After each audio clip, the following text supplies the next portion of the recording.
Текс. Витанки-привитанки, мои дорогие подписчики. Витаю вас на нашем пау традиційним ютубовским буднішнім стриме. Хто ўжо паспеў долучыцца, абавязкова напишите мне, наколькі добра мяне чуваць. Хто не напіша, таму бан. І прачытванне ўсёй хронікі Шабуцкага прямо на ягоных вачах пад беспасрэдным наглядам. Так, вітаю, добрага стрыму, добра. Так, это цудоўна. Гэта цудоўна. Будзем потихонечку пачынаць. Такс.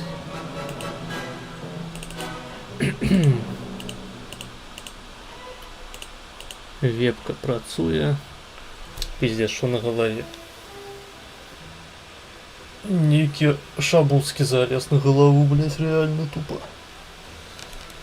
Разросся. Спадар Каксим. Незаўважна. Поглядите на эту хуйню. Это потому что я помылся, блять. Коли не мыться, волосы прилизанные. Раз помыешь голову и все, блять. Димуховец. Я зараз не про Димуховца, а про Димуховец кветку, ёпта. Что за белый шум на фоне? Белый шум на фоне — это мой компьютер. Расслабься. Я никуда не поденется.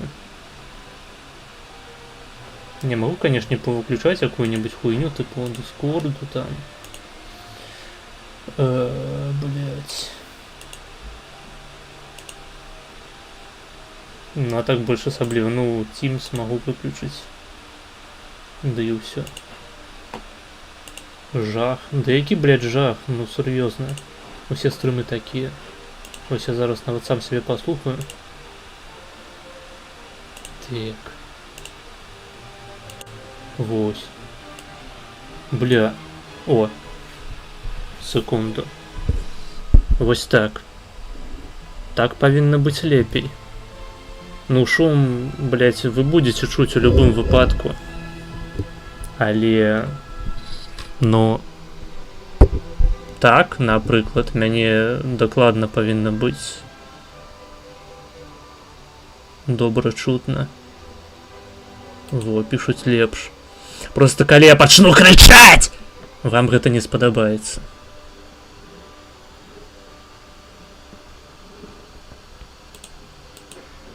Текс.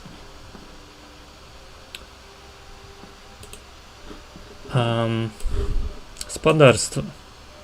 Так, мне трэба, блядь, выключыць, дарэчы.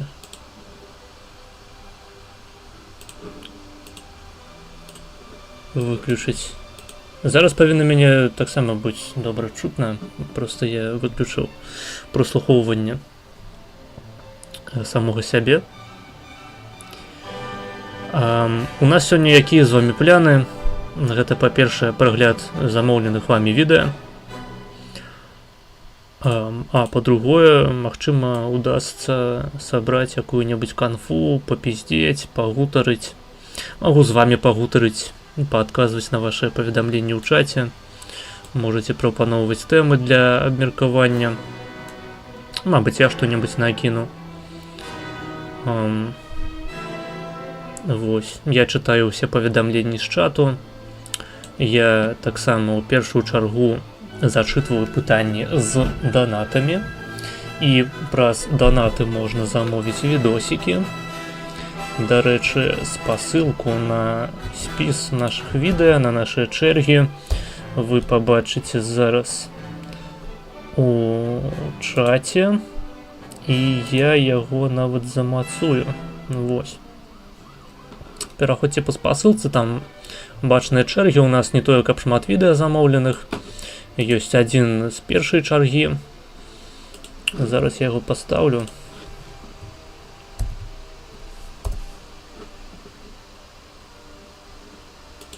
Так, это у нас классика. Видео с канала Максим Шабуцкий. Называется «Тайная берлога белорусского Ленина». Обожайте, секундочку.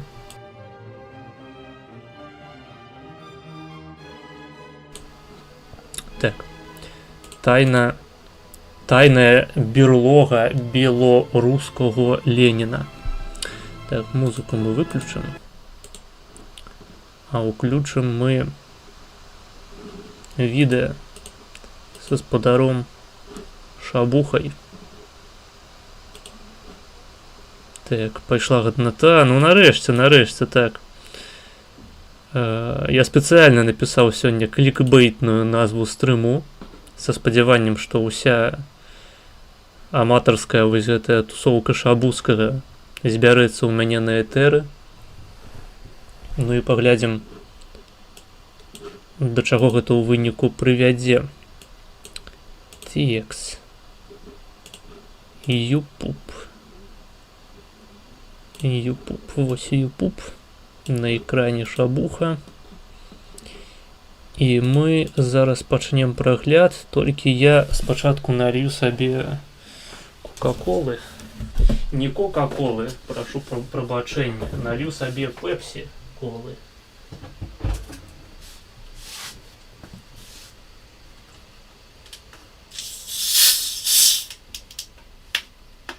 Таму што пепсі-кола на 50% менш шкадлівая і законам не забароненая.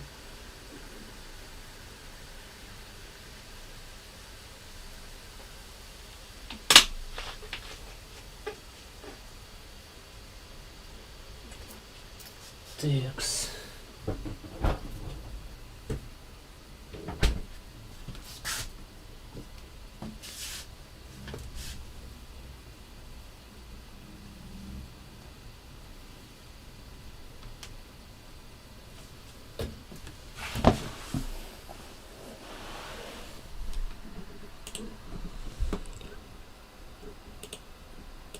Что ж, давайте пачынаць.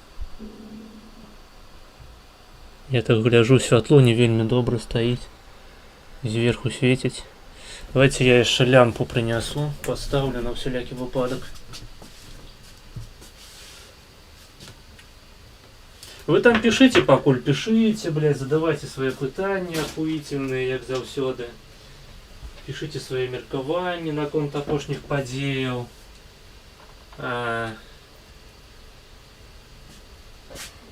Мы гэта ўсё будзем, як заўсёды, абмяркоўваць. Я буду з вас крынжаваць. Ну, паклясацца, давайте. Пытанні, прапановы. Донаты. Дарэчы, подписывайтесь на канал, на ўсе мае соцсеткі, хто яшчэ не падпісаны. Текс. Вось так, калі зрабіць. По-моему, лепей. Адразу. Бля, секунду, чакайте, я не могу эту хуйню на голове глядеть, блядь. Страшно, секунду. Трэба хоть неяк расчесаться. Подрыхтоваться до стрыму.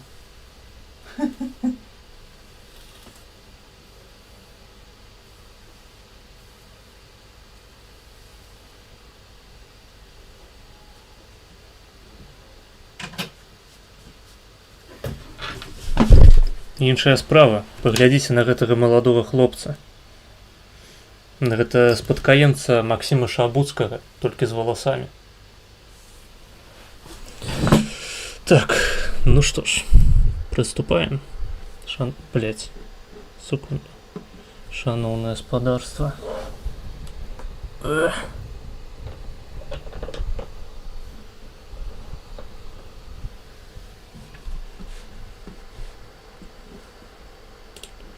Глядим. Привет, дружище. Здорово. Сегодня у нас тема, а у нас сегодня вообще не тема. Мне так нормально чувать?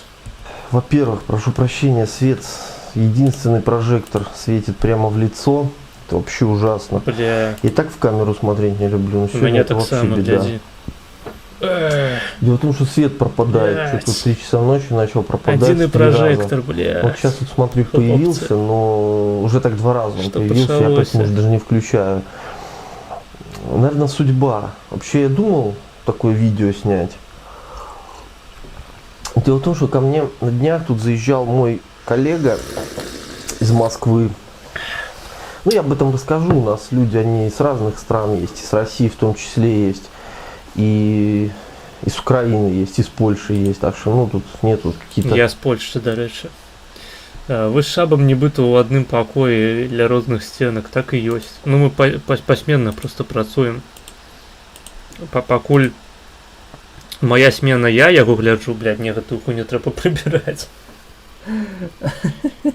Пакуль я на змене, я гляджу ягоныя відэа, пакуль ён глядзіць мае, толькі не выкладае, ён саромеецца. А так, пакуль адзін і той же, я просто калі прыходжу, я ўсю гэтую хуйню са сценак у гэтых усіх нігераў і як яго звалі это, блядь, Ганчара і Багрытыён 2020 я здымаю нахуй. Кидаю ў сметнік. Потым Шабуцкі прыходзіць, зноў все развешвае. Дакладна так жа сантыметр у сантыметру, як было. І гэта, ведаеце, за такое трэба плаціць. Донатьте Максиму. Геополитических предпочтений. Но я потом это объясню, как это все работает, чтобы вот эти видео, чтобы это все не смогли там товарищи особо умные прервать. Поэтому такого рода тоже контрмеры приняты. Так вот, поговорили мы с этим другом, с моим, и он мне такую вещь интересную сказал, говорит о том, что Максим... говорит, Куркулятор, секундочку. Блять. Секундочку. Позакрываю усялякія укладки. Непотребный, мабуть, ноут меньше буде шуметь после такого.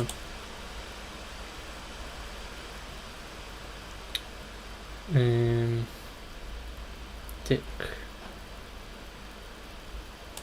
Как это можно зачинить? Добро. Протягиваем. Говорит, сними видео вообще, ну, не про здравоохранение, там, не про сельское хозяйство, а вообще про себя сними хоть, где ты живешь, там, что делаешь. До речі, у нас гэты відос замоўлены до 27 хвилины 30 секунды. Таму, калі хтосьці хоча яго працягваць, то калі ласка. Я вообще как бы изначально вообще все это в контры воспринял, потому что ну, магистральная это у нас тема, там она там на площади будет, а здесь, ну я ж не блогер, что я буду стоять бриться, буду и снимать это, ну мне это как-то не камильфо кажется, да? А, я зразумеў, беларускі Ленін, гэта ён.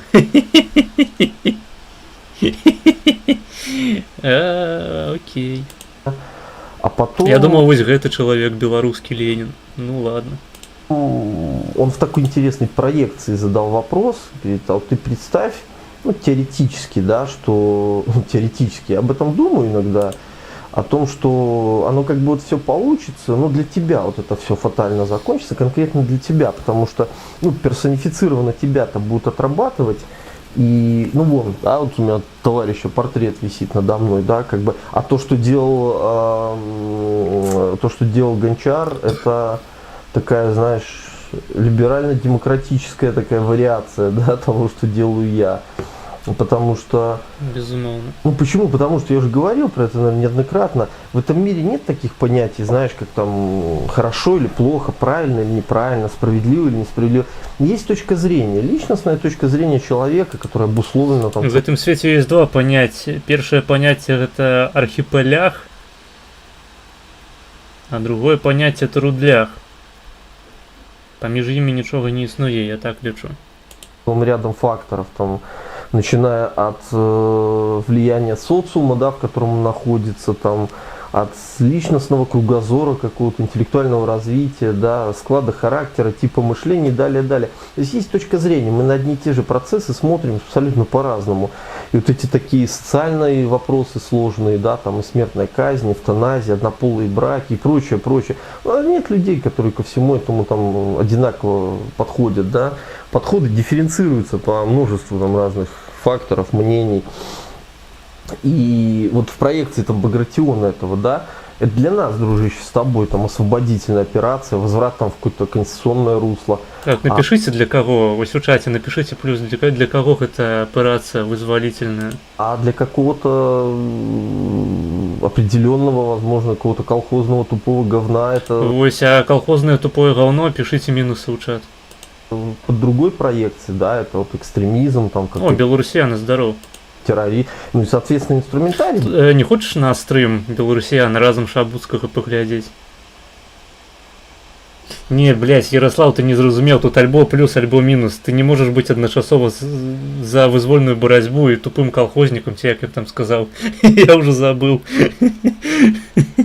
Вам треба визначитися, хто ви по житті, якби. Секунду. Операция, возврат там Багратиона этого, да, это для нас, дружище, с тобой там освободительная операция. Ось, треба визначитися, хто за визвольну Там операцію. в какое-то конституционное русло.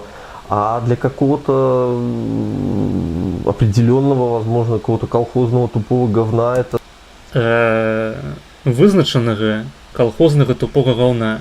Треба ось зрозуміти. Визначене тупое колхозне говно, ці все ж таки визвольна операція. Одно з двух, господарства. Обирайте з розумом. Могу ненадолго. Давай, слухай, давай. Хотя б ненадолго. Потешим аудиторию. Я выведу в Discord видос. Текс. Заходь туди. У конфу на стрим.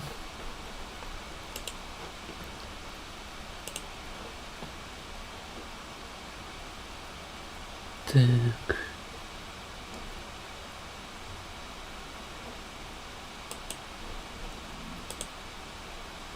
Так, треба буде чат виключити по ходу. Share screen. Дивновато это выглядает. Ну хіба что entire screen стримить. Такое, конечно, ну поспробуем так.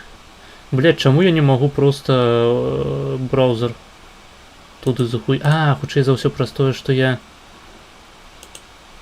транслюю яго праз гэты, блять,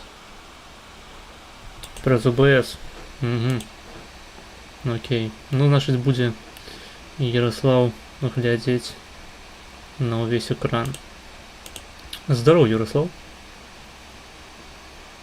Ой, здоровенько было и всем. Так, напишите, добро чуваць Ярослава ці не. Текс. Як там твоя справа, як стрим? Нормально, нормально, там, дзякуючы спадару паважанаму, зарабіў на маргенезе сёння. Так, целый евро. Не кожны дзень такое бывае. Габрэйка рубель береже. Так, пишут, что добро чуваць. Окей. А ты бачыш відос у трансляцыі? Ну, я нешта... А, трэба, напэўна, watch стрім націснуць зараз. Угу. Ну, я бачу відос, так. Пакуль не чую, бо не ўключаны. Добра. Ты не маеш нічога супраць глядзець відос Шабускага? Ну, спытаць забылі, як той казаў. Як твоё стаўленне, дарэчы, да нашага беларускага Леніна? Я, вось, прызнацца шчыра, ніводнага відоса его не глядзеў. Я адзінае, што памятаю... Так, я бачыў, калі ён хайпіў там з гэтым, з ПКК нешта... А, ну ладно, з УКР, калі ён яшчэ вывучаўся і рандомных сабе типоў просто познаходзіў. Вось это, напэўна, дзве рэчы, якія асацыююць з Шабуцкім. ПКК я чуў, што ён там бухаў увесь час, не воевал, нічого, блядь, хуйнёй займаўся, ну... Тихо, Такая тихо, что ты починаешь? У нас сегодня стрим присвячений Шабузькому, а ты так одразу с критикой. Нормально я воевал, всех, блядь, забивал там на своем фронте, все было добре. Это мне добро дышится, это, ну, конечно, это ж не факт, что правда, так что... Конечно. Ніякай клеветы мы не нагаворваем на людей на наших трансляциях. Это все Про меня так само рассказываю. Так. Что у меня пашпорт российский, ну, Олег, кто же готов поверить? Так, это абсолютная бздура. І не было ніводнага разу, каб Ярослав сам на моих стрімах об этом распавядаў. Там, як бы я лічу, трэба ўсіх да адказнасці прыцягваць за такое. Ну, значит, ты вось упершыню побачыш відос Шабузскага, ён акурат прысвечаны ягонай асобе, як ён сам сябе вызначыў беларускаму Леніну. Ну, давай. Так. Это под другой проекции, да, это вот экстремизм, там какой-то терроризм, ну и, соответственно, инструментарий будет применяться, да. Здесь, я говорю, еще не только фактор личности, да, не только фактор вот этого уголовно-правового аспекта, здесь еще и фактор, ну, веры в то, что ты делаешь, а человек, когда верит, он, ну, вот этот товарищ, который 7 миллионов евреев там в печке сжег, он же тоже верил в то, что он делает, видите, Я как эффективно получилось. Такую веру, широко кажучи. Ну, ужасно, но Да, такие эффективно. печки. А? Кажу, осуджаю такие печки. Так, і пешкі, і веру такую, якая прыводзіць да пешак, я асуджаю. Табе сёння, я глядзеў, дарэчы, замовілі нейкую жорсткую такую махровую палестынскую прапаганду. Я нават не змог глядзець гэтую хуйню, я просто выйшаў, пачаў сваімі справамі займацца, таму што гэта поўны пиздец. Я так само не доглядел. Там, ну, что одно видео охуительнее другого просто. Ну, третье хоть было нормально, уже прикольно. Я глядзеў, дарэчы, там табе замаўлялі нейкую дакументалку пра габрэйскі Масад. Вось гэта сапраўды было б цікава паглядзець. Але я так разумею, ты не дайшоў да яе. Не поспел. Шкада. Добра. Працягваем. Мысленно, эта машина, она работала-то. Работала абсолютно, как и все общенемецкое, она эффективно работает. Поэтому и он мне говорит, что, говорит, может, сними для истории. Ну, вообще, где ты живешь, там логово это свое революционное. Может, когда-нибудь действительно станет историей. Я что-то подумал, а почему нет? А тут как раз свет. Вот эти перебои со светом, работать невозможно. И у меня там работа как раз сегодня такая специфическая, у меня там как раз материал. Я тебе так это еще кажа? Типа, знаешь, как бы... ой, девчонки, я так подумала. Так я так само, я так подумал. Можно так и зробить. Таким ты маешь акцентом, интонацией. Слоняра. Ну, слоняра, конечно. Ну, мне просто ёсць аматары сярод донатараў. Я вось раю іх просто на свой бок неяк зацягваць. Каб яны і табе таксама замаўлялі Шабузскага. Потому что там люди реально, яны не шкадуюць грошай. Просто постоянно. У меня есть некалькі клубаў на стриме. Есть люди, якія Шабузскага нон-стоп замаўляюць. Есть люди, якія нон-стоп замаўляюць гэтага Ігора Вихаркова про пердёж. І вось нядаўна з'явіўся яшчэ клуб аматараў Міколы Дзядка. Воу. Так ты уже, ну, проникся, так, философией Дзядка? Ты еще не поспел. Філасофіі пакуль што не. Мне замовілі відэа, дзе ён пра бабарыку выказваўся. Гэта было цікава адкаментаваць.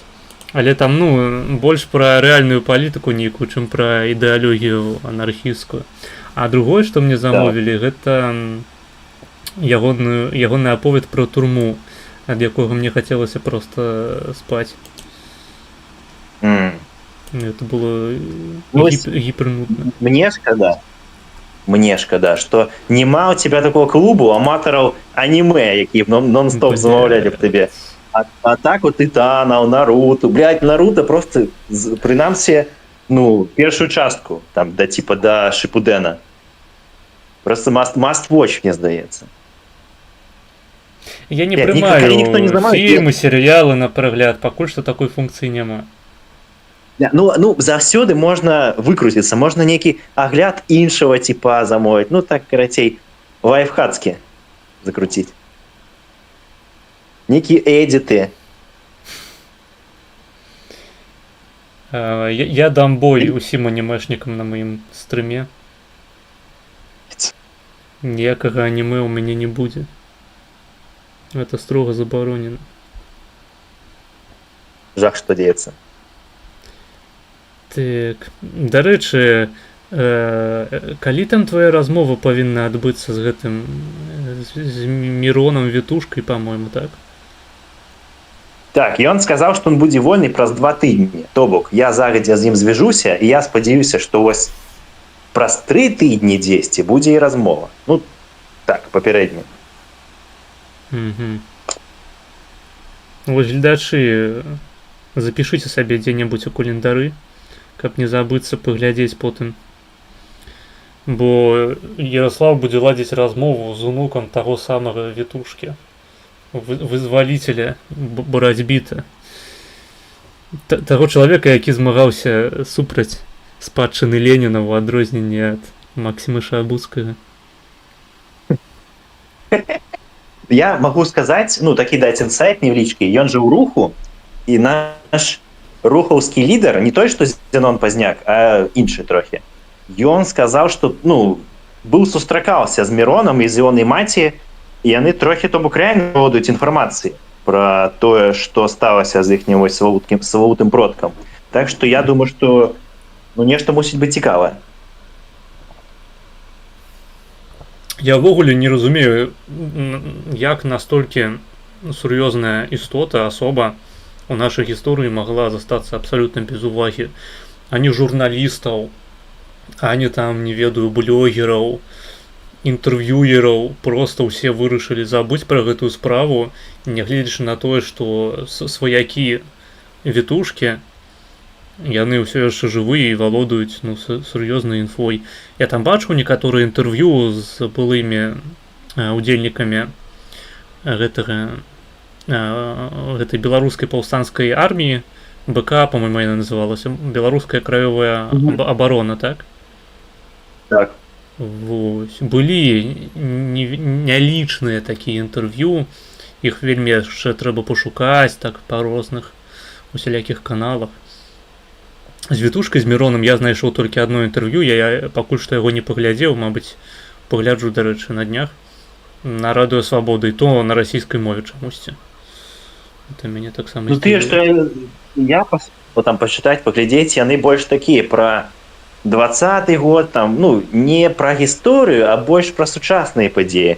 І таксама то, што ты сказаў пра БК, там ёсць, ну, з Кастусём Шышэем, ёсць, ну, інтэрв'ю менавіта, ёсць Белсат там ладзіў сустрэчу ветэранаў Наваградскага швадрону, а так, каб, вось, ну, ёсць жа той жа Рагулі, ён вельмі доўга пражыў у Канадзе, у эміграцыі, ён, ну, працягваў дапамагаць Беларусі, там, у чарнобыльскім пытанні, у навуковым, і рэальна ніхто не запісаў ніякае інтэрв'ю, не паразмаўляў, ну, это, конечно, вельмі дзіўна. Ну, сапраўды, і выдавецтва ніякага няма гэтай літаратуры. У мяне ўвогуле ёсць адчуванне, што вось тая літаратура, якая пісалася у эміграцыі беларусамі, яна нібыта застаецца, ну, амаль што без увагі. Там адзінкі толькі дастаюцца, асабліва палітычная літаратура, якія-небудзь мемуары выдаць, якія маглі б стаць папулярнымі. Вось ёсць, напрыклад, у нас запіскі Аляхновіча з ягонага побыту у вязніцы на Сібіры, на Салоўках. І, ну, сапраўды, гэта такі моцны антысавецкі твор, дакументальны, які вось must read, ну, в прынцыпе, для кожнага беларуса. І толькі вось некаторыя дзеячы, там, па тыпу Хадановіча, пра яго ўвогуле згадваюць, таму што, ну, нібыта Аляхновіч, такая паскуда, вырашыў пайсці на калабарацыю з нямецкай адміністрацыяй. І там пад немцамі, не ведаю, там ён, па-мойму, ці то тэатрам займаўся, ці то яшчэ некай такой, ну, абсалютна цывільнай дзейнасцю, недатычнай нават да войска. Нават Аляхновіча ўзгадваюць вельмі рэдка. А Вітушку, Рагулю, гэта ўсё, гэта, блядь, шах просто. Ну, красамоўная вось эта назва фільма Белсатаўскага «Праклятыя і забытыя». Вось менавіта ў кропку тут яны трапілі. Так, прычым праклятыя і забытыя менавіта з самімі белсатаўцамі, збольшага. Не, ну ладно, они хоть фильм сняли уже, ладно, хоть, ну, хоть нечто. Ну, так. Ну, то бок, я б увогуле, я б і паслухаў якую-небудзь лекцыю, якая б усё гэтую абагульніла, і літаратуру якую-небудзь сур'ёзную пачытаў. Не проста Вікіпедыю там, а ну, сапраўды нейкія даследаванні з дакументамі, са сведчаннямі розных людзей. Вось мяне тут у чаце пішуць, ёсць пруфы, што ён нашчадак, ёсць меркаванне, што гісторыя Дальвіца, не ведаю, ці правільна я прачытаў, і вітушкі шмат у чым прыдуманыя парай чалавек амаль без пруфаў. Ёсць. Там, глядзіце, па-першае, там міфамі абкладзеная звычайная вось гэтая смерць. І, в прынцыпе, там маніпуляваў, звычайна, фактамі наконт яго смерці. Гэта ж гэты, як яго прозвішча, гісторык? Йорш, блядь, які аматар быў прыдумаць, як хуйні. Вось, а так, па вялікім рахунку... Маніпуляваў у сэнсе агаворваў ці наадварот, там прыпісваў нейкія заслугі. І ён любіў так трохі гераізаваць тое, што як бы было часам больш празаічным, так это скажам. Ну гэта мне нагадвае, дарэчы, сітуацыю з біяграфіі Каліноўскага, якую каб пашукаць сапраўды нармальную, адэкватную, без там ура патрыятызму кваснога, трэба сапраўды пастарацца. Ну я вам хочу сказать, что там вы просто, калі паглядзелі на этого типа, вось этого Мирона, ён реально вось по рысах твару, ён адзін у адзін, у него гэты скулы, вышэй там щок. Вось реально, калі фотографии, дзе фотографии параўноўваеш, один человек, можна сказать, амаль што. Ну, мне да па чэрапы, то бок антропологи, я думаю, былі б задаволены. Чэрапамерку, ты будзеш прыносіць на сустрэчу з ім чэрапамерку, Ярослав? Так. Пашпарт покажи. Ну, я думаю, мы паспрабуем яшчэ выцаханіць. Будзе характарыстыка нейкі... Паламброза на наступным стрыме. Паспрабуем нейкі фоткі, можа выцаханіць такую некую інфу, якая унікальная была. Вось гэта б ідэальна было погуле. Так. Пишут, что за архипелях працлях. Сергей Бан. За что бан? Я ж не выкарыстоўваў літару F. Літару F. Да. Мы тут баним за ўсё, разумееш. Нам галоўнае як бы чалавека забаніць за што знойдзецца. Не, так і трэба. Ты, дарэчы, Ярослав, на колькі з намі? На колькі часу ў сэнсе? Ну, ще хвилин яких 10-15 побуду, я тут чекаю, де мені мусить прийти чоловік. Ні. Як прийде, так я ось утеку. Добре, добре. Так, я нават не пишуть у чаці, я нават не ўпэўнены, што лозунг «Каго любіш, люблю Беларусь» быў паролем у Каліноўскага. Не здзіўлюся, калі гэта існуе толькі ў паблёсе «Моя краіна Беларусь». Я не ведаю, по-моему, вось пра «Каго любіш Беларусь» это... Хаця, зноў ж такі, я вось зараз нават не магу згадаць якога-небудзь канкрэтнага дакументу, які пра гэта б сведчыў, я не гісторык. Мабыць, Ярославу есть што сказаць на гэты конт. Не ведаю, но ён дакладна пра беларусаў-то ўзгадваў у сваіх мужыцкіх праўдах, там, лістах з-пад шыбеніцы, і, в прынцыпе, этого мусіць быць уже дастаткова. Ну так, ну тут менавіта пра лёзунг вялася гаворка, наколькі ён гістарычны. Мне, на самом деле, не то, моцна гэты лёзунг там падабаўся. Гэта просто прыклад таго, ну, наколькі такія нават асноўныя рэчы нейкія, якія вітаюць у грамадскай думцы, могуць быць выдуманымі. Так, ну, в принципе, тут задача якая, не задача, як бы міфы разбіваць, задача іх распаўсюджваць, папулярызаваць. З аднаго пункту гледжання, так, просто калі прыйдзе які-небудзь талковы прапагандыст, расійскі, скажем, і тыкне пальцам грамотна у тое, што ў нас няма доказаў, то мы вельмі шмат страцім. Таму што наша аўдыторыя просто будзе губляць давер. Яна паглядзе, блядь, сапраўды няма ніякіх доказаў. А ў нас на гэтай хуйні ўся ідэалогія будуецца. Мабыць, ну нахуй пойдзем. Ну, тады трэба грамчэй крычаць трэба. Ну всё, я красей уже мушу заскопаць. Давай. Да пабачэння. Всё, давайте, дзякую вам.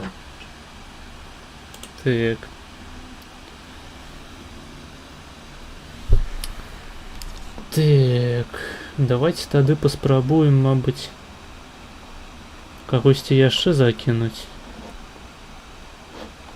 Кинем клич шляхте.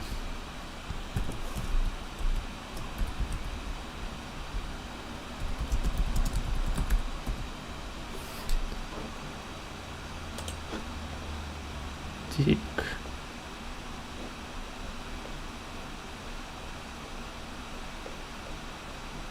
Так, блядь, где это?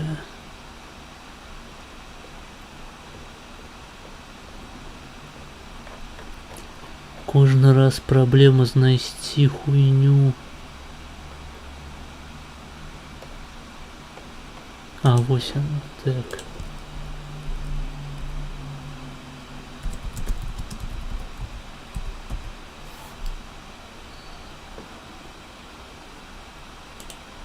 Добра. Я хацеў нешта піздануць наконт каго любіш, люблю Беларусь, але рэальна я не памятаю, каб у ягоных лістах, напрыклад, з падшыбеніцы ці у мужыцкай праўдзе сапраўды было музетае каго любіш, люблю Беларусь. Ёсць кніжка адна, я не памятаю, як яна называецца, дзе біяграфія Каліноўскага разглядаецца з больш-менш такіх адэкватных пазіцыяў, без занадта яркага романтызму, але вось падзабыў назву ўжо. Там цэлая такая монаграфія.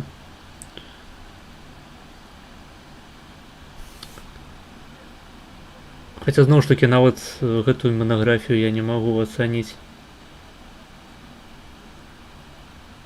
належным чынам, таму што я не спецыяліст.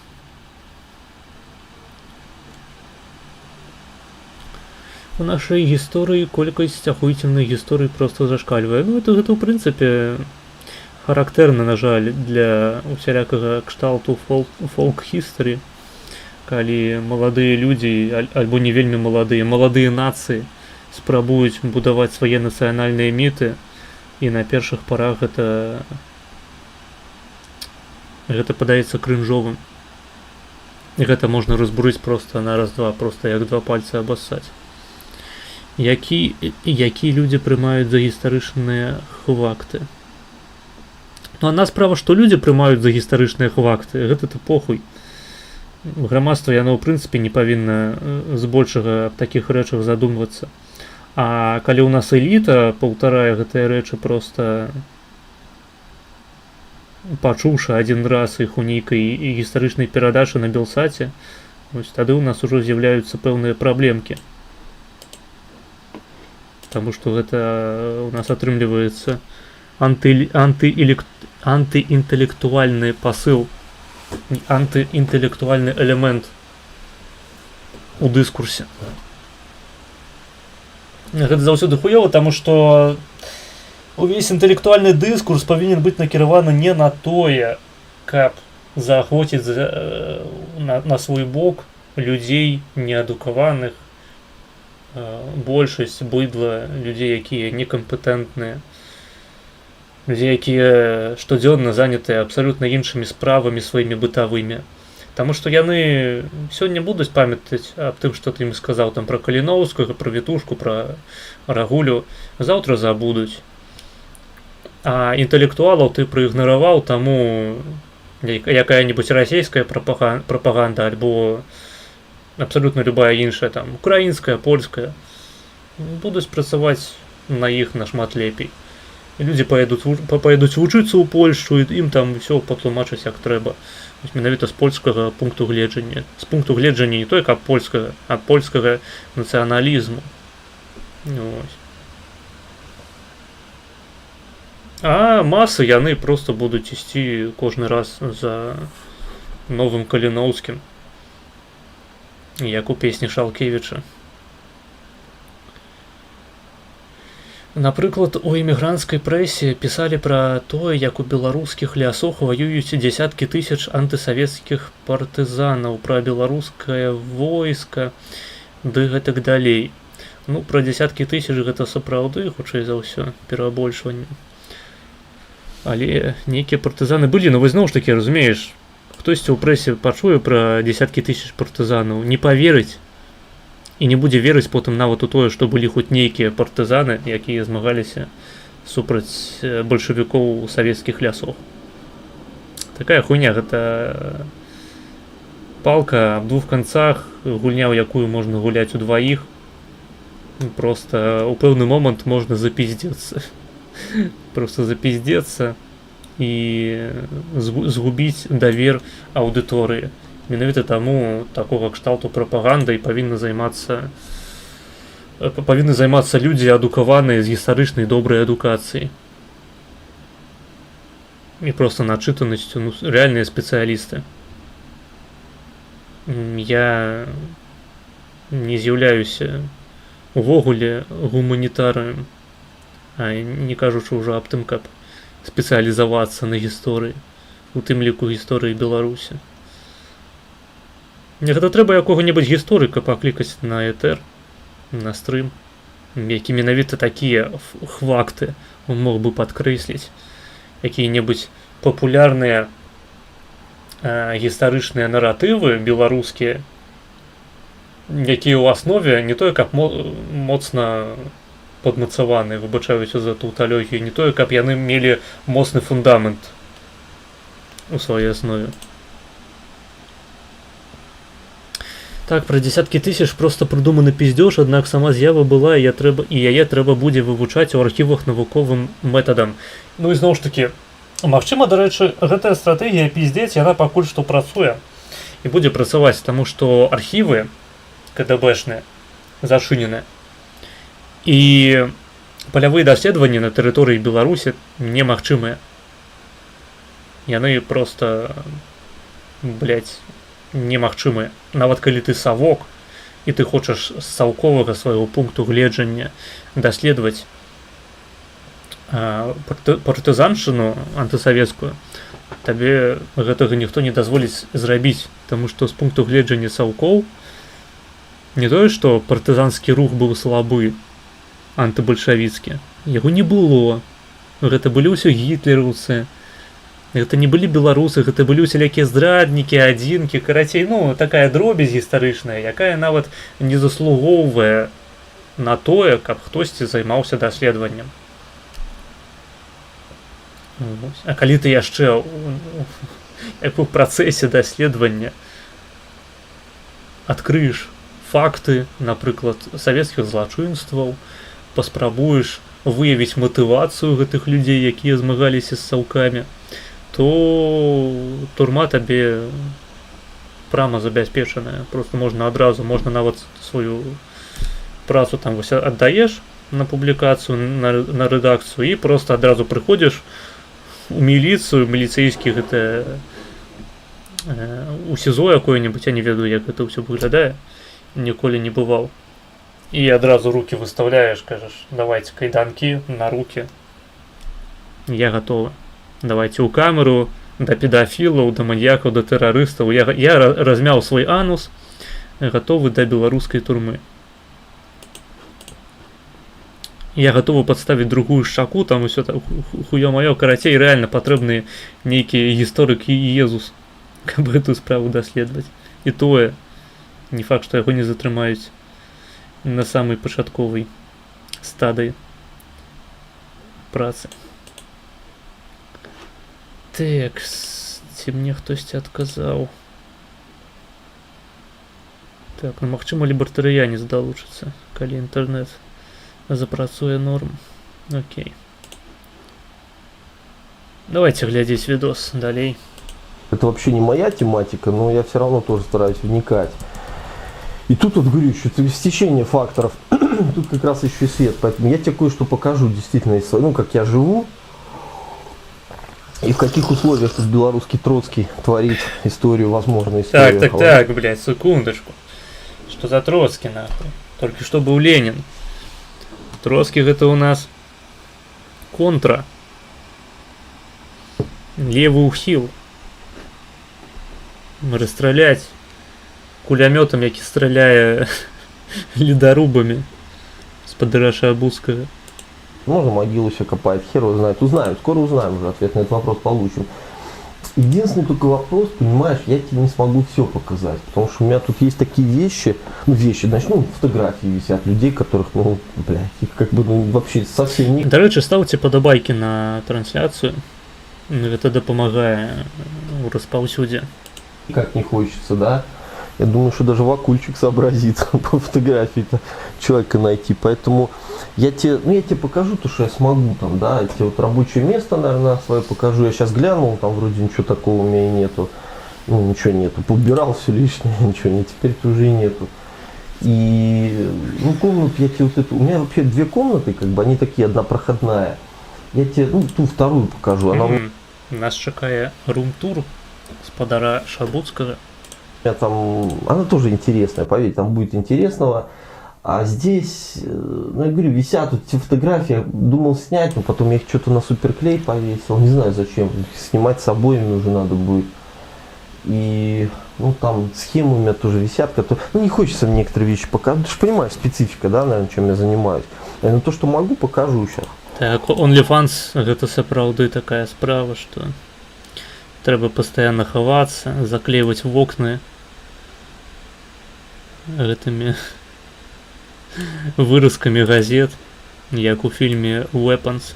Дарэчы, трэба было абмеркаваць, мабыць, з Ярославам фільмец. Я акурат нядаўна паглядзеў, а ён мяне неяк раз пытаў наконт яго ў чаце. А дарэчы, я заанансую невялічкія змены на канале. Я планую увесці 2 новыя рубрыкі. Я пакуль што не ведаю, з кім я буду іх весці, але пляны такія. Акрамя рэгулярных інтэрв'ю і мазгенезаў, то бок лекцыю па неўрабіялогіі, якія працягнуцца ў кастрычніку, павінна быць на наступным тыдні інтэрв'ю з Паўлам Усавым. А пад канец кастрычніка, думаю, забабахаю лекцыю пра біхевіярызм. Гэта на твічы будзе ўсё. Акрамя гэтага, я планую на Ютубе зрабіць 2 хуйні. А магчыма і не на Ютубе, паглядзім. Першае, гэта абмяркоўванне фільмаў. Кантэнт якога, ў прынцыпе, амаль што не існуе на беларускім Ютубе. Мы будзем збірацца, пакуль што не ведаю з кім. Збірацца і абмяркоўваць, скажам, альбо серыял, альбо некалькі фільмаў. Мы іх будзем загадзя абіраць гэтыя фільмы, казаць вам аб гэтым, якія фільмы мы канкрэтна будзем абмяркоўваць, выказваць свае меркаванні, разбіраць, аналізаваць, каб вы таксама маглі паглядзець загадзя і далучыцца да дыскусіі. І такі фармат абмяркоўвання фільмаў. Гэта адна з рэгулярных рубрыкаў, я яе планую рабіць раз на месяц.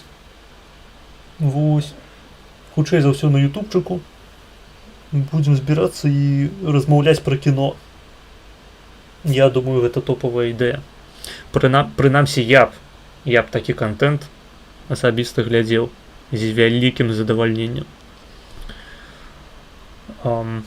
Я ведаю, ёсць нейкі шляхціц Завальня, здаецца, канал такі на Ютубе, але ён адначасова і пра гульні, і пра фільмы, прычым досыць нерэгулярна, і, па-мойму, там фільмы так сабе абіраюцца.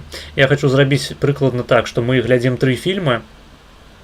Адзін фільм навінка з гэтага году, адзін фільм нейкі фільмец з 21 стагоддзя, то бок таксама нейкая нядаўная такая нядаўні твор, нядаўняя карціна, і адзін што-небудзь з клясыкі 20 стагоддзя, з самага пачатку. То бок фактычна ўся кінаклясыка, яна змяшчаецца ў гэтым самым 20 стагоддзі, што, скажем, там нямыя класычныя фільмы, што далей проста гукавыя чорна-белыя, што кіно 70-х, 80-х, 80-х гэта ўвогуле залатая эра кіно.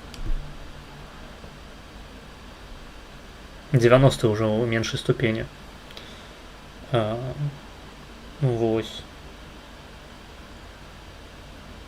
Там дохуя фільмаў. Просто хацелася б таксама і актуалачку записываць. Тому што адна справа абмяркоўваць клясыку для людзей, якія проста цікавяцца фільмамі, якія глядзяць кіно у свой вольны час. А іншая справа гэта хайпіць на навінках са свету кінематографу. І гэтым мы будзем займацца. Карацей, вось адзін вам анонс. Адзін анонс. Гэта наконт рэгулярнай рубрыкі пра фільмы. Мы іх не будзем глядзець на стрыме. Мы будзем менавіта абмяркоўваць іх. А другі анонс — гэта гульнявыя стрымы. Гэта я паспрабую зладзіць. Ідэя такая, каб проста збіраць розных дзеячоў, якія-небудзь кааператыўныя гульні і проста гуляць, размаўляючы на самыя розныя абстрактныя тэматы, якія нават могуць быць абсалютна ніяк не звязаныя з гульнёй. Якая-небудзь цывілізацыя, там, вось у імпостера ахуительна будзе пагуляць. Якая-небудзь класычная мафія. Толькі праблема ў тым, што для такога фармату трэба людзей знайсці, і тут проста больш арганізацыйнай працы. Трэба дамаўляцца на пэўны час з некалькімі людзьмі, і пажадана, каб іх было як мага больш у прынцыпе, каб гэта было весела глядзець. Але я планую гэта таксама зрабіць рэгулярнай рубрыкай, скажам, раз на месяц. То бок у выніку мы будзем мець 4 рэгулярныя рубрыкі: інтэрв'ю, лекцыі па нейрабіялогіі, агляд фільмаў і гульнявыя стрымы. Я лічу топавая рэч, улічваючы, што фармат прагляду відэа і піздзяжу вось так у фармаце сола з аўдыторыяй застанецца, і яго будзе каля 50%. Вось такія навіны для вас. А цяпер працягнем глядзець відэа. Поэтому если тут камера немножко трястись будет, ты прости, потому что я ж не блогер. Ой, а чым выкликанная траска? Что такое? Я вообще всю эту хрень первый раз делаю. И вообще это не я должен был делать, я тебе уже говорил когда-то, что у нас вообще человек пропал, который всем этим должен был заниматься. Ну, по крайней мере, как смогу. Чым займацца? Відэаблогінгам? Румтуры показывать? Это таким займаўся Ганчар? Ці хто? Так и покажу. Пиздец. Гэта стул, гэта з моей школьной столовки. Блять. Давайте Деанон позараться, блять. Деанон по проводах, по подлозе. Так, сейчас я постараюсь свой Panasonic не уронить. Так. Так, наверное, надо приблизить. Спиздил. Да, вот так вот пойдем. Ну, я сказал стол, кресло, сказать, спиздил кресло со школьной столовки. Начало. Это у меня фонари, надо свет выставлять. Когда ты читал, как его правильно выставлять, ну, нету времени, честно говоря, желания. Те ж, что у меня тут? Так, провода. Хто разумее, той разумее, откуда взялся такий сметник. Сейчас еще раз гляну, у меня тут ничего самотный такого. Мужчина. Ну, вроде ничего. Ну вот мой стол. Это безумовно, это все неудалые эскизы пляну Багратыён. А вот черновики были скомканы и выкинутые у сметницу. Мое. Там у меня он, так, краешком тебе покажу, он, принтер торчит, он, карты, как всегда, люблю географию. Вот так вот у меня стол мой выглядит. Так, это, я так разумею, гроши от Сороса тут складенные, простенышцы. Что там написано? Нет. Бля, только не кажите мне, что там написано про слях. Я не вынесу вот это. У меня это. моя... О, видишь, что-то опять... Питерку. С камерой. А, 5. Вот это моя клавиатура эргономическая. Пиздец. Я печатаю очень быстро. Вот это у меня...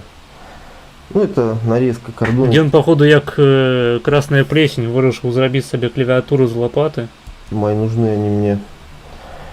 Здесь... А вот это вот то, что мне привезли.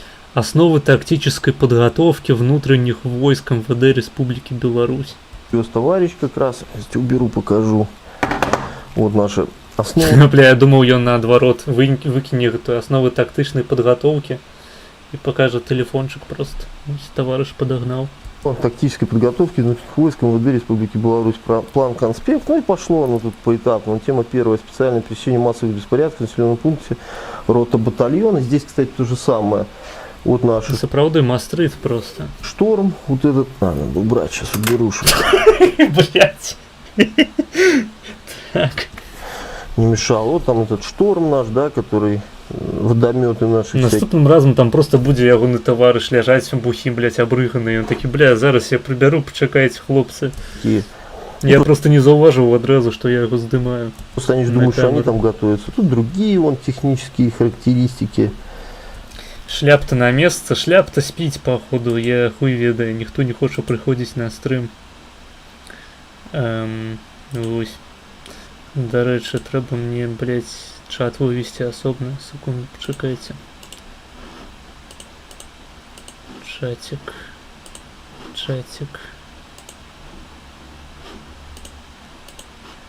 Мне патрэбны чатик.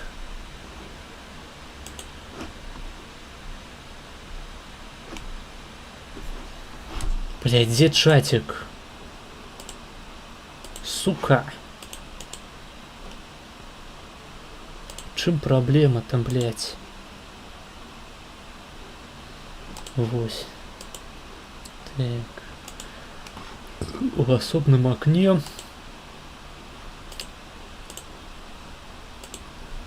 Вось. Добра. Працягваем глядзець пра тайную берлогу беларускага Леніна. Так, на экран. Погнали. Прошу прощения, моргает. Ну, чтобы они не думали, что они готовятся. Я как раз он и видео смотрю, сейчас тебе покажу. Что-то свет моргает, не моргает. Это у меня... Так, это у меня тут партизан я читал. Пётр Рудковский. Глобальное потепление, фанатизм, наука. Александр Волчанин. Встреча с кандидатом в президенты Лукашенко. Нихуя себе. Павел Севярынец, 20 снежня, 18:00, площадь Калиновского. Обид он делается. Вот видишь, какое я видео по началу, 3 часа ночи, что Бля, по-моему, гэта гіперпаліўны відос, яго не павінна быць на ютубе. То бок ён схаваў свой відос пра пазняка, які мы не паспелі паглядзець просто. Таму што ён яго альбо схаваў, альбо выдаліў. А гэтае відэа, дзе, блядь, перапіскі, нейкія блогі, падпіскі, дзе ён кватэру сваю паказвае. Ну, абсалютна нікога не засмуцілі. У тым ліку самога Максима. Этого года тактика специального учения с соединениями и воинскими частями Корпуса охраны общественного порядка войсковой частью 3214 позволила привести войсковые оперативные резервы к уровню, отвечающему современным угрозам и вызовам. Блять, он же реально поглядел фильм «В значит Вендетта», запер свою квартиру, обклался мапами, блять, инструкциями, методышками, портретами Ленина, Майка Тайсона, блять, Мухаммеда Али, Гончара. И сапраўды пачаў пісаць свой план, Багратыён, план рэвалюцыі. Это великий человек, сапраўды. Это они так думают, что они готовы. Да, на самом деле. Ряд проблемных вопросов и недостатков, которые свидетельствовали о том, что на проводимых в соединениях и воинских частях тактика специальных учениях, за исключением войсковых частей 32, 14, 54, 48, их руководители не создают сложную и поучительную обстановку. Секундочку, я телефон поставлю на зарядку.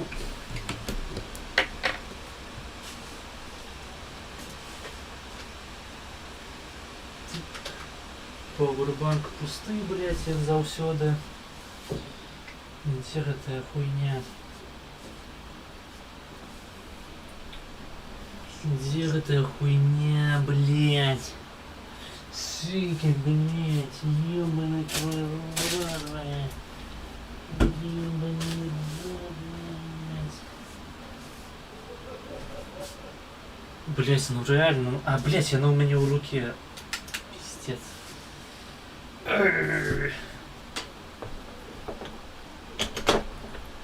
Так. Телефон. Телефон тут. Так, слухайте, почекайте, я еще схожу поссать. Послухайте музыку пока что.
Так.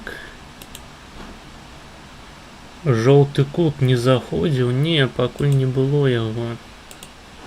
Магчыма, далучыцца, дарэчы. Гэтага не можна выключаць. Такс.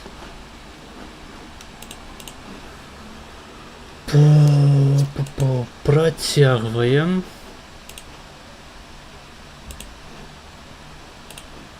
Руководители создают сложную поучительную обстановку. Но это мы вот скоро создадим им очень сложную обстановку, и тактическую, и технологическую, и техническую. Ладно, идем тогда туда, покажите. Ну, тут у меня стена, вот это моя, где я тут тоже видео от Юрия Николаевича у меня висит. Вот здесь вот тоже иногда видео снимаю, поэтому у меня чистая стеночка. Сейчас пойдем туда. Там у нас холодно, поэтому надо тапки. Вот тапки, у меня коврик, тут видишь, вот тапки у меня стоят на коврике. Ну, надо же как-то использовать правильно. Так, что тебе показать? Тут у меня... Если уявляете собі, он специально разурковал эту хуйню, змарновал гроши, фарбы. Така просто потом в видосе показать, что нібито он вытирая ноги, а портрет надрукованный на принтере с Лукашенком. У меня кровать, на которой я не сплю. Ну, видишь, она такая здоровая. Тут рубашки у меня лежат, которые месяц погладить уже хочу. Здесь у меня конституционный уголок. Тут Конституция лежит. Тут у нас вот товарищ такой интересный тоже, да, где-то видел. Як же ён рыхтаваўся, каб запісаць гэтыя відэа, просто нахуй. Усё параскладаў. Купіў партрэт Лукашэнкі, спецыяльна нацягнуў на яго чорную узятую стужку. Канстытуцыю купіў, кніжкі нейкія падклаў яшчэ. Дарэчы, вось вам паганскія рытуалы. Паклаў нават чарачку з крыначкай хлебушка. А вы тут на мяне пиздите постоянно. І нават сцяг перагарнуў. У нязгоду з рэжымам Лукашэнкі. Шабе рэспект. Ну, безумоўна, безумоўна. Паганец, савок змагар. Просто адзіны у сваім экземпляры. А где-то ты увидел.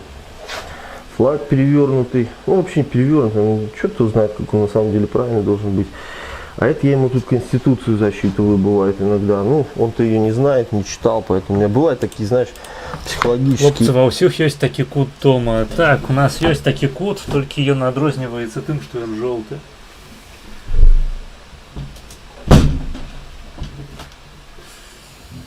Разумееце. Жоўты кут. Гэта ж пиздец, як смешна, нахуй. Жоўты кут, блядь. Кожнага беларускага змагара дома ёсць жоўты кут, в якім ён займаецца сваімі мужицкими справами. И моменты, когда как бы уже работать не хочется. Вот остановился, видишь, суд. Судебная власть принадлежит судам. Ну, он-то не в курсе, я ему поэтому, вот видишь, иногда зачитываю.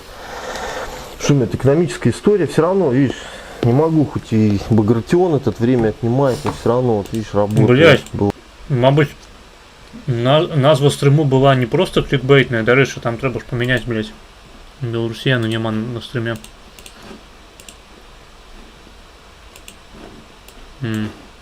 А, я уже и поменял, сдается. Не поменял.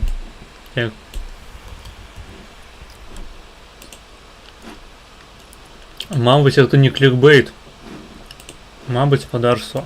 Мы зараз з вами зробимся свідками того самого архіпелягу, працлягу. Ну-ка. Зарубежных стран гэта советская формулёўка. Не может такого быть. Бывает, он выписываем места. Ну, Шабуцкий просто поскрал книжки, блядь, с библиотеки Академии МВД, что вы хотите.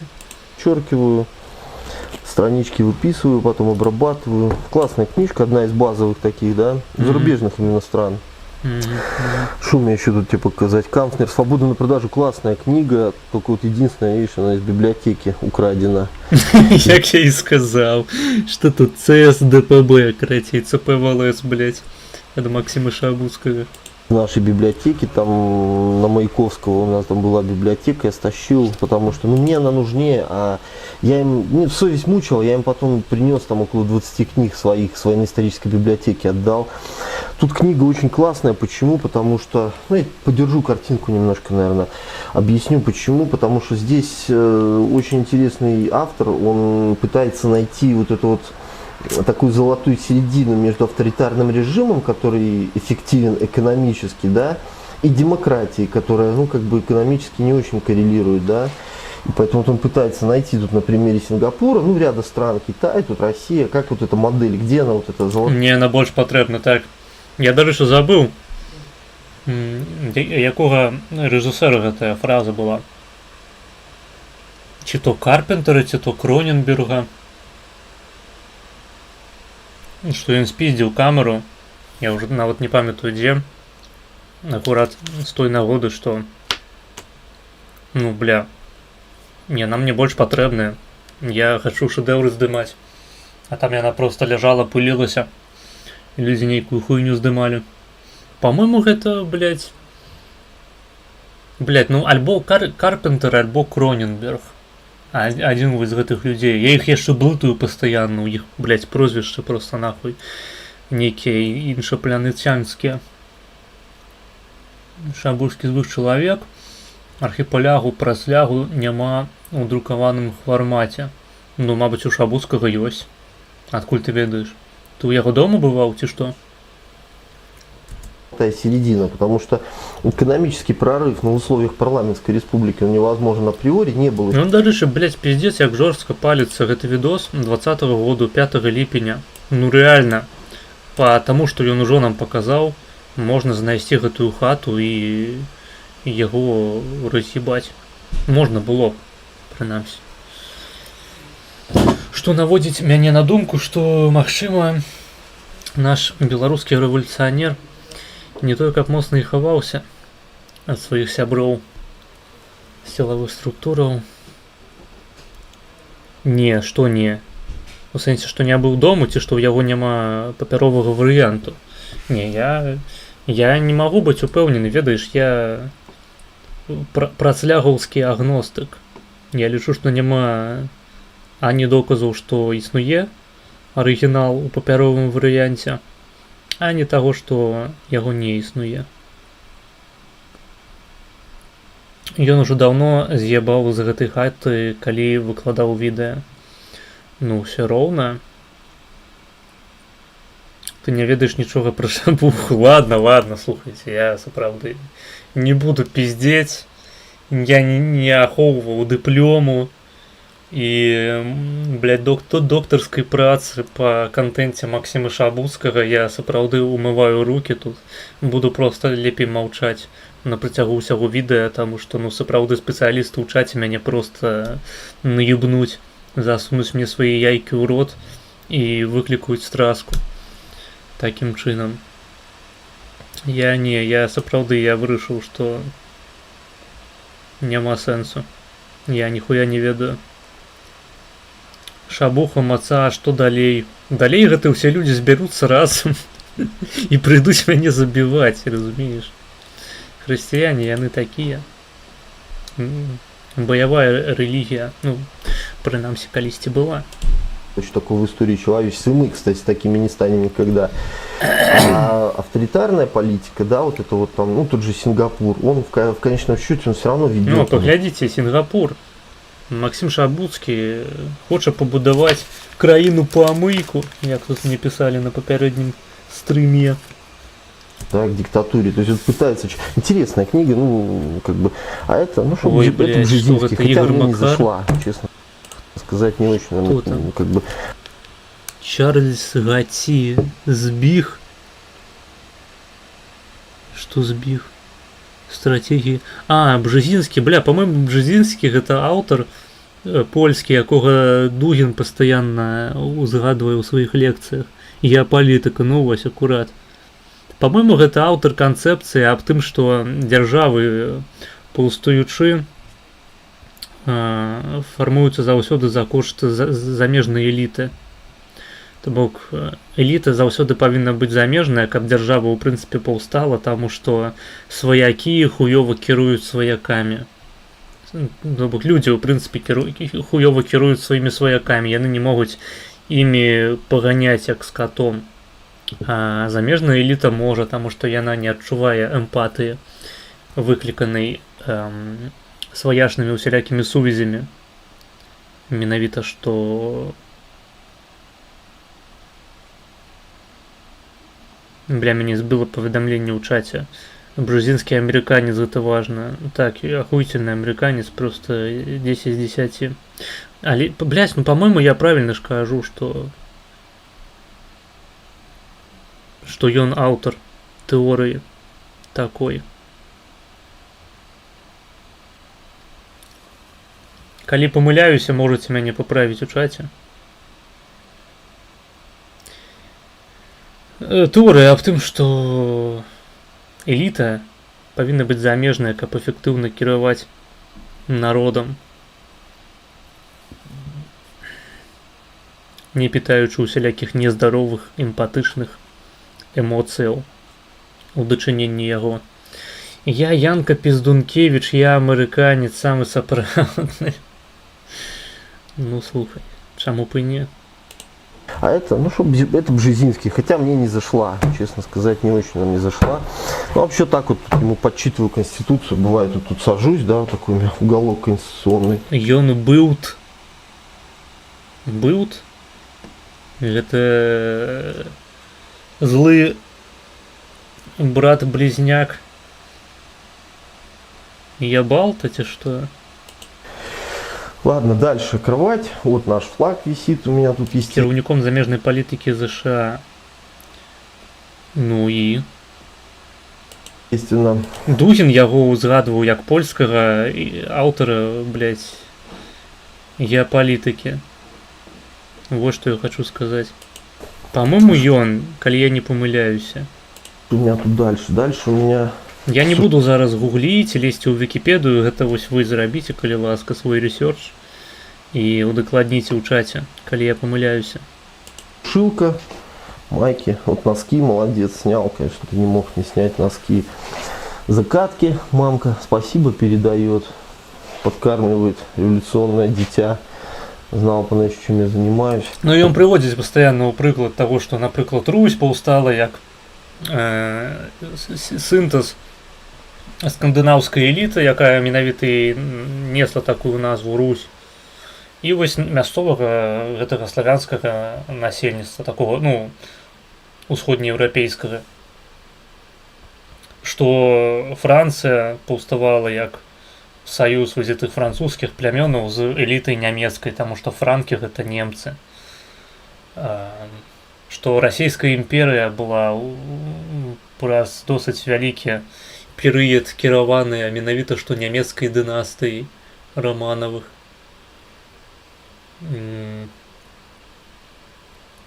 Які там яшчэ прыклады можна прывесці? Ну, калі кажам пра ВКЛ, гэта эліта балтыйская, якая кіравала вось гэтымі славянскамоўнымі. Славянскамоўнымі гэта таўталогія, таму што славяне гэта і ёсць моўная група, ну карацей славянамі. Скажу славянамі не ў тым сэнсе, што яны па-славянску размаўлялі, а проста ў сэнсе папуляцыі ты, якія жылі на тэрыторыі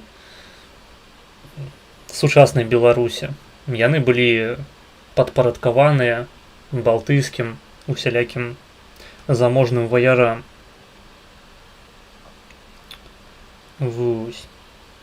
І нават палякі, якія фактычна кіравалі самі сабой, прыдумлялі сабе міты аб тым, што шляхта мае сармацкае паходжанне, такім чынам адасабляючы сябе як такі нават асобны этнас ад большасці польскага насельніцтва, ад сялянства, ад мяшчанства. Таму што гэта ўсё нейкія там палякі, а мы сарматы, мы шляхта.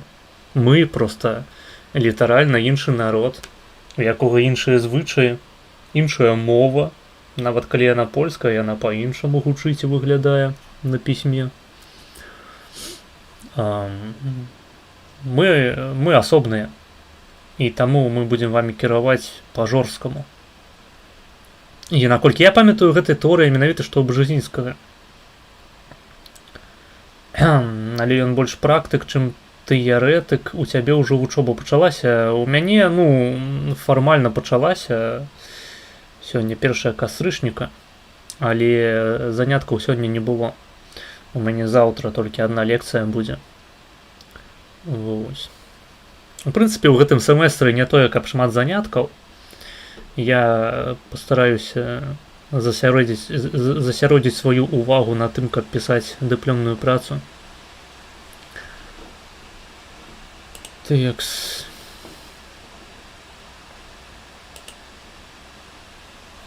Давайте я нават загуглю гэтую хуйню, таму што мне аж самому зрабілася цікава. Усё лепей, чым абмяркоўваць жытловыя ўмовы спадара Шабуцкага. Тэкс.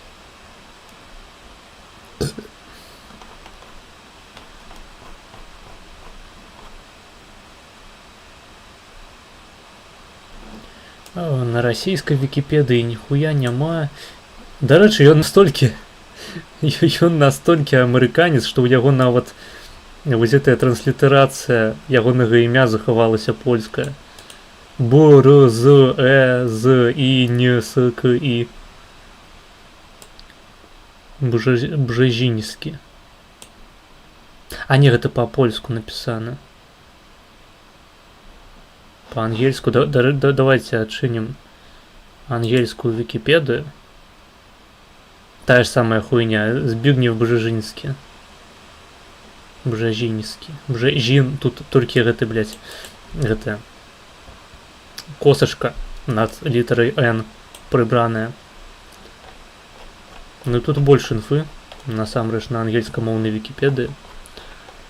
Так. Але наконт ягоных поглядаў тут ніхуя, па-мойму.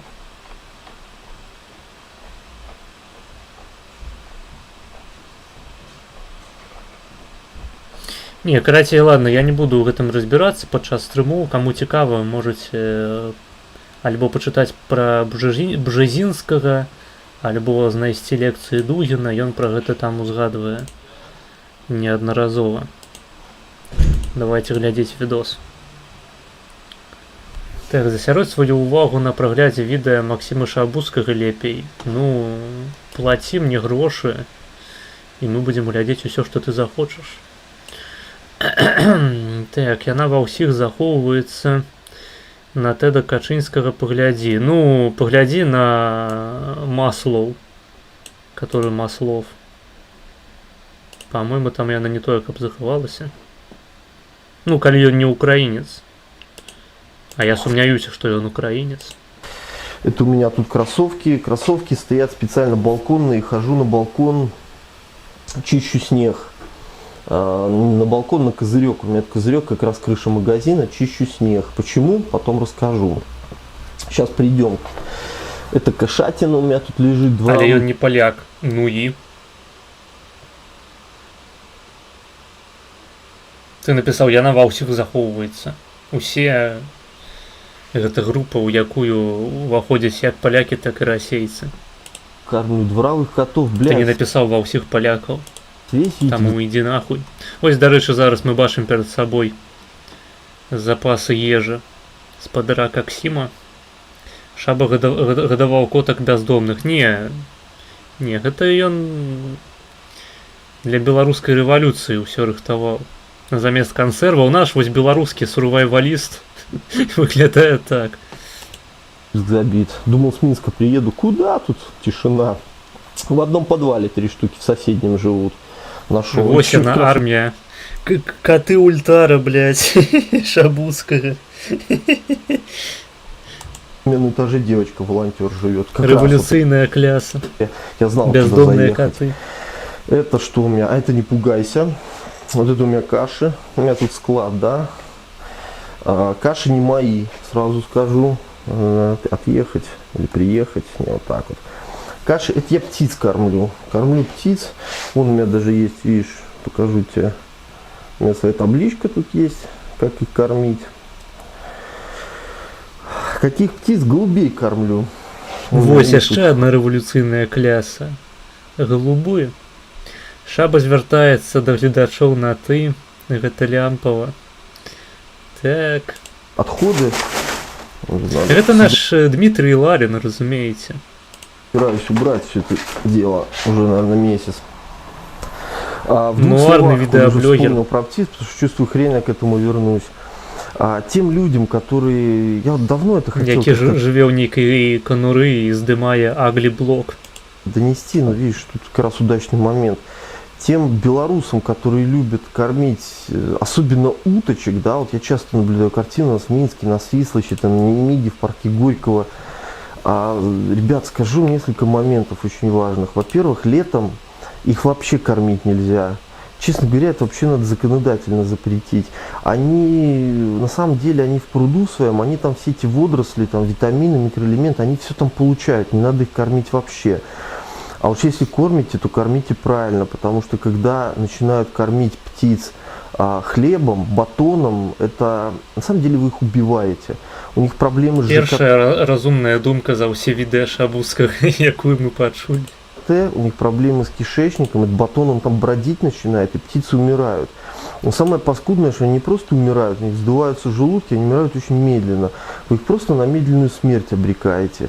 Поэтому за чипсы это вообще надо просто брать молоток и отбивать пальцы, блядь, потому что это страна реально, это наш ликуан Ютуба. У нас, честно говоря, это проблема национальная. Дайте мне 50 таких шабузских, и завтра Лукашенко вынесут с президентского палацу ногами наперед. Этику валдавать. Да можно мачете просто руками отрезать, как у Сингапура, и все. Это тупость, блядь, национальная на всех уровнях у нас. Не, я падтрымліваю вялікія гарады, ведаеце, вялікія гарады, дзе людзі адарваны ад прыроды, дзе яны не разумеюць, што такое птушкі, блядь, як іх можна карміць, як іх нельга карміць. Трэба просто уводзіць тотальны такі рэжым, дыктатуру. Каб людзям рэзалі пальцы за графіці неўзгодненыя на сценах, асабліва за тэгі. За графіці там прыгожае яшчэ можна там паспрачацца. Тэгі, за тэгі адразу можна цэлыя кісці абрубаць, рукі, калі гэта паўтараючыся выпадкі, ну потым там астатнія канцавіны. Парадак.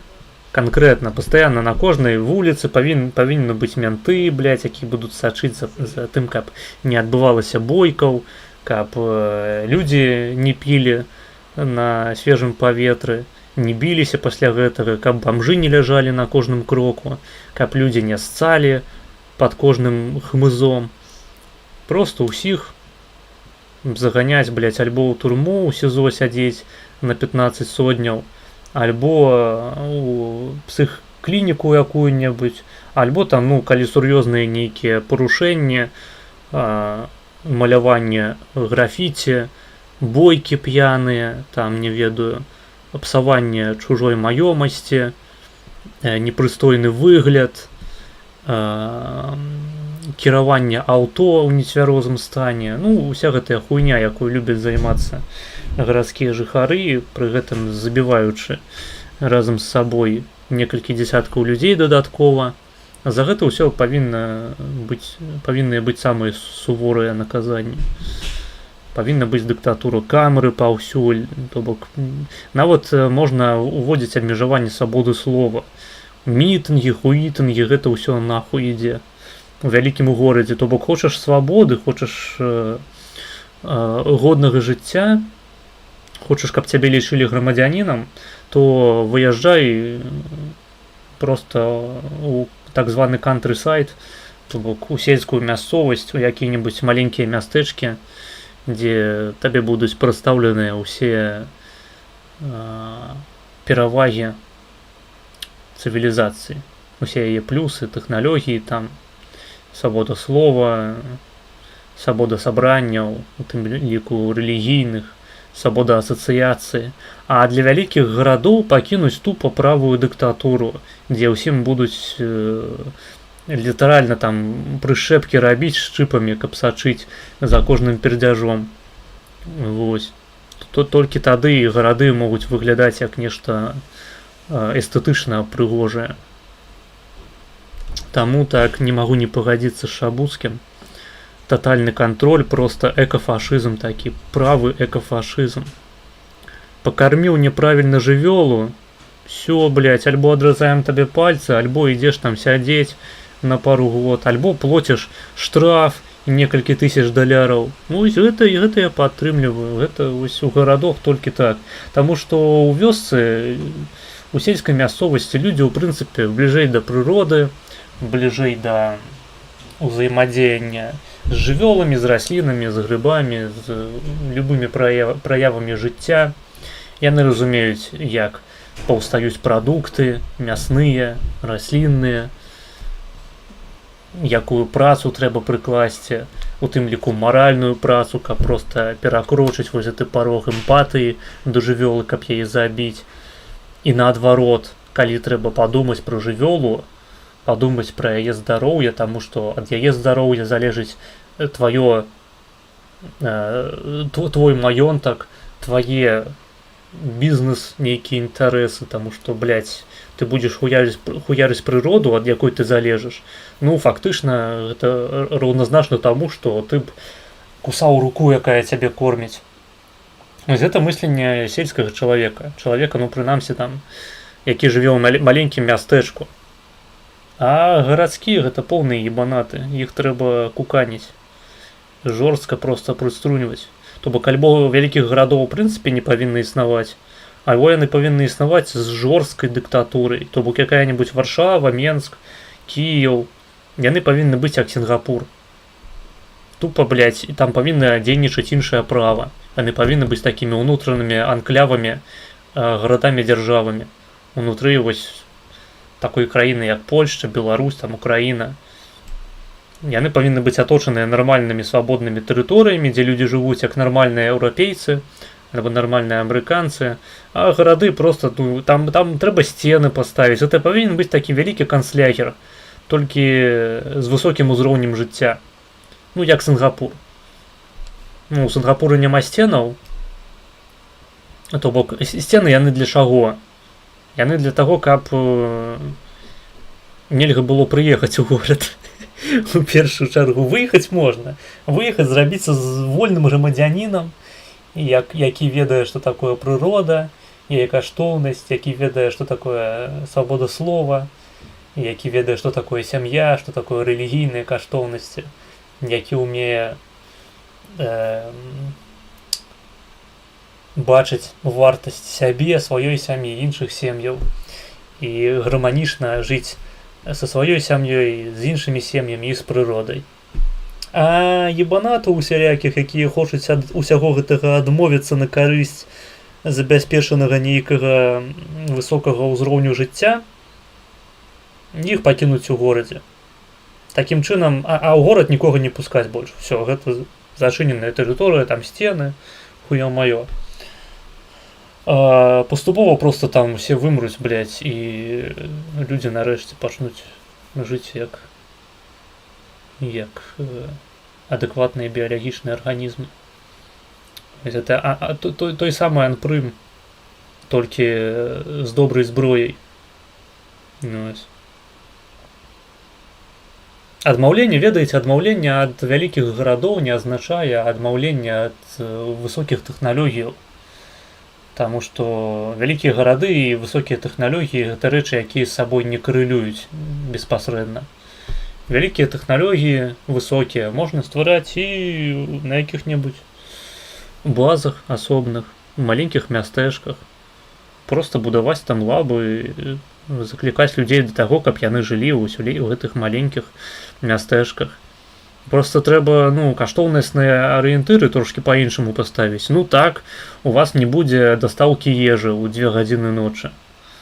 Так, вам прыйдзецца дастасавацца да таго, што жыццё працякае досыць павольна. Але, у прынцыпе, няма нічога добрага ў тым, каб жыць у бясконцым шумавым у бясконцай шумавой кантамінацыі, у бясконцай працы начамі і вось гэтым таксама светлавым затручваннем, то бок калі ты не можаш нармальна спаць, вымушаны есці начамі пастаянна. Калі ты не маеш магчымасці, напрыклад, быць харчаваным сваёй сям'і, сваёй жонкі, вымушаны замаўляць нейкі фаст-фуд. Гэта само па сабе проста не мае ніякай каштоўнасці. Тое, што ўласціва вялікім гарадам. Вялікія гарады, яны патрэбныя для таго, каб наёбваць гояў, якіх ты вызваліў ад прыгнёту панскага і сказаў: блядь, вось у вас карацей вашыя паны, вашыя хаты пазабіралі, таму што вы цяпер да іх не належыце. Вось, у нас для вас прапанова карацей. Ёсць такая хуйня, называецца горад. Там у нас фабрыка. Мы вам дадзім жытло, і вы будзеце працаваць як свабодныя грамадзяне сваёй краіны. А потым ты, працоўны чалавек, селянін былы, прыязджаеш у горад, а там цябе сустракае халупа 2 на 2 метры з драўляным туалетам на вуліцы і праца на заводзе, дзе ты паміраеш просто за 2 гады за кошт усялякіх мутацый, атручвання лёгкіх канцэрагенамі і ўсё, і ўсе дзеці твои, якіх ты, магчыма, там паспеў панараджаць, усе мутанты, ёбаныя, без паловы мозга. Вось это тое, што называецца горад, то, як ён паўставаў гістарычна. Гэта хуйня ўся. Так, добра, я нешта запиздзеўся, вам-то похуй, вы ў чаце нават ніяк не адрэагавалі на гэты спіч, я просто працягну глядзець відос шабухи. Проблема, потому что это же можно было давно решить законодательно, прибить там табличку эту в парке, да, и, видишь, поэтому у нас, что там у нас проблемы. А еще почему птиц, понимаешь, еще тут один такой эффект кобры получается. Ты когда кормишь уток летом, они прикармливаются, они потом на зимовку не сваливают, они тут подыхают. Хотя у нас такие зимы, конечно, тут это глобальное потепление, но все равно лучше летом их вообще не кормить. Зимой хочешь кормить правильно, чем кормить правильно. Но если ты это видео смотришь, наверное, у тебя есть, я понимаю, там выход в интернет. Набери в Яндексе. У мяне няма, дарэчы. Гэта вы зараз глядзіце прэм'еру, тыпу гэта не стрым, калі што. Калі вы думалі, тут нават чат, усё гэта пастаноўка, тыпу, ну... Гэта прэм'ера. В случае вот эти батоны не корми. Я булки. запісаў гэты стрым загадзя. Просто зараз драчу, а вы думаеце, што глядзіце стрым у рэальным часе. Убийство для птиц. Каша обычный, там ячмень, там пшенка. Ну, это это тоже не лучший вариант, но тут, если уж совсем тебя прет там покормить зимой, это мы про зиму говорим, летом вообще не корми. А лучше всего, я говорю, набери, там есть специальный сайт, если ты там часто ходишь, это делаешь. Туда много чего, там смеси можно делать, там и овощи, и скорлупу яичную добавить. Ну, там целые есть, там целые таблицы, методики, как их кормить. Но если не знаешь как, лучше не корми вообще. Особенно, вот, блядь, особенно батоном, ты просто птиц убиваешь этих, как бы, медленно убиваешь, обрекаешь их на смерть. А это я кормлю тут голубей, у меня голуби слетают, сейчас тебе покажу.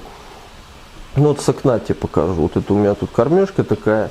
Здесь у меня, ну здесь вообще пепельница. Я на самом деле, кстати, закурю. А это... Блять, он нешта гэтую хуйню раздуркаваў. Я хацеў пажартаваць пра голубоў, што мы глядзім каляровыя дакументальныя здымкі з лабараторыі Скіннера. Вось, але гэты жарт все роўна ніхто не зразумее. Кстати, да, у меня под пепельницей... Таму што лекцыі пра біхевіарызм яшчэ не было. Вот этот товарищ, который он думает, что он министр чего-то там. У него, видишь, тут дырка вырезана как раз. Ужо не актуальна. Ну, видишь, это не просто Так, і ты яго гэту дзірку трахаеш. так. Вообще, Дзякуй за эмоджи ахуительные у чате. хорошего человека тут вообще нормально. Кликайте на эту хуйню, по-моему, она так само допомагает. Пепельница просто маленькая была, но сейчас большая, неудобно маленькая. Так я тут... Ну, это он у меня... На самом деле он помогает мне, этот Хаджимуратович, он мне очень сильно помогает, потому что ну, бывают такие моменты, знаешь, когда ты куришь, тут пепел стряхивается, ну, убирать неудобно, а так его свернул. Так что, ну, видишь, можно сказать, человек родине, хоть таким образом служит родине. Давайте я буду стримить до того моменту, як вы перестанете кликать на эмоджи. Революции, потому что по-другому он, видишь, не служит. А, подожди, с другой стороны. Блять, вы перестали кликать на эмоджи. О, так, пошло, давайте. Знаете, еще, наверное, сниму. Тиснем. Так, вот у меня вода, тут пью воду пью, почему? Потому что еще когда в милиции работал, Кто не тиснет, то и москаль. я ездил в ГКЦ, наш экспертно-криминалистический центр на Володарке, кстати, он там рядом со знаменитой Володаркой. И отдал эксперту воду, проставил ему коньячку, и он там кому-то, ну, корешу какому-то передал. Бля, весь чат москалял тупо. По составу. И Так, там вот по показателям неорганики, там какие-то железа. Я уже не помню, что там было, но там, блядь, там в 30-40 раз превышение. Я вот, честно говоря, нашу питьевую воду теперь из-под крана вот пью, только покупаю себе такую. Здесь у меня... Так, а вода, гэта яна набираецца дакладна не ў тым же самым месцы, адкуль, блядь, вода з-пад крану цячэ. Ты... Мегамозг. Блядь, паглядзіце, ён яшчэ і... Бодыбілдер, ці як... Бодыбілдер. Во.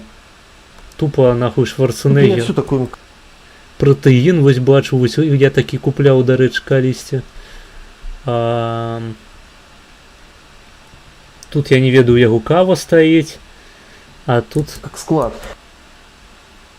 Некие витаминные, мабуть, комплексы, лецитин, блядь. Биоритм, что? Не все стояло. Ну сейчас пока весь спортпит не занимаюсь, потому что... Я так разумею, там омега-3 бестолковые абсолютно. Ну, курю, во-первых, а во-вторых, нервяк такой, что уже ближе, чем ближе это... Насамрэч, калі мяне хтосьці... Калі сярод гледашоў мяне глядзіць хтосьці, хто займаецца спортом актыўна, ходзіць там у мацоўню, я вам хочу сказаць, што вся гэтая хуйня абсолютно не мае ніякай карысці, ніякага сэнсу. То бок адзінае, што сапраўды мае сэнс падчас моцных трэніровак, гэта прыняццё пратэіну. Вось, пратэін сапраўды там, ну, зноў ж таки, трэба не пераборшчыць, таму што калі ты кушаеш нармальна на працягу дню, там якую-небудзь курачку, там, скажем, что такое высокобелковые яйки, ну, карацей, мясо усялякае, жывёльную прадукцыю, навіта высокабелковую, малако п'еш, сыр кушаеш, тварог, то пратэін ён табе патрэбны толькі вось калі ты, напрыклад, не паспеў проста на працягу дня з'есці сваю норму бялку. Калі там ты просто хуярыш дадаткова на сваю норму яшчэ некалькі нормаў, то гэта не мае абсалютна ніякага сэнсу, ты толькі прапярдзішся потым і прасерышся. Это ўсё выйдзе з калам. Просто не паспее пераварыцца. Таму што, блядь, пераварыць і як бы састрававаць бялок і засвоіць не тое, каб простая задача. Вось. Але гэта мае сэнс, калі вы не дабралі сваю норму бялку, вось там, я не ведаю, звычайна кажуць, што для падтрымання сваёй масы хапае 1 граму бялку на кілаграм цела, на кілаграм масы цела.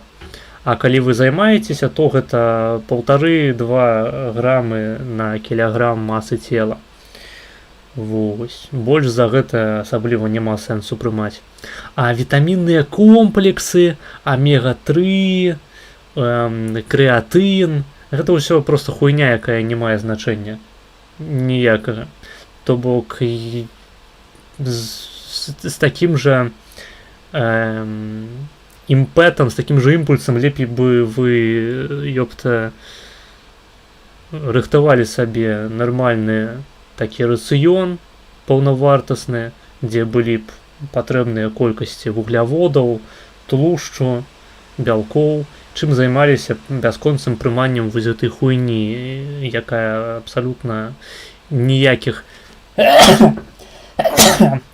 выбачаюсь, ніякіх пазітыўных эфектаў не прыносіць, а ў некаторых момантах можа нават і зашкодзіць, таму што зноў ж такі, калі у вас збалансаваная дыета, то ужыванне дадатковых порцыяў вітамінаў можа прыводзіць да гіпервітамінозаў, да парушэнняў метабалізму, усялякіх гарманальных збояў, не гэтак далей. Туды ж ідуць усялякія БАДы, гліцыны, хуіны. Калі вы, напрыклад, студэнт і думаеце, што прыняццё БАДаў можа палепшыць вашу памяць, вашу увагу.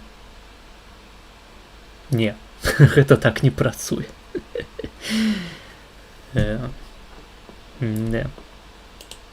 Площадь, тем немножко нервяк. Что здесь? Давай, наверное, в 2 словах, коль видео у нас такое образовательное. Вот сигареты, это 200 канцерогенов, ладно, это мы в карман пока положим. Что здесь тебе рассказать в 2 словах? Давай. Сейчас как-нибудь удобнее стану, чтобы камера тут... Лецитин – это фосфолипид. Такі. Так. Тут компонент клетачных мембранаў.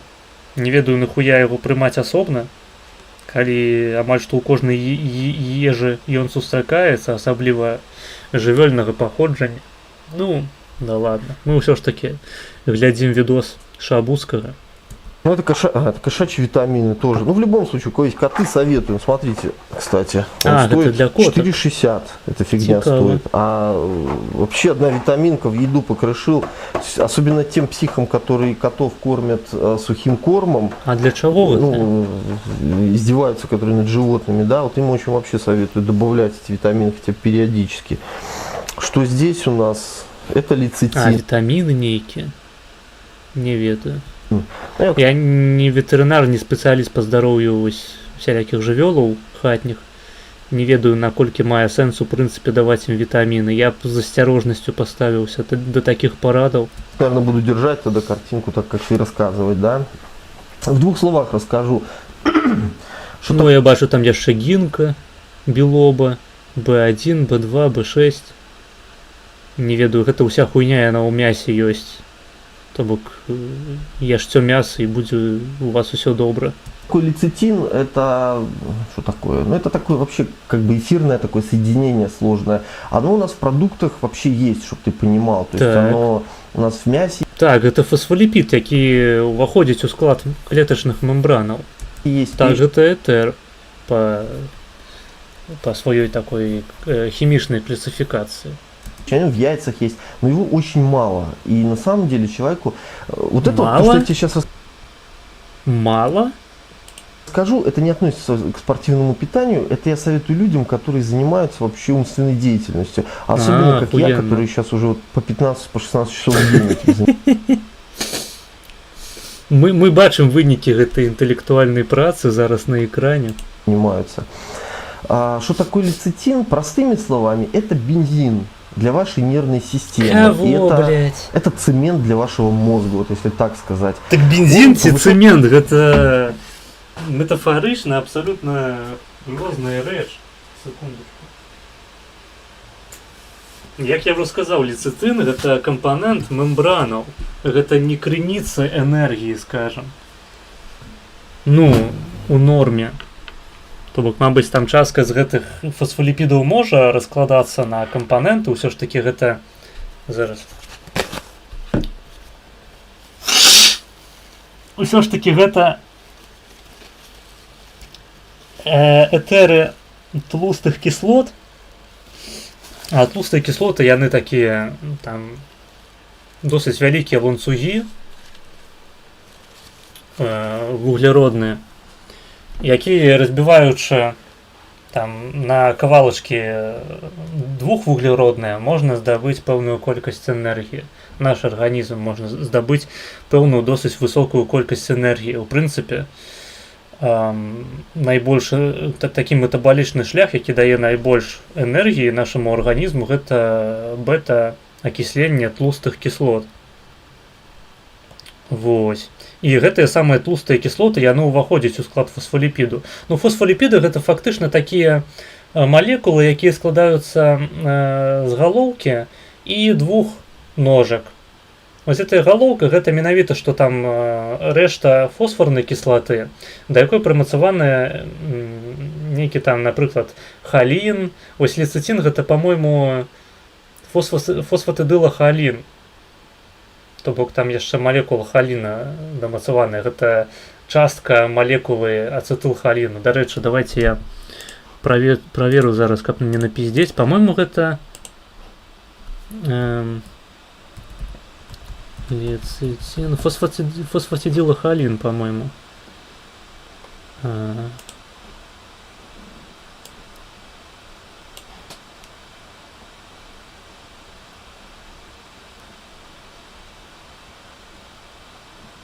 Так, менавіта што. Вось, то бок галоўка, яна складаецца з гэтага халіну, які разам з фосфарнай кіслатой складае галоўку малекулы полярную, якая накіраваная на знешні бок клеткі. Таму што знешняя прастора, асяроддзе клеткі, гэта там вада, усялякія полярныя малекулы, і адпаведна галоўка, яна накіраваная вось у гэты бок. Таму што яна там можа кантактаваць з іншымі зарадамі электрычнымі, электрастатычнымі. А дзве ножкі вось гэтыя, яны складаюцца з тлустых кіслот. Кожная вось з гэтых ножак одна тлустая кіслата і другая тлустая кіслата. Это такія ланцугі. Там, скажем, от 16 до 20 і нават больш атомаў вуглероду. Іх можна рубіць пастаянна, і за кошт разбурэння хімічных сувязяў у гэтых тлустых кіслотаў можна вырабляць малекулы АТФ, якія далей ідуць на тое, каб здзяйсняць рознага кшталту іншыя працэсы будавання, напрыклад, бялковых малекулаў ці, скажам, не ведаю, новых якіх-небудзь угляводаў ці тлушчаў. Ёсць не толькі працэсы метабалічныя, катабалічныя, якія разбураюць тлушчы, ёсць яшчэ працэсы анабалічныя. Гэта ўсе працэсы звязаныя з пабудовай макрамалекулаў, такіх як бялкі, угляводы і тлушчы. Але мы гэтыя самыя тлустыя кіслоты ў асноўным атрымліваем з трыгліцэрыдаў усялякіх. Гэта таксама такія этэры гліцэрыну і там трох малекулаў гэтых самых тлустых кіслотаў. А фосфаліпіды Яны не той, каб шмат энергіі даюць, у прынцыпе. Не той, каб шмат энергіі.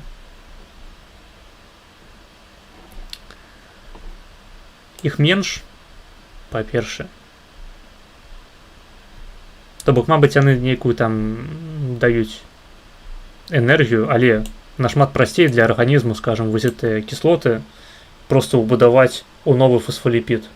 Так, фасфаліпід ён павінен прайсці стадыю распаду, таму што іначай ён там наўрад ці пройдзе праз мембраны. Але потым зноў адбываецца сінтэз, і вось гэтыя тлустыя кіслоты, яны хутчэй за ўсё проста не распадуцца нават. Вось. Лецытын гэта проста кампанент мембраны. Гэта вось, не ведаю, людзям, якія перажылі якія-небудзь інсульты, вось, вылівы усялякай крыві ў мазгі. Так, секундачку, а чаму ў мяне на экране чат не абнаўляецца?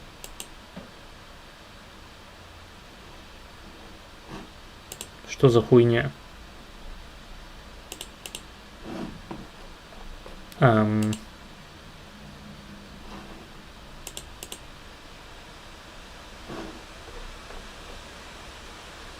Дзіўнавата. Окей. Пра што я казаў? Так, лецытын, ён, як бы, яго мае сэнс прымаць людзям, перажыўшым усялякія інсульты, блядь, траўмы галаўных мазгоў, якім патрэбны усялякія працэсы, звязаныя з рэгенерацыяй нервовай сістэмы, якая, дарэчы, не тое, каб мае шмат пацверджанняў такая рэгенерацыя, але дапусцім. Бо пэўныя паталогіі здаровым людзям нахуя прымаць лецытын, я не разумею, у прынцыпе. То бок у нас Максим Шабуцкі яшчэ і біяхакер. Внимание, он способность к тут, ну, вось написали просто ў чаце, я нешта прапусціў, а даўно Шабуцкі аглядае каціную ежу. Зараз ён аглядае проста бады, якія ён назбіраў у сваёй кватэры. Я не разумею, чаму чат, блядь, не абнаўляецца на экране, ёб вашу мать. Што гэта такое? Што, блядь, не так?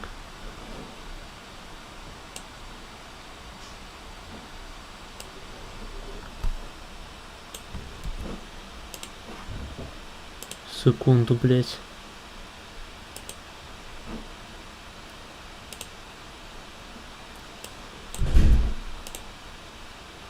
Все ровно. Пиздец.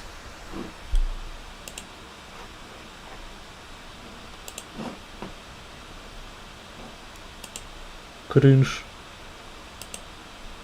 Паспрабуйце, напишите што-небудзь у чаце яшчэ зараз. Гэта праблема менавіта з гэтым карыстальнікам ці ў прынцыпе вашыя паведамленні больш не адлюстроўваюцца на экране. Вось я, напрыклад, калі напишу,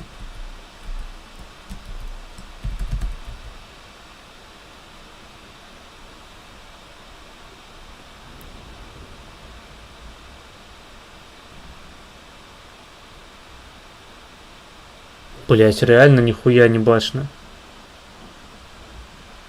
Что за кал? Секунду. Мне трэба гэтую праблему вырашыць. Так.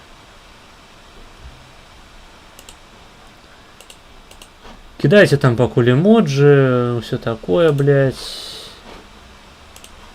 Зараз паспрабую хутенька.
Пиздец, блядь.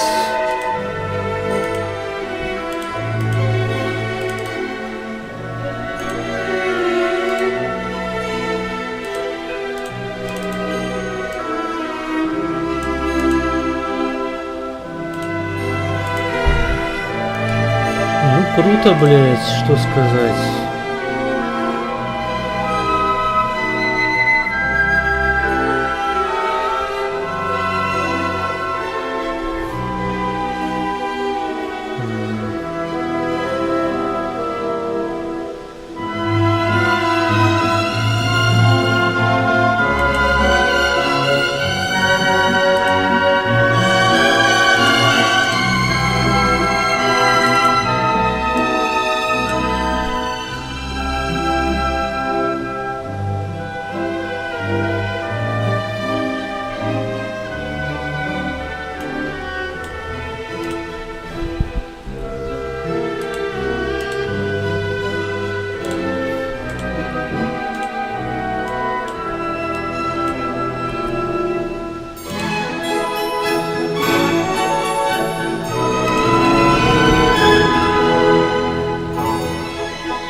Не, нихуя не маю, не веду, что это, блядь, хуительный чат. Просто пиздец. Мабуть, якая-нибудь помылка наступила, ці не ведаю. Патрэбны премиум, нахуй, ці яшчэ што на гэтым сайце, не ебу. Давайте без чату просто посядзім, поглядзім. Ну, то бок чат, ён застанецца просто вось у выглядзе чату, які будзе захаваны разам з трансляцыяй потым.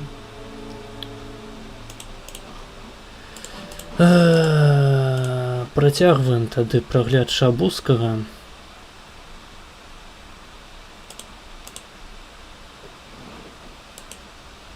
На чым я спыніўся? А, так, ну я ўжо сказаў наконт лецытыну, не ведаю, як яго правільней назваць па-беларуску. Лецытын, напэўна. Лецитин. Фосфатидилохолин. Течение увеличивает.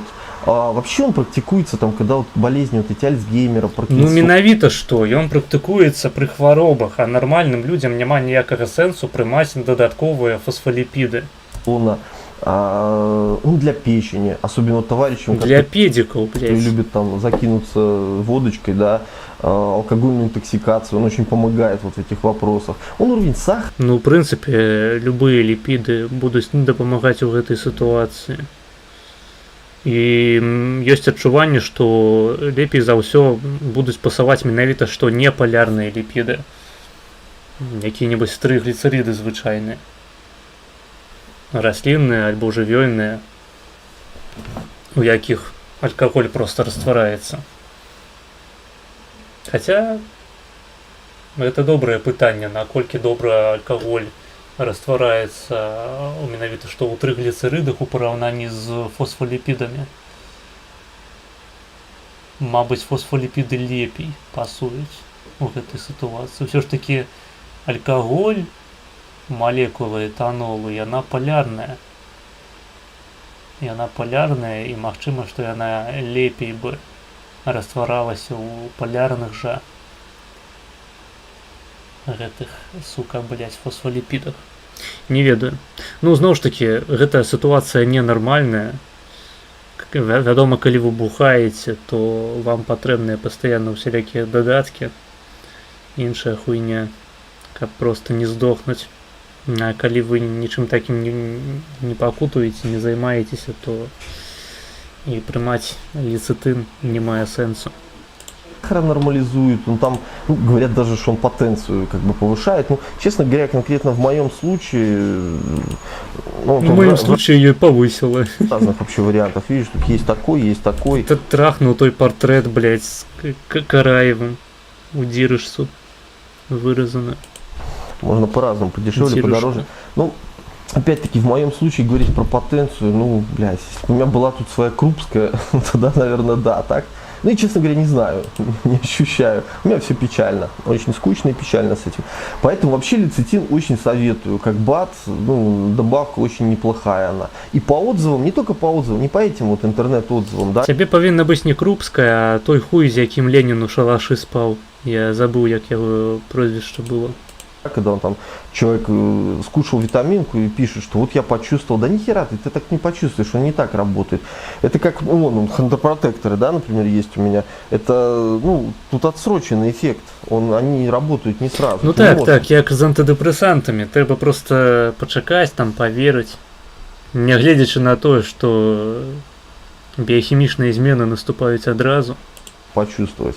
Это, ну, это не экстази, оно немножко не так все работает.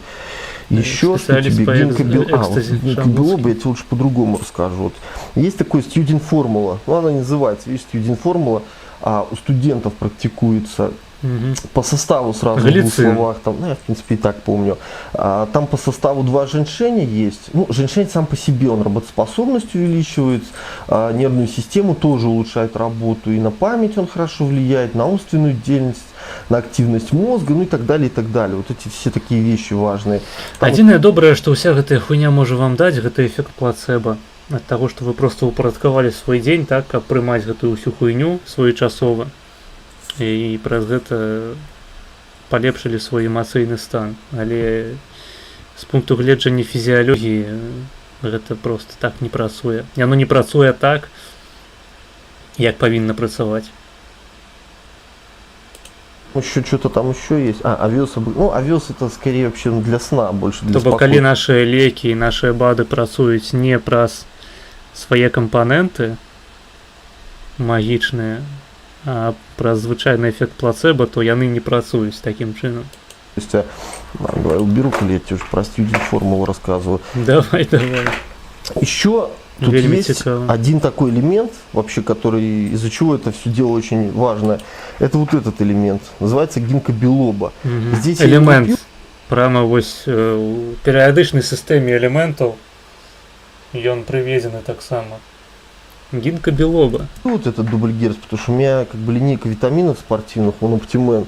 Тебе покажу вот такие вот, и как бы просто там у меня и так переизбыток витамина В, поэтому он мне нафиг не нужен. Гинка белоба гэта расліна цікавая трошки з іншага пункту гледжання. Гэта адзіная расліна з, як гэта па-расейску там было.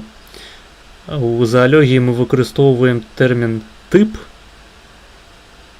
а там парадак, по-моему.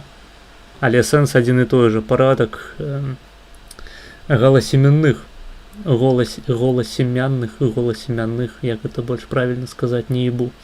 Карацей, адзіны від увогуле сярод голасемянных, да якога залічваюцца усякія хвойныя, карацей, ну, усе дрэвы з іголачкамі. Сярод іх гінка белоба гэта адзіная расліна, якая захавала лісця. Вось што цікава, з эвалюцыйнага пункту гледжання. Яна проста старэйшая. Яна раней адышла ад гэтай агульнай галіны хвойных, там, хуёйных, якія пайшлі ў спецыялізацыю лісця, такія іголачкі. Яна адышла раней і захавалася ў сваім стане да сённяшняга часу, як такое дрэва з сапраўдным лісцем падвоеным. У нас на кампусе, дарэчы, расце. У Беларусі, я памятаю, у Віцебскім батанічным садзе можна было знайсці гінка белоба. У Менску, ну, 100% ёсць у батанічным садзе таксама. Павінна быць. А здесь вот субстанциальная значимость вот этого вот, это гинка белоба. Что такое гинка белоба? Вообще есть такое растение, оно, кстати, так и называется гинка. Его экстрагируют. Правда? Нихуя себе. Из растения, и получается вот эта добавка. Растет где-то, точно не скажу, но где-то какие-то китайские монахи там в Шаолине. Да, калі яна на беларускай зямлі таксама можа расці. Беларускай, польскай. В Азии выращивают. Ну, вядома, штучна прывезеная, але яна тут прыжываецца. Прынамсі ў штучных умовах. Что хочу сказать про гинка белоба. У лесе я не ўпэўнены, ці яна б здолела выжыць у канкурэнцыі з іншымі там вось гэтымі ўжо кветкавымі раслінамі. якія ўсе досыць моцна досыць такую сур'ёзную лісцевую масу на сябе нясуць. Это Просто плошча фотасінтэзу ебанутая. Ну, адпаведна, хуткасць росту нашмат вышэйшая, чым у гінка. в том, что БАТ, ну, по сути, своя биологически активная добавка, она... Ну, Дарэчы, не памятаю, ці гінка білобу праходзіць праз стадыю ападання лісця. Вось гэта цікава было б даведацца. Таму што у чым у прынцыпе сэнс эвалюцыйнай стратэгіі хвойных раслінаў? У іх лісце, яно збудавана так, каб пры займанні найменшага аб'ёму выстаўляць на сонца найбольшую плошчу, найбольшую паверхню, каб проста павялічыць плошчу фотасінтэзу, плошчу вось падання святла на гэтыя самыя іглы вуголле. І такім чынам вось не трэба табе шмат клетак мець, то бок зноў ж такі я узгадваю, найменшы аб'ём, найбялейшая плошча.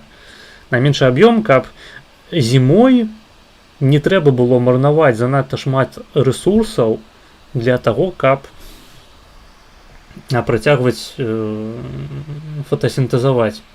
Так, то бок звычайныя дрэвы з вялікімі лісцямі, ну, напрыклад, скажам, дуб.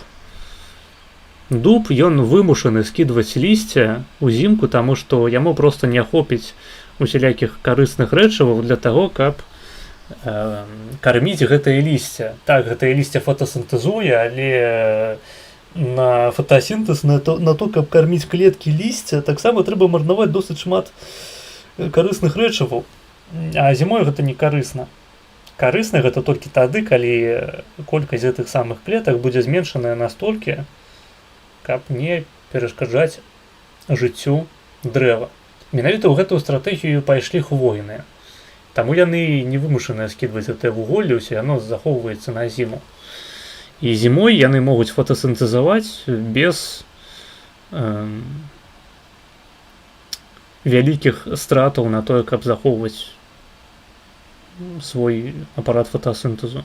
Спадзяюся, я у меру ясна паясніў.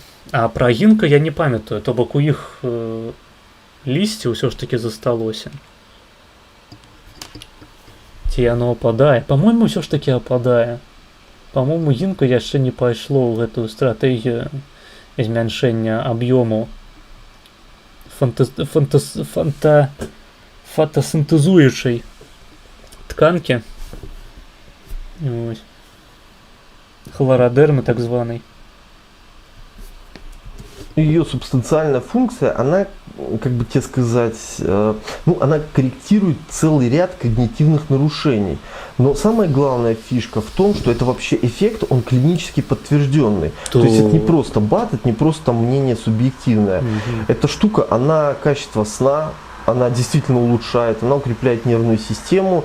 И вот здесь, кстати, ну, она действительно... То, вот, што сапраўды можа палепшыць вашу якасць сна, гэта гігіена святла. Гігіена не ад слова гігін. То бок, трэба проста не сядзець перад кампом, не глядзець тыктокі перад сном. Просто...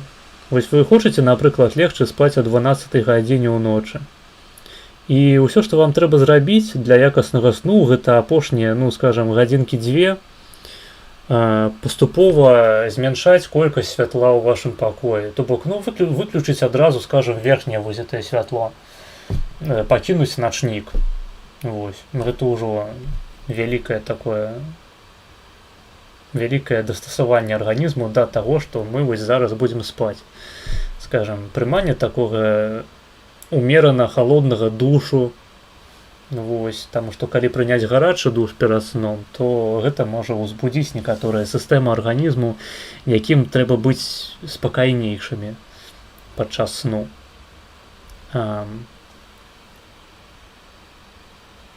Што яшчэ?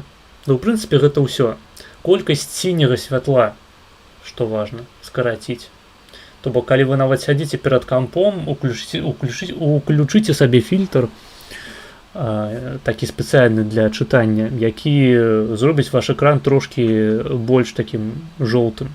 Я пастаянна з ім сяджу, напрыклад. І я, калі б я пераключыў зараз на звычайны, мне просто, ну, мне было б вельмі непрыемна глядзець на экран, ён быў бы для мяне тупа сіні, нахуй.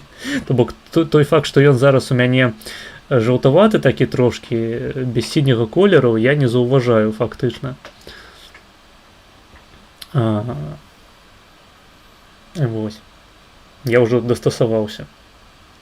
Я пастаянна з такім сяджу. Вось. Я не ведаю, там, скажем, сядзіце вы чытаеце нешта, альбо ў соцсетках бавіце час, а ўключаеце начны рэжым, зноў ж такі. Каб вам не біла святло, уебала пастаянна. Такое сіняе, нахуй, святло. Ну, каб яго, прынамсі, было менш. Вось, калі, ну, я разумею, што звычайна у нас няма магчымасці перад сном яшчэ 2 гадзіны не рабіць ніхуя, акрамя таго, каб проста, не ведаю, там, ляжаць і рыхтавацца да сну, кніжку чытаць. Прынамсі, вось абмежаваць гэта сіняе святло, ягонае напружанне менавіта ў тых гадзінах, калі вы рыхтуецеся да сну. Гэта мае значэнне. Там, абмежаваць таксама гукі, там немагчыма спаць, калі побач з табой хтосьці пастаянна, блядь, ходзіць, грыміць посудам, шаркае нагамі, мыецца, блядь, у душы. То бок гэта таксама варта абмежаваць. Шумавая ізаляцыя, менш святла, менш сіняга святла ў прыватнасці. Вось. Такі летненькі душ можна прыняць. Пашпацыраваць, скажем, перад сном. Хвілінаў 20. Падышаць свежым паветрам. Зноў ж такі, свежае паветра. То бок можна праветрыць пакой перад сном. Гэта тыя рэчы, якія робяць ваш сон якасным. А гінка білоба гэта проста копіум, блядь. Я заўсёды з начніком увечары. Ну вось, гэта правільна. Гэта правільна. Мне трэба таксама пачаць больш сур'ёзна ставіцца да сваёй гігіены сну, а то ў мяне зараз і вялікае святло ўключанае, і начнік, але ну мне гэта трэба для стрымоў, каб мяне было нармальна бачна на экране. О, дарэчы, чат пачаў, блядь, высвятляцца зноў. Цудоўна, блядь. Себе чат прасраўся. Бачу. Я хуй ведаю, мабыць, там на сайце быў нейкі перагруз, затрымка. Не ебу. Так, цяпер зноў бачны чат. Пішыце ў чат, кідайце эмоткі. Все будзе бачна на экране, на ўсё буду адказваць.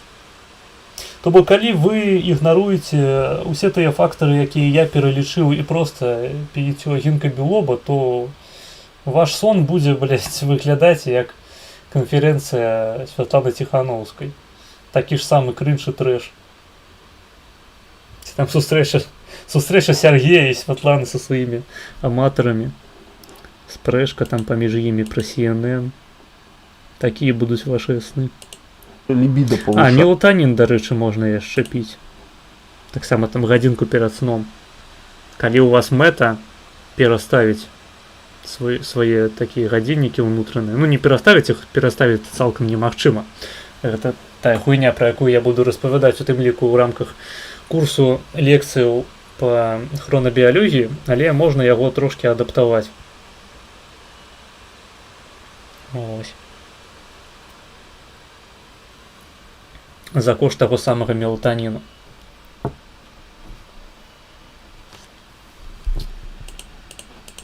То есть, ну, не знаю, там в каких пропорциях, но вот эта вещь уже как бы клинически доказана, поэтому, ну, как бы, может, советую тоже, если у кого-то проблемы. И, кстати, вот еще один Хотя, момент. зноў ж таки, нават мелатанін вам не дапаможа, калі вы не выключыце святло, блядь. Ён просто не прынясе эффекту. Вот хорошо вспомнил про либидо. Если это видео смотрят белорусские девушки наши, да, то, красавицы, хочу вам сказать следующее. Почему красавицы? Ну, потому что на самом деле, знаете, есть такое выражение, если ты хочешь познакомиться с красивой девушкой в Москве, то тебе надо идти в этот Тебе треба быть русней. в ночной клуб куда-то.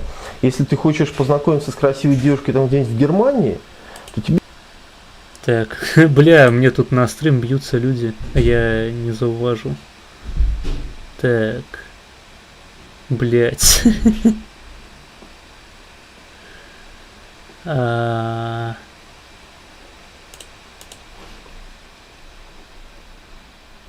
Секунду. Блять, ну з іншого боку, я ж, ёпта, у конфе сяджу. У чым праблема долучыцца?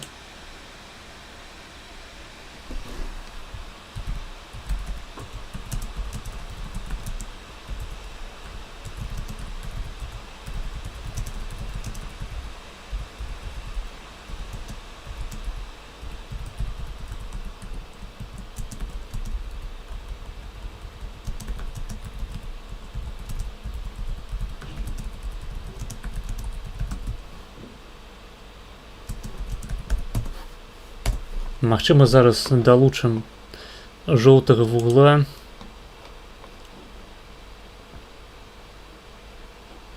Так. Ну-ка, что-то мне дослали. Так.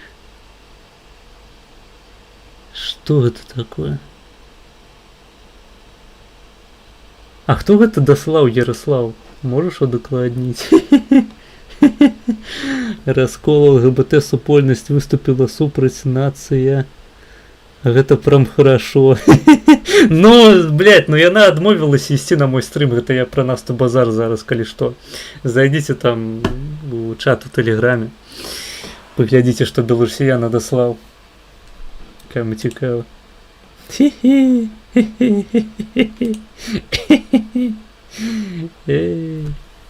Охуительно.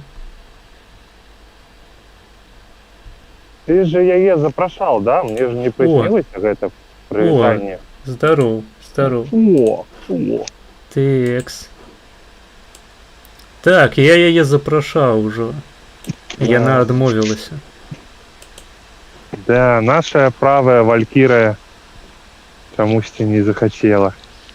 Так. Яна палічыла мяне просто занадта цэнтрыстам. О, я недавно побачив, блядь, мемы з радикальними центристами. І там весь сенс гэтых мемов складаўся до того, что, ну, вядомо, что центристы пидорасы, их не любят. Не... Мы же на ютубе, да? Мы на ютубе, так. Центристы пидорасы, их не любят ни правые, ни левые. И там яны выставляліся так, что они просто рабілі, каб не падабалася ни правым, ни левым. Гэта такі радикальный центризм. Мы не выступаем ни за тых, ни за тых. Будем робіць горш обоим бокам. База. Гэтыя правакі і левакі заебалі. Да і цэнтрысты таксама. У ўсіх, у прынцыпе, трэба ў печку. Текс.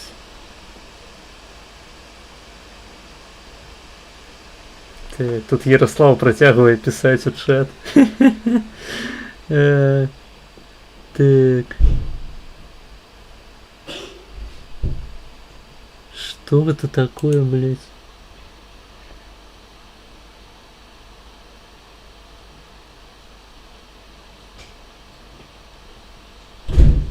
Карацей, Ярослав, я нихуя не разумею, что ты пишешь. Давай на стрим, блядь, поясни за ситуацию, потому что я не ебу. Там жанчына, яна, походу, думае, што маргінез гэта ты, але маргінез гэта я. Нешта тут не сыходзіцца.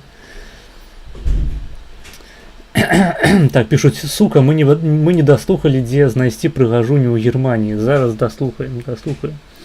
Кірмаш правая, конечно, зараз я вам видос покажу. Секунду.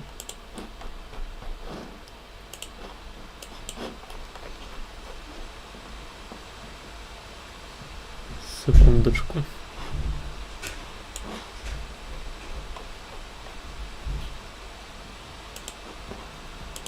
Текс. Як это вывести теперь? Телеграм.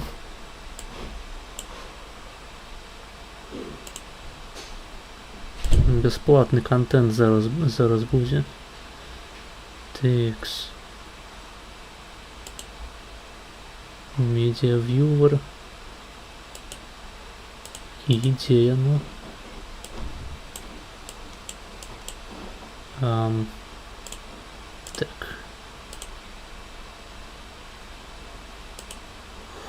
Хуйня некая.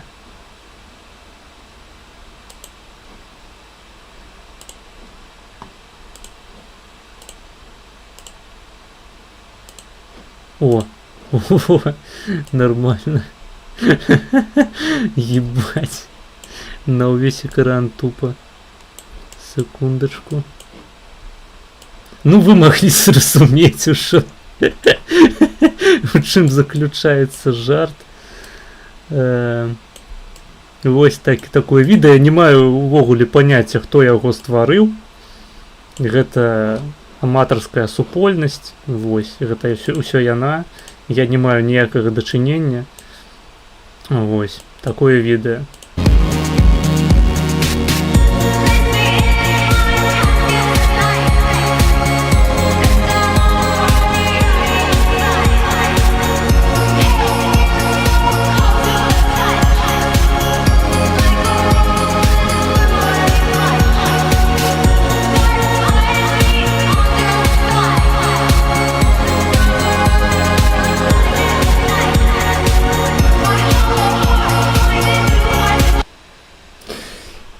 Ніхуя не смешна, як бы вядома. Ось. Гэта мы адкладваем адразу. Такое дзецям паказваць нельга. Так. Дарэчы, правы угол. Ты не хочаш Шабуцкага паглядзець?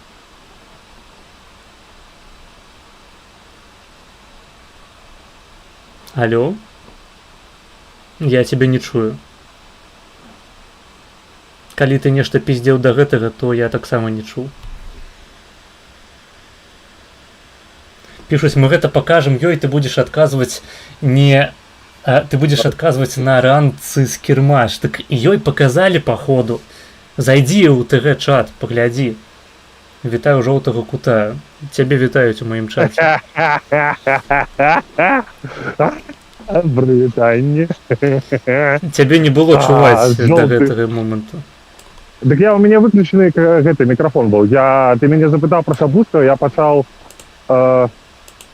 тебе казаць аб тым, што Шабуцкі гэта не той, хто маў два пашпарты, ну, этот расійскі і беларускі, і ён гэтат ад Зянона яшчэ быў, Зянон за яго пісаўся. Не, ты блытаеш, гэта быў Сахашчык.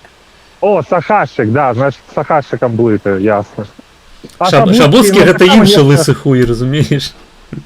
Ну, я так разумею, ну, типа, ягонае прозвішча мяне, ну, выказвае, што это штось ён з 20-го года дзесьці з'явіўся, да? І там пасля гэта... Ну, типу, ён рыхтаваў плян Багратыён па супраціве сілавому.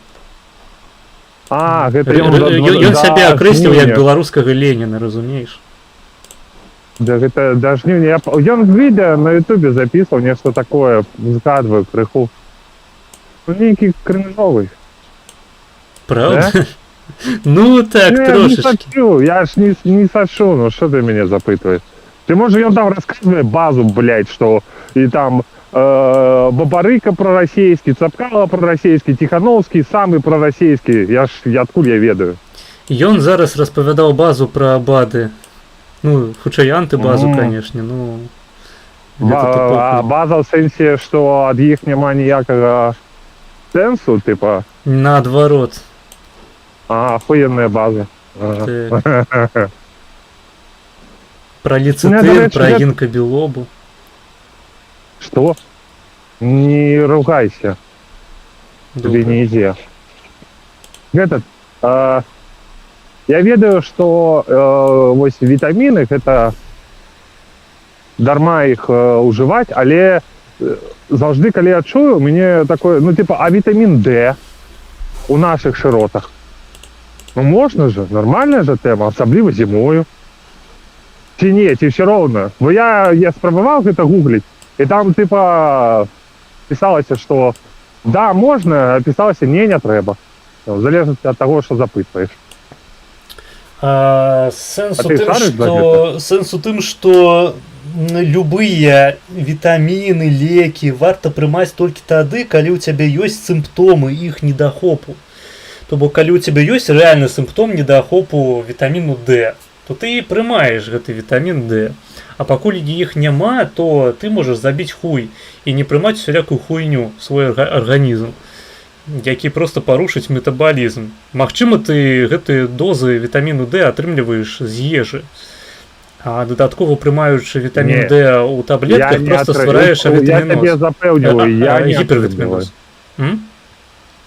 Я тебе запэўніваю, я не атрымліваю. Ну, у цябе спецыфічная сітуацыя. Так, ты, блядь, звычайных макраэлементаў не атрымліваеш там. Ну, не макраэлементаў, а гэтых макрамалекул, там, бялкоў, журоў, тлушчаў, вуглеводаў. Ось, не кажучы ўжо пра вітаміны. Гэта іншае. Просто, калі ў цябе на нармальную ежу не хапае грошай, то на вітамін D тым больш. Але у мяне застаўся з сытных часін. Я себе калісьці гэта калісьці купляў, толькі я так і все гэтыя лекі прымаю, што типа, ну, папіў і забіў.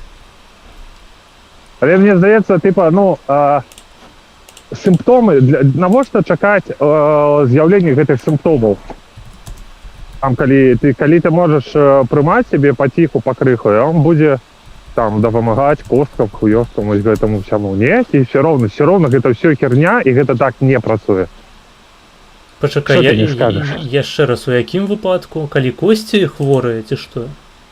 Не калі, а ты кажаш, што прымаць вітаміны трэба, калі з'яўляецца ўжо сімптомы. Так. А навошта чакаць з'яўлення сімптомаў, калі можна загадзя прымаць паціху, пакрыху? Ну, таму што ты гэтыя ўсе вітаміны можаш атрымліваць з ежы. То бок, але больш увагу трэба... Хіба няма такой тэмы, што ў нас за зімы, за ўсёй херні, у нас ёсць маленечкі такі недахоп. Ну, заўжды. Ці не, ці ўсё гэта мана, і насамрэч нічога такого няма. Я думаю, гэта мана, блядь, все просто крынж. Ну, тыпу, калі у цябе настрой псуецца праз тое, што святла недастаткова, ну, блядь, магчыма, гэта адбываецца не на ўзроўні недахопу вітаміну D. Гэта такое досыць сур'ёзнае спрашчэнне. Вось, ну, сапраўды, паўсюль вільготна вельмі, ідуць дажджы, блядь, шэрае неба, а мы тлумачым наш хуёвы псіхалагічны стан тым, што нам не хапае вітаміну D. Па-мойму, гэта ідэатызм. Ну, як бы, нават калі б там быў недахоп вітаміну D, гэта была б нейкая вельмі невялікая доля таго, што з арганізмам адбываецца, калі здзяйсняецца пераход паміж сезонамі. Я такіх даследаванняў не бачыў наконт вітаміну D узімку менавіта, але гучыць як поўная хуйня, шчыра кажучы. Бля, ты ж павінен разумець, што праклён усе гэтых даследаванняў тым, што зараз ты можаш якую захочаш тэму шукаць на PubMed, напрыклад, і ён тебе будзе знаходзіць тыя артыкулы. Ну так, толькі... Вітамін D, ён павялічвае ў цябе з'яўленне раку. А потым і таксама шукаеш, вітамін D памяншае у цябе верагоднасць з'яўлення рака. І ўсё. Гэта мільён. Гэта праўда. PubMed гэта такая тая яшчэ сметніца, таму вельмі трэба уважна глядзець, якія артыкулы ты чытаеш. То бок, па-першае, трэба глядзець, гэта адзіночны артыкул, ці гэта агляд, то бок які-небудзь мета-аналіз. Мета-аналіз гэта лепей ўсё ж такі, чым асобны артыкул, таму што ён проста робіць такі агляд па літаратуры, якія ў прынцыпе былі даследаванні, і якія вынікі яны паказалі. Магчыма, я калісьці зраблю што-небудзь наконт БАДаў, вітамінаў. Я проста рабіў лекцыю пра антыдэпрэсанты, і там вось акурат мета-аналізы паказваюць, што эфект ад антыдэпрэсантаў ён не адрозніваецца ад эфекту плацэба. То бок нават на ўзроўні лекаў гэта такая хуйня адбываецца. А антыдэпрэсанты абсалютна пастаянна выпісваюцца, нават калі ў цябе няма дэпрэсіі. Калі ў цябе там У лепшым выпадку, калі ў цябе ёсць праблемы з трывожнымі усялякімі разладамі, а насамрэч тут вельмі шмат ёсць выпадкаў, калі антыдэпрэсанты выпісваюцца людзям, у якіх там сабака памёр, ці яшчэ там нейкая хуйня, там звольнілі з працы, і вось на табе антыдэпрэсанты прымай. Нягледзячы на тое, што там пабочкі проста пацверджаны, і яны досыць сур'ёзныя, аж да суіцыду, ад павышанай верагоднасці суіцыду праз антыдэпрэсанты. Да. То бок так... Акрамя гэтага, акрамя гэтага цябе яшчэ ніхто не папярэджвае, што пасля таго, як ты скончыш прымаць курс антыдэпрэсантаў, табе патрэбна будзе яшчэ правільна з яго сыходзіць. Таму што ў іх можа надыходзіць такі сіндром адмовы, што тебе зноў яны спатрэбяцца. Ўжо больш мацнейшыя. Гэта праўда. Сіндром адмены ад антыдэпрэсантаў не тое, каб вельмі адрозніваецца ад сіндрому адмены ад наркотыкаў, наркатычных рэчываў. Ёсць такое. А калі адмены, то, напэўна, сіндром скасавання? Не? Хуйня? Ладно. Я памятаю, што па-польску, па-мойму, гэта называецца адставенне. Як гэта перакласці на беларускую, я не ўпэўнены. Хуй ведае. Ну, адставанне.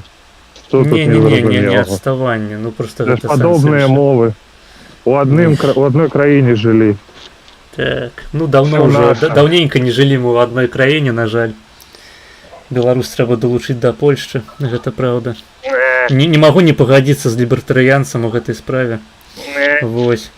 Я што хацеў сказаць? Калі б Польша была сапраўдным прыкладам, ну ладно, я не буду... Ну, параўнанне з Беларусі, гэта сапраўдны прыклад. Да, блядь, з Беларусі любая хуйня будзе лепей. Ну, то есть мы зараз так дапиздзімся, што да Украіны трэба яе далучаць. Ну, слухай... Не, блядь, ну не. Не падчас вайны, канешне, але ў прынцыпе. Ну, зразумела. Да Літвы можна далучыць Беларусь. Захопім Украіну. Ось, будзе ахуенна. Слава, жыве Беларусь у складзе Літвы, я так лічу. Да, асабліва вось Літва, ну. Конечно, калі абіраць з усіх нашых суседзяў, то Польша гэта найлепшы варыянт, але тут, ну, просто конкурс суседзяў, блядь, такі, што... Як хутка ты здаўся? Так не, я не здаўся, я ўсё роўно супраць. Просто, ну, у нас выбор, бля, Украіна, Расія, гэта Літва. Ну вось, я абіраю Польшчу.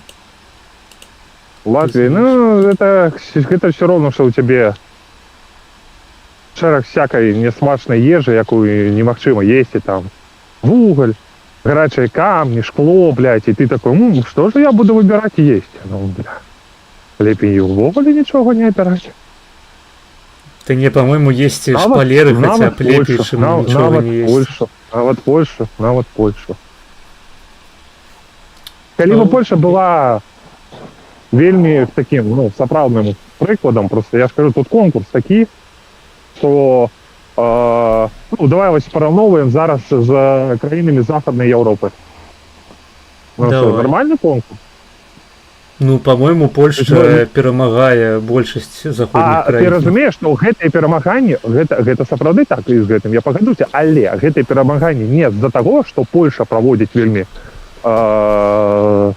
палітыку, якая вартая зайздросці, а проста краіны Захада займаюцца тым, чым яны займаюцца. Ну, а ёсць жа прычыны, па якіх Польшча гэтым не займаецца. Я разумею, але акрамя гэтага Польша робіць вельмі шмат усякай дурноты, з-за якой ты не можаш, ну, калі мы жадаем Беларусі лепшага і так далее, ты не можаш раіць яе далучэнне да Польшчы. Ну, это мы зараз заплюшваем вочы на нацыянальныя аспекты, да, мы просто вось, типа, як жанчына на выданне. Я не ведаю, просто Польшча столькі грошаў плаціць Украіне, што я думаю, калі б Беларусь далучылі да Польшчы, то там нацыянальны аспект выглядаў бы так, што ў палякаў зноў бы бамбіла срака ад таго, што польскі прэзідэнт падпісвае чарговы закон аб сацыялцы для беларусаў. Каб яны адукацыю атрымлівалі ў польскіх універсітэтах.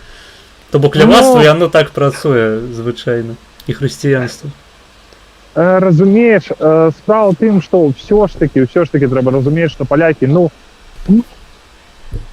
пиздец, у колькі шмат разоў лепей і лаяльней ставяцца да беларусаў. Гэта вось, ну просто, ну непараўнаная тэма. Да, пасля вайны украінцы атрымалі, так казаць, сваю долю жалля ад іх, але з часам з тым, што вось гэта ўсё зацягваецца, а украінцаў ўсё больш, шмат всякіх шыльд на украінскай, на расійскай мовы в Польше шмат, і гэта, ну, разрызняе польскае грамадства. Так. І пачынаюцца всякія ўзгадванні Бандеры, про УПА, про гэтую... Ну просто глядзі, калі б яны далучылі да сябе Беларусь, то ім бы не прыходзілася цярпець гэтыя шыльды на расійскай, на беларускай мовах, таму што беларусы яны б маглі жыць у Беларусі. Разумееш, то бок там людзі б вярталіся ў Менск, у іншыя свае гарады, таму што ім бы ўжо нічога не пагражала. І ўсё. І такім чынам, наадварот, палякі пазбавіліся ад вялікай колькасці мігрантаў у сваім асяроддзі.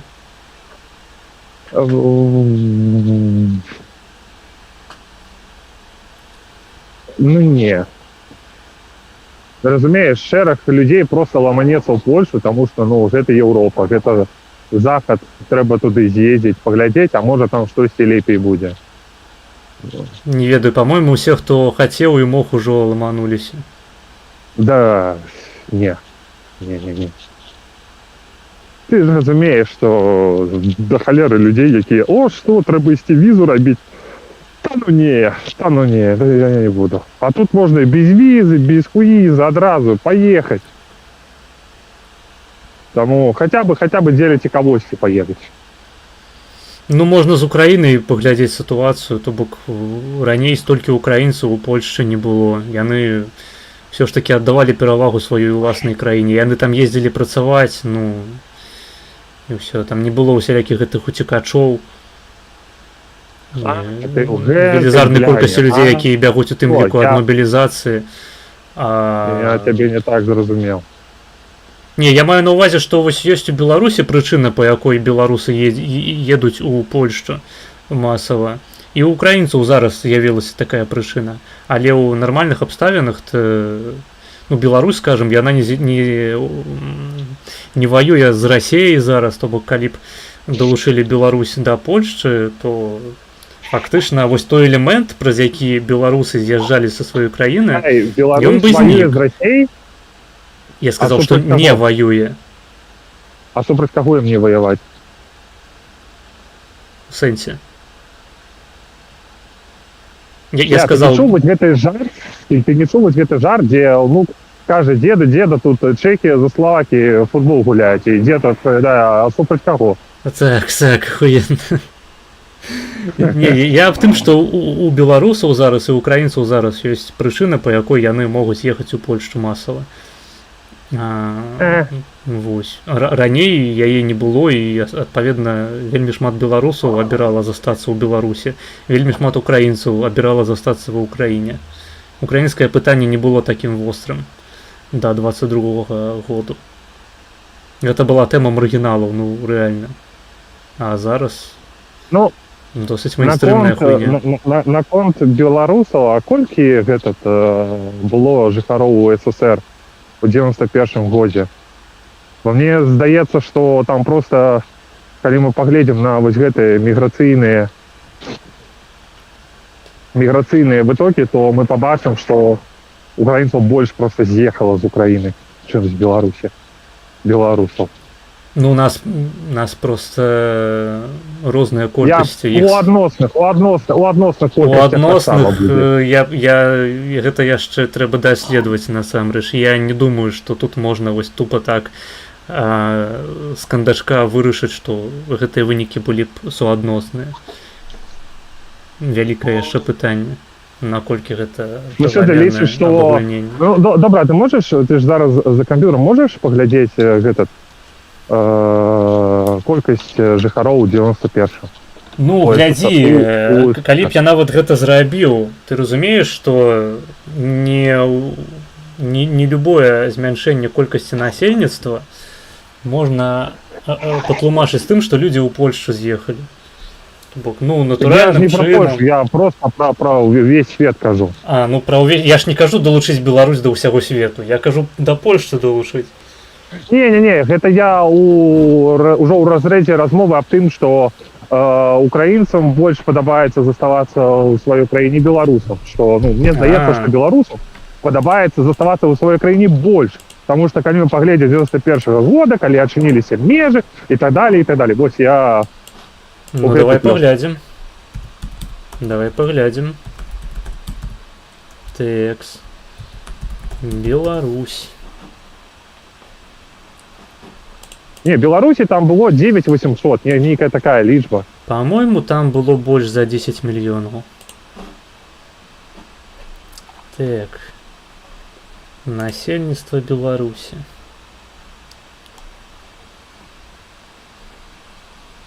Так, есть график. Жизни нет, населена роботами.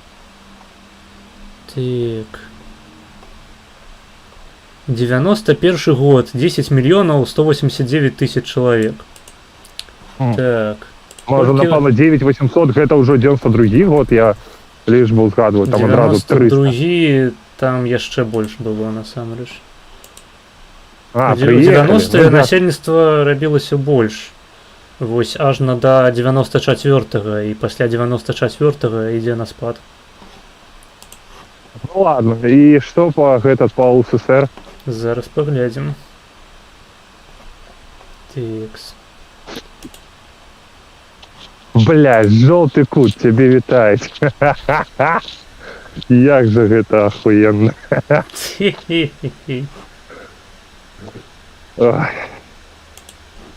Пераймяновый канал.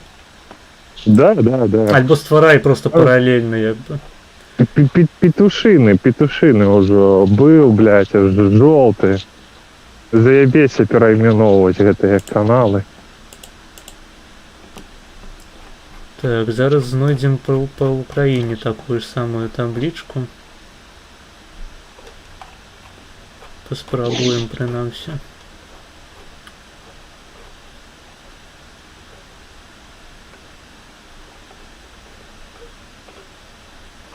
Ой. Даследчая праца ў прамым этэры. Да. С подачи желтого кута. Ну а як же без Може нават кота. А може нават ката. Жоўты король. О, мне подъявнули не так давно, прозвали этот морковный король. Мне так само это так рассмешило. Так, тому что гэта не абразлівая хуйня.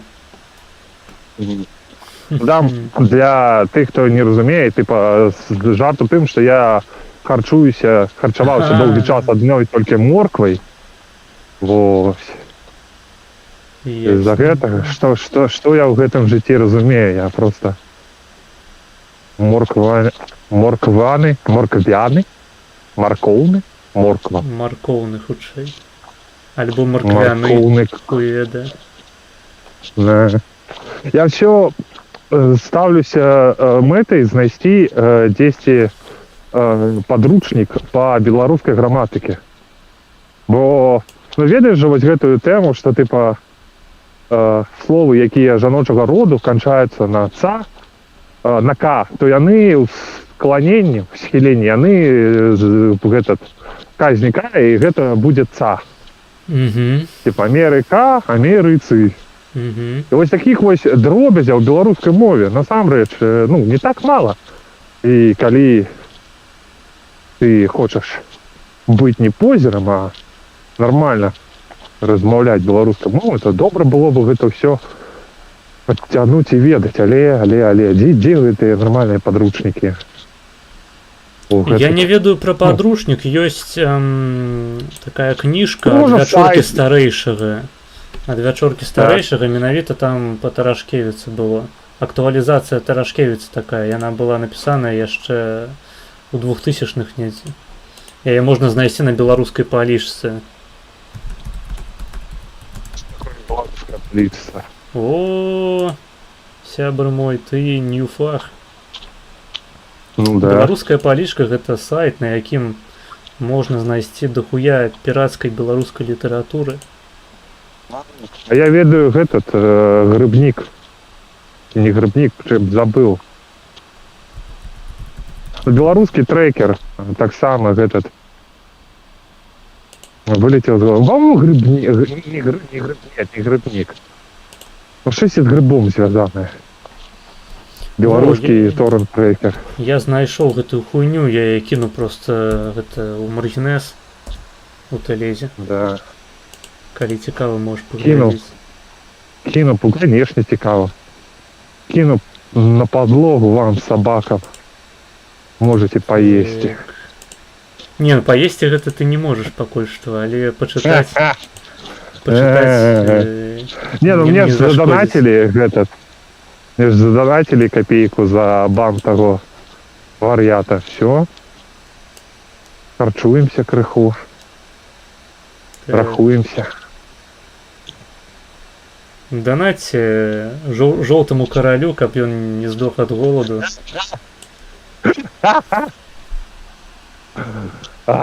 Усе рэквізіты знойдзеце, я так разумею, на ягоным канале там. Хуё маё. Да, да. Охуенно, блядь, вы бы яшчэ канал мой знайсці, но рэквізітаў насамрэч няма. Канал можна не шукаць. Можете можете задонатить Маргінезу, а Маргінез мне потым блікам перавядзе ў краму адразу. Так, абавязкова. Донатьце Маргінезу, я ўсім заплачу, блядь, усіх накармлю. Маргінез пад'ёбвае, не Маргінез, нормальны сумленны стрымер. Так. Падманваць не будзе. Ёсць такой. Дарэчы, я знайшоў інфу пра насельніцтва, толькі ва Ўкраіне тут няма па 91-м, я не знайшоў. Знайшоў пра 89 і 93. Ну, скажем, тут 52 тысячы недзе было. Ось, і... 52 тысячи, блядь, сколько же коров в Украине? Ебануться, блядь. Ну, голодомор, блядь. О, не 52 тысячи, секунду, як гэта? Не 52 тысячи, 52 мільёны. Тут просто табличка у тысячах ужо з самага пачатку. Ну, бачиш, так, я, напевно, я так гэтага і актыўны не лез, бо я памятаў, лічбу, що там штосьці іх было больш за 40 мільёнаў. А зараз іх 20. Зараз колькасць, ну, яшчэ, ну, добра, 20, гэта было, напэўна, до 22-го года. Давай до 22-го паглядзім сапраўды, таму што зараз глядзець насельніцтва Украіны гэта просто, ну, не мае сэнсу. Зразумела, Ось у Беларусі, я гляджу тут у Вікіпедыі, апошнія даныя, яны паказваюць, што карацей, тут 9 мільёнаў 156 тысяч. Ну, карацей, скажем, акругляючы. А? Гэта 24 год. Да не, гэта не можа такога быць. 9 мільёнаў 156 тысяч. Не, іх беларусаў менш куды, асабліва пасля 20-го года і потым пасля 22-го. Там менш за гэта, там 8 мільёнаў 800. Там же дадзены... Ну, вось, глядзі, у 20-м было 9 мільёнаў 410 тысяч. То бок, ну, некалькі сотняў тысяч чалавек. Мінус. Да не... Не. Ну, просто разумееш, там толькі адных візаў, якія навыдавала гэтат, як это, ПБХ, Polish этот Harbor, Polish Business Harbor, вот. Адных гэтых візаў было гэтат некалькі 100 тысяч. І потым яны пачалі гэтат праз гадоў 4 такі ўскапіліся, типа, во, слухайте, напэўна, гэтыя візы атрымоўваюць хитрые белорусы, а у нас не застаются. 4 гады гэтых. Это только вось гэтай херні колькі. Там повыязала больш. Это, ты просто, напэўна, глядзіш нейкую крыніцу афіцыйнай статыстыкі. Это не так. Беларусаў менш. Ну, типа, я добра. Я вельмі здзіўлюся, калі апынецца, што насамрэч у нас не такая жудасная дэмаграфічная яма весь гэты час была. У нас паменшылася, оказывается, колькасць насельніцтва всего на 1 мільён. з 91-го года. Я буду вельмі радасны гэтаму, але, мне здаецца, гэта просто малююць лічбы, каб падабалася там наверсе нашай уладзе, а адпаведна гэтай рэчаіснасці гэтай лічбы ніяк яе не датычыцца. Так, що там по 22-му году і у СССР?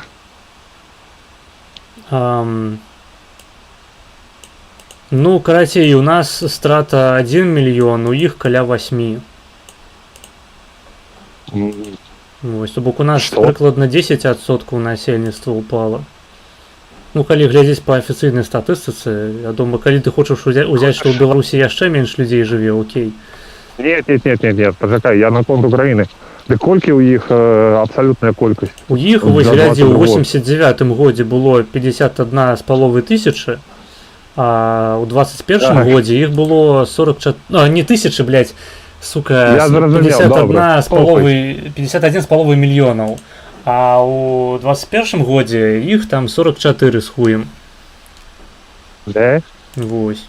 8 мільёнаў. Я не ведаю, колькі гэта 8 ад 50. А адкуль у мяне... Добра, тады я сагучыў, што... 15%, то бок 10% супраць 15. Окей, у іх больш выехала.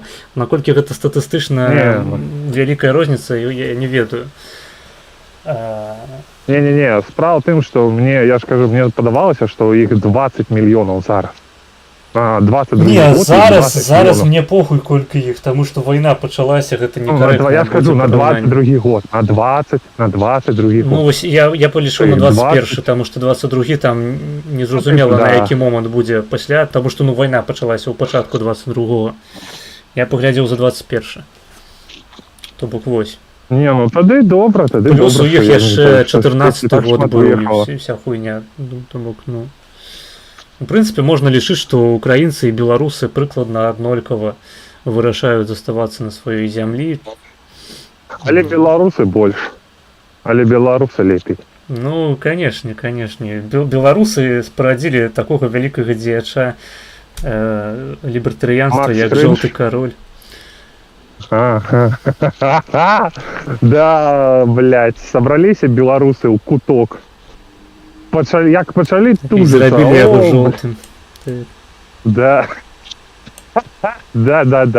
Быў чырвоны кут з Ленінам, там, са Сталінам, а цяпер жоўты. З Нялсам Маркам. Насамрэч мінусаў я не бачыў.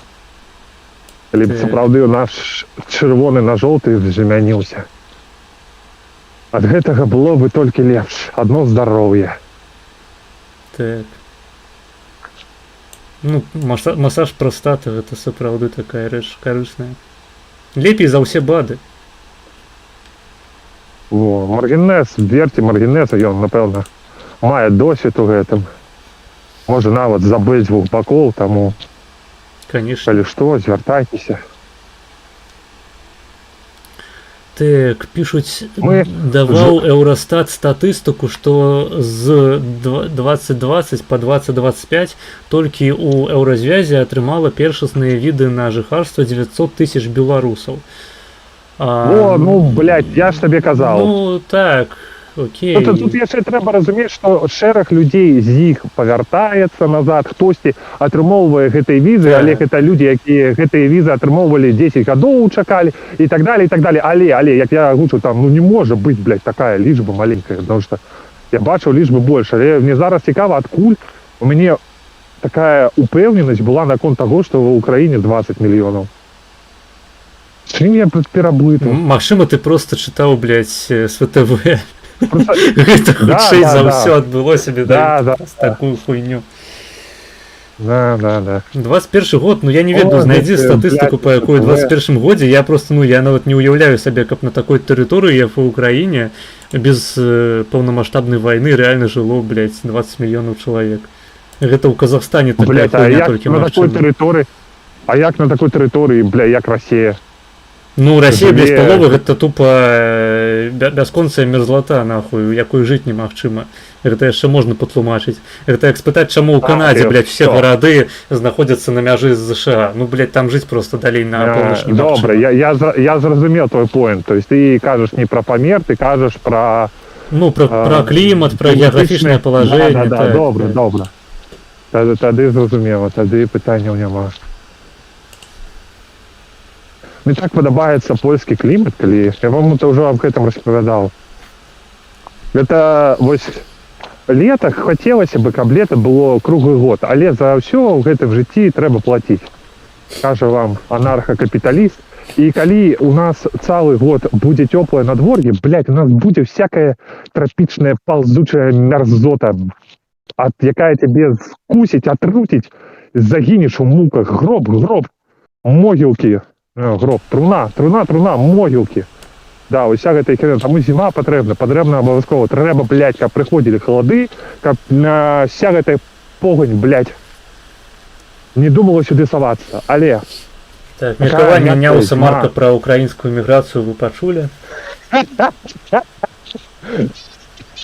Наступнае пытанне. А ў Польшы таксама ёсць зімы, таксама ёсць халады, клімат тут ні разу не трапічны, але зімы такія лагодныя. Ну, можа гэта толькі Тут зараз. снегу няма, вось у чым праблема, блядь. У Кракаве снег выпаў, блядь, у мінулым годзе на 2 дні, нахуй. І ўсё, і потым зноў тупа холодна на вуліцы. Адсутнасць снегу гэта не праблема, гэта ахуенна. Гэта не ахуенна, таму што калі снег падае, то цяплей на вуліцы становіцца. Такога пойдзе добра. Ну, пра гэта не шару. Я больш... Ну і дрэвам, напрыклад, лепей пад снегам спаць, чым проста на голымі стаяць на вятру і ў марозе. Ну, па такім жа прынцыпе працуе і з людзьмі. Калі снег, ну і зямля не такая холодная, калі снег на ёй ляжыць, таму што там ствараецца такая праслойка цёплага паветра, адносна цёплага. Гучыць лагічна, але я гатовы паспрачацца на морку, не на грошы, што сельская гаспадарка Польшы дае у адносных колькасцях больш уражае, чым беларуская. Ну, таму што, блядь, ты вырашыў гэта патлумачыць розніцай у клімаце? Ну, а што, ты хочаш сказаць, што усякія гэтыя ураджаі, ну, польская зямля, што яна не лепей за беларускую? Ну, мне здаецца, гэта відавочным. Я не думаю, што яна нашмат лепей, па-першае, яна дакладна менш... Там больш...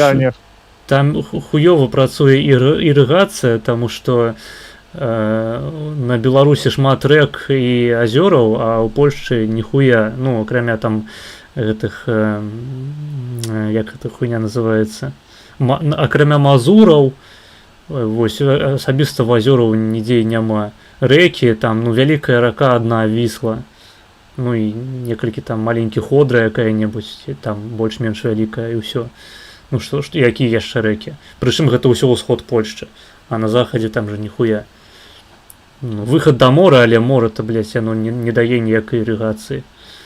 Воднага рэсурсу у Беларусі нашмат больш і глеба лепей. Проста ў Польшчы нармальная рыначная эканоміка працуе. І сельская гаспадарка, там большасць зямлі належыць да прыватных уладальнікаў. А ў Беларусі гэта калхозы. Просто зноў-таки дополнить, что, блядь, конкурс для экономики Беларуси и сельская гаспадарка ў Польшчы, яна працуе вельмі добра. Што табе не падабаецца-то? Гэта фактычна тое, што Польшча экспартуе зараз. Гэта тое, што складае ейную эканоміку у рамках развязу. Сельская прадукцыя усялякая. Я глядзеў галіны экспарту Польшы, там гэтая прадукцыя, ну, харчавання, она была на 3-м ці на 4-м месцы. У іх першае, я забыл, што было першае, а другое, гэта усякія завадскія гэтыя, типа, што ў Польшы збіраецца, і потым то, што сабралася ў Польшы, едзе далей по ўсяму свету, ці наадварот, што ў Польшу едзе да сабірацца. Вось гэта было на другім месцы ў Польшы.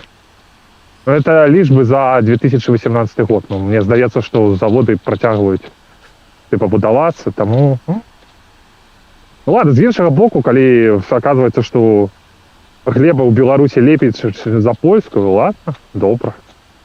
Ну, я не специалист по глебе, я не глеболях. Да я так само не специалист, но мне... Але чисто, ну, логично, так, калі поразважаць, то, по-моему, зямля ва Украине, у Беларусі нашмат лепей, чым у Польшчы.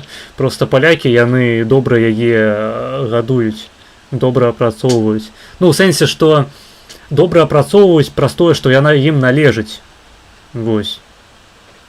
То бок, калі б у беларусаў была магчымасць купляць танна дзяржаўную зямлю, і калі б быў сэнс у прынцыпе нейкія інвестыцыі рабіць у гэтую справу, у фермерскую, то я думаю, сельская гаспадарка Беларусі яна выглядала б нашмат лепей за польскую. Калі што, патлумачу для нашых гледачоў, слухачоў, бо, можа, вы не ведаеце, напэўна, вы не ведаеце, але ў Беларусі ты не можаш купіць зямлю. Увогуле не можешь, ты бярэш зямлю на 100 год у аренду, блядь. І акрамя гэтага там тебе такі нехуёвы спіс таго, што ты не маеш права рабіць на гэтай зямлі. А што ты можаш рабіць, то ты павінен гэта... Тое, што можаш рабіць, ты яшчэ павінен гэта дадаткова согласоўваць з гэтым мясцовым калгасам, бля, ўсёй гэтай хернёй, блядь. Таму да. Дарэчы, шаноўнае гаспадарства на стрыме, ставце падабайкі трансляцыі, каб яна хоць неяк распаўсюджвалася. Вось, гэта дакладна дапаможа перамагчы рэжым Лукашэнкі. Я вам гэта абяцаю. Стыдно и больно. Так, стыдно и больно. Дорогие друзья, я пришел к вам, чтобы сказать, что любую улицу Беларуси можно переименовать в улицу Алексея Навального. Меня зовут Хуан Гарсия.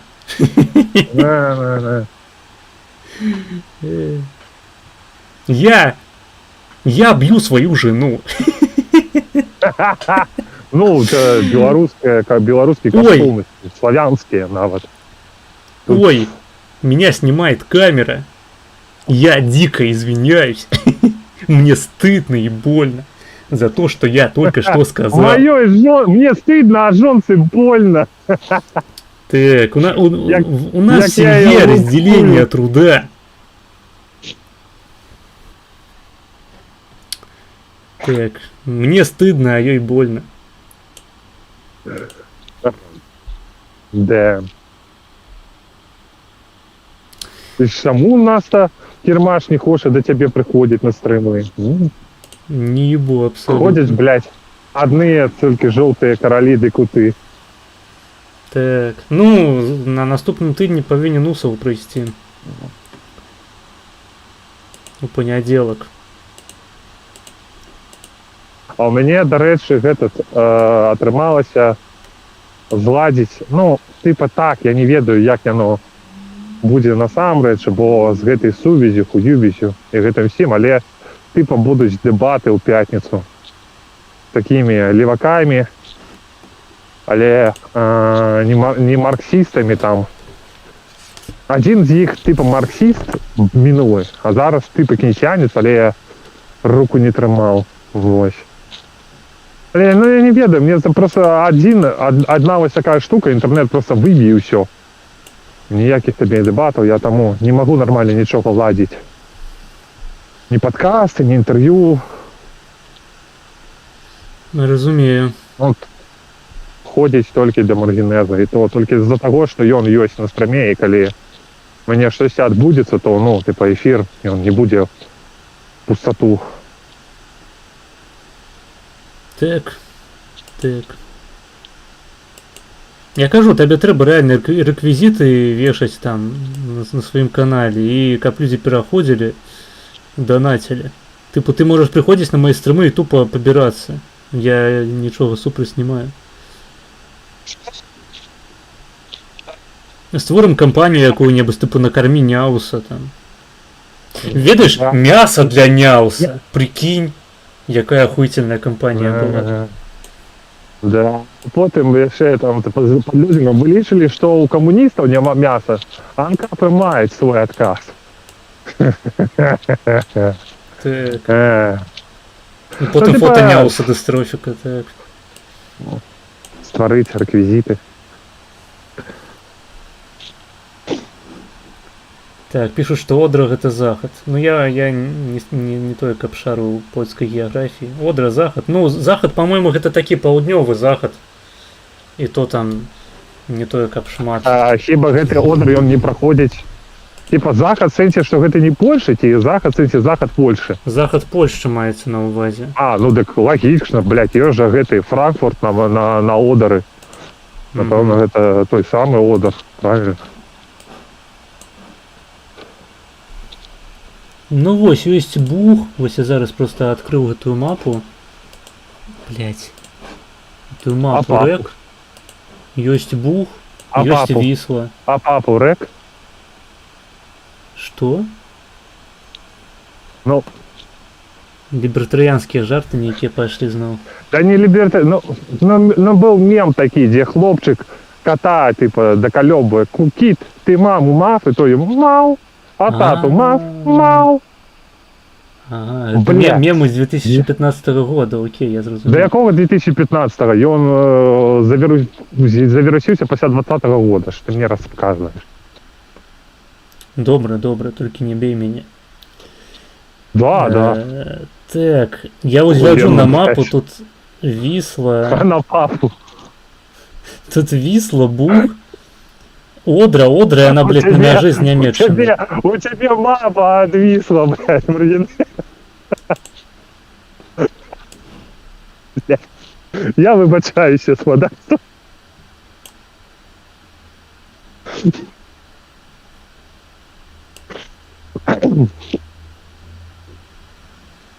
Так, подписывайтесь на Желтый «Желтый кут», галоўны стендапер Беларуси сучасны.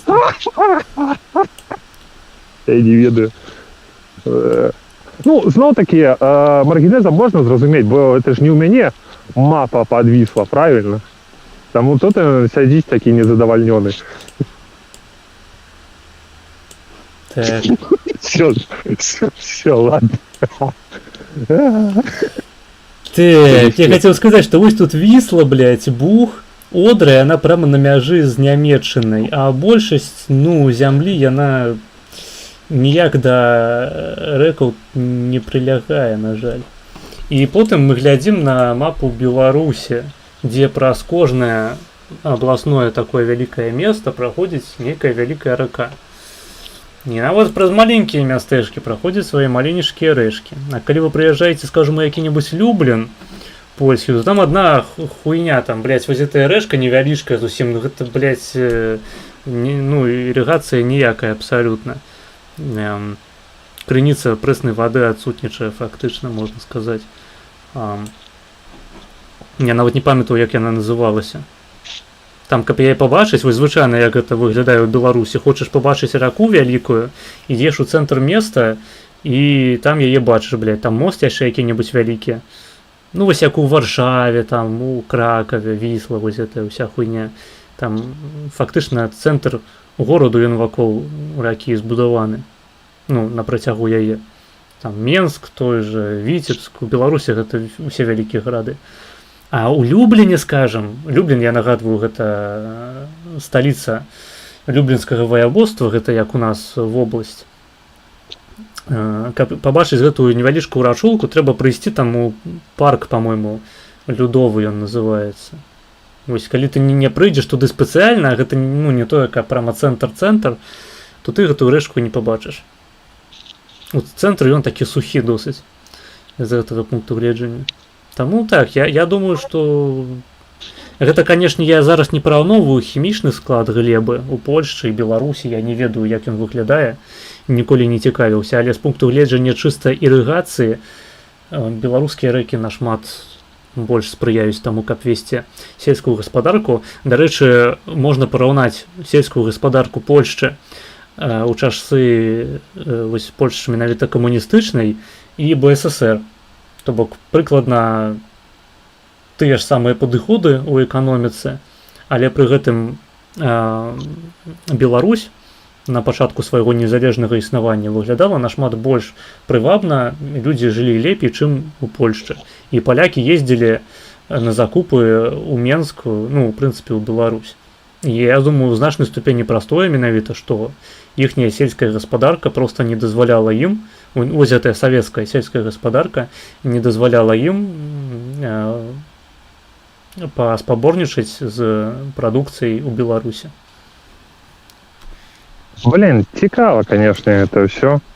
Я сам люблю такое риторыцы, калі ты, ну, просто загуглить и даведацца об дакладных дадзеных, это вельмі просто так, любы долбень можа. А ты паспрабуй просто праз разважанні неяк аргументаваць сваю кропку позірку. О, это круто. Ну так, у прынцыпе, вось кукічы усялякія сойджыкі, яны не ўмеюць спрачацца. Бо калі паглядзець на спрэчку школьнікаў, гэта звычайна тыпу, блядь, вось табе дадзеныя статыстыкі, разбірай іх цяпер нахуй, вось табе мільярд даследаванняў. То бок, на мой погляд, добрая дыскусія, якую цікава слухаць, яна ў прынцыпе не абапіраецца ні на якія даныя. Просто, ну, можна дамовіцца аб нейкай хуйні, то бок якой-небудзь такой, так званы, як палякі кажуць, ведза паўшэхна, такая, як бы, веды агульныя. То бок тое, што ведаюць усе. І на гэтай аснове проста разважаць. І спаборнічаць менавіта ў рытарычных усялякіх прыёмах, дыскусіі, там, сафістыкі, калі заўгодна. Вось. Да, охуенно. Для гэтага трэба мець здольнасць да разважанняў нейкіх. Таму, чым ты кажаш. А наконт гэтых рэк я ўсё хацеў казаць, што мне ще з дзяцінства вельмі здзіўляла, як, блядь, у Беларусі ёсць людзі, якія такія, я не умею плавать. В сэнсе, блядь, ты не умеешь плавать. А што, нахуй, рабіць, блядь, у Беларусі? Ну, на той момант.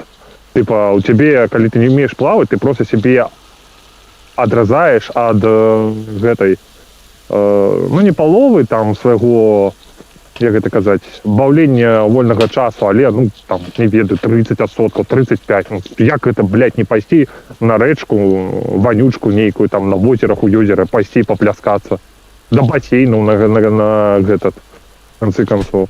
І самае гэта у мяне была одноклассница, яшчэ калі ў малодшых класах, і яна казала, што она не умее плаваць.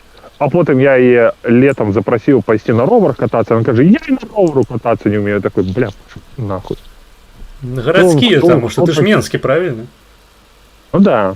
Ну вось, ну у вас купацца ў прынцыпе небяспечна, разумееш. У Свіслачы немагчыма купацца, таму што гэта атрушаная рака. А Менскае мора, вось гэтае, там тыпу ты сабе ногі ўсе парэжаш просто у працэсе купання. Ну да, сапраўды, тут маргінальная справа у нас, вось, кожнае лето, блядь, глядзіш на Цнянскае вадасховішча, адні забітыя, блядь, валяюцца, парэзаны. Не, ну там людзі шашлыкі смажаць, все такое. Не, забіваюцца на ваду, глядзяць такія, блядь, вось бы папляскацца. Але немагчыма. Усе мае знаёмыя, якія мелі досвед купання ў Менскім моры, так званым, распавядалі аб тым, што яны пастаянна нагамі на нейкую хуйню напарваліся. Слухай, можа так стацца, што твае знаёмыя, а в якіх гадах гэта ідзе размова? Канец 10-х, скажем так. Не, тады я не пагаджуся, не, ну я хуй ведаю, блядь, дзе яны лазілі, што яны рабілі. Бо, ну, ні я, ні мае знаёмыя, ніводнага разу не было такого, што тебе неяк там дно пашкодзіла, нешта такое, ну, не ведаю, тебе на гэта адказаць. Твои знаёмыя просто плаваць не умеюць, напэўна. Я просто ў такіх месцах, ну, вось я на Менскім моры не купаўся ніводнага разу. Я там быў некалькі разоў. Узімку там цікава прайсціся, таму што прыходзіш, ну, асабліва калі снег, калі сапраўды вода замярзае. Прыходзіш на бераг, глядзіш, і перад табой тупа такое велізарнае белае поле. Ну, вось гэта стварае атмасферу. мне падабалася. Вось там вось паплаваць на якой-небудзь на якім-небудзь чаўне, там жа ёсць такія яшчэ выспачка невялікая, па-мойму. Ну, карацей, там вось гэтым цікава займацца. Таму што гэта такое тыпу мора, сапраўды. Для савецкага чалавека вырылі, яго ж вырылі там спецыяльна для Хрушчова яшчэ. Он прыходзіў, правяраў. Вось. Я што хацеў сказаць? Вось, што звычайна мы ездзілі проста з бацькамі за Віцебск, на Вароны там было такое возера. Там было. Ну там просто не тое, каб шмат людзей, зноў ж такі, мабыць, Менскае вадасховішча, яно само па сабе неблагое, просто там же людзей дохуя. Там смецця таксама дохуя. А у абласным якім-небудзь горадзе, яшчэ там у возеры пры вёсцы, Вароны гэта вёска такая каля Віцебску. Там не тое, каб вельмі шмат людзей і менш засмечанасці, можна паплаваць. Туловское возеро было полным калом. Там постоянно вода была вся брудная, блять, не ведаю про что. Мабыць, таму што гэта ўсё было занадта блізка да гораду, і там таксама было дохуя людзей. Яны прыходзілі, блять, баламуцілі ваду з гэтым ілом. Падымалася ўсё. Вода была пиздец якая брудная. Ну, прынамсі на беразе.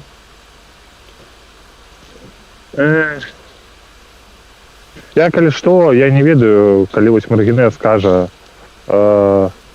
словосполучэнне Мінскае вадасховішча, аб якім, блядь, вадасховішча ён размаўляе. Ну, Мінскае море. Гэта вадасховішча, яно штучна створанае. Ну, да, так, ну, ты, напэўна, пра Заслаўскае кажаш. Ну так, так. Бо просто ў Менску там гэтых вадасховішч ебаніся, блядь. Ну окей, я с самого початку сказал просто про Менское море.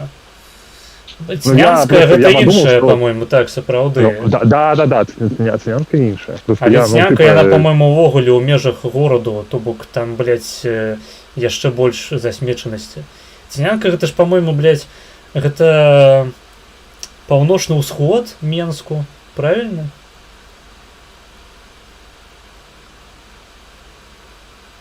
Алло? Нет, это паўночны сход. Ну, больш паўночны, чым сход, там пасярэдзіне, там вось, пасярэдзіне ўверсе.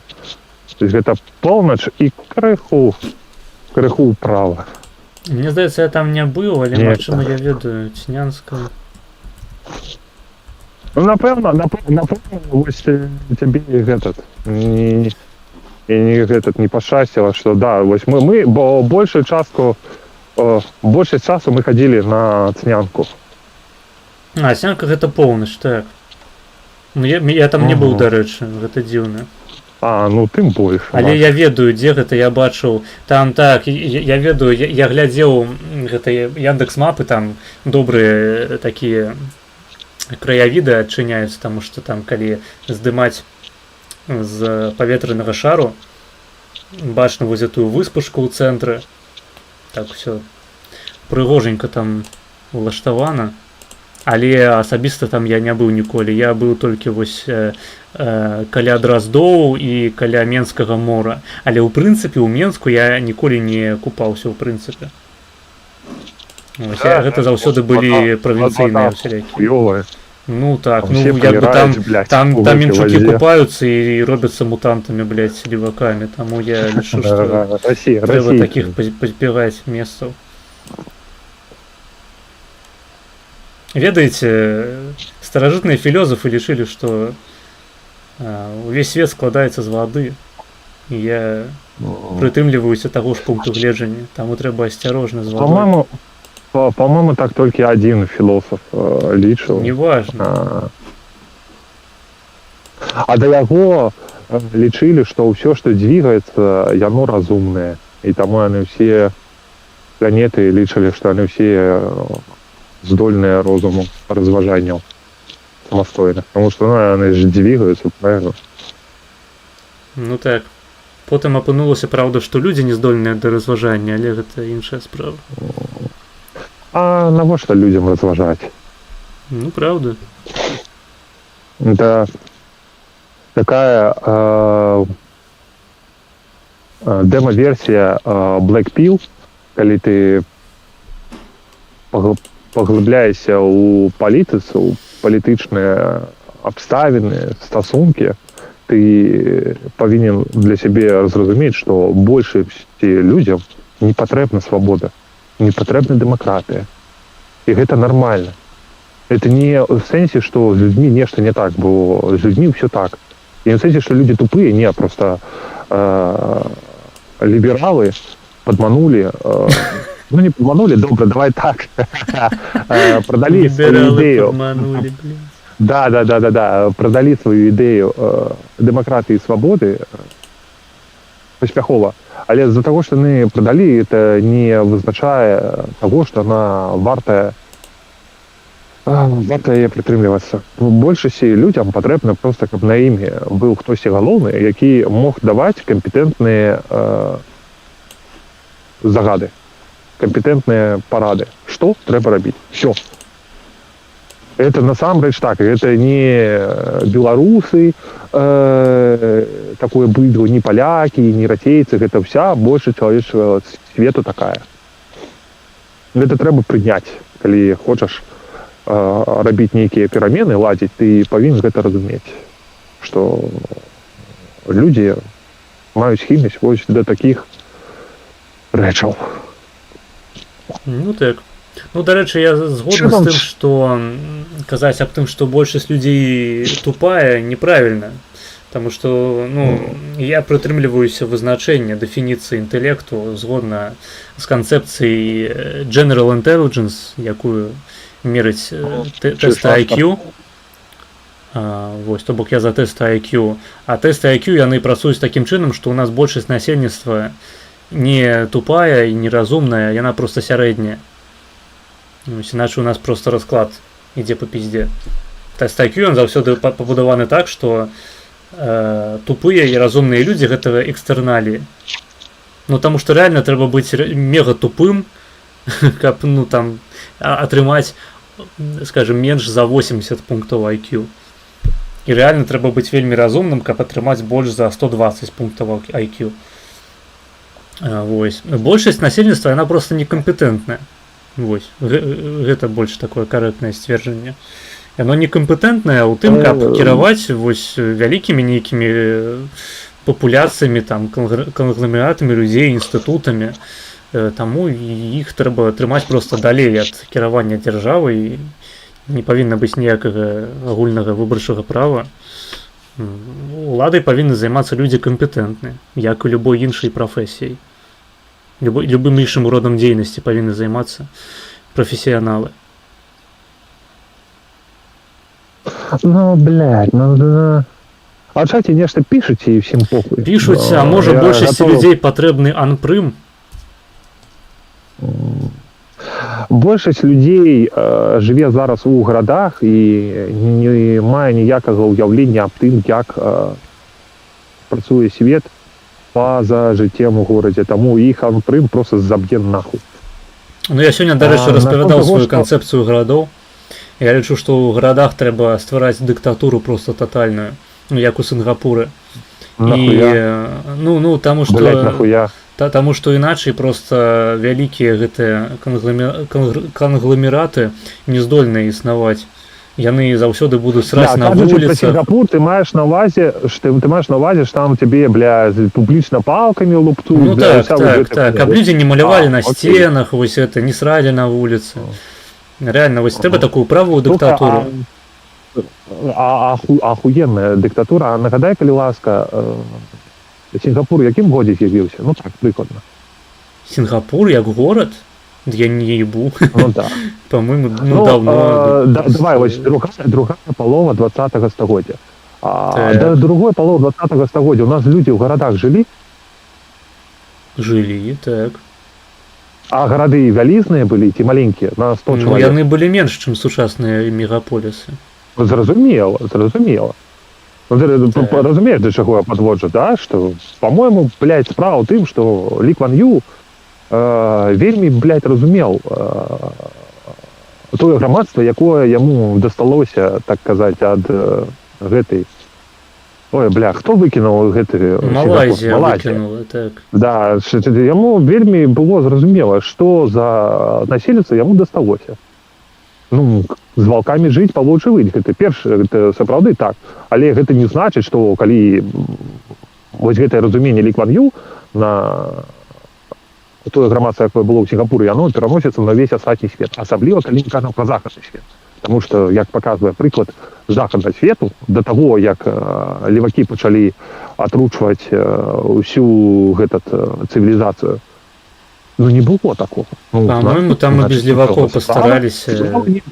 То бок горад, ён з'явіўся проста, ну, калі мы кажам пра рэальныя масава населеныя гарады, не пра тыя, што існавалі ў сярэднявеччы, якія былі проста абарончым такім пунктам на ўзгорку.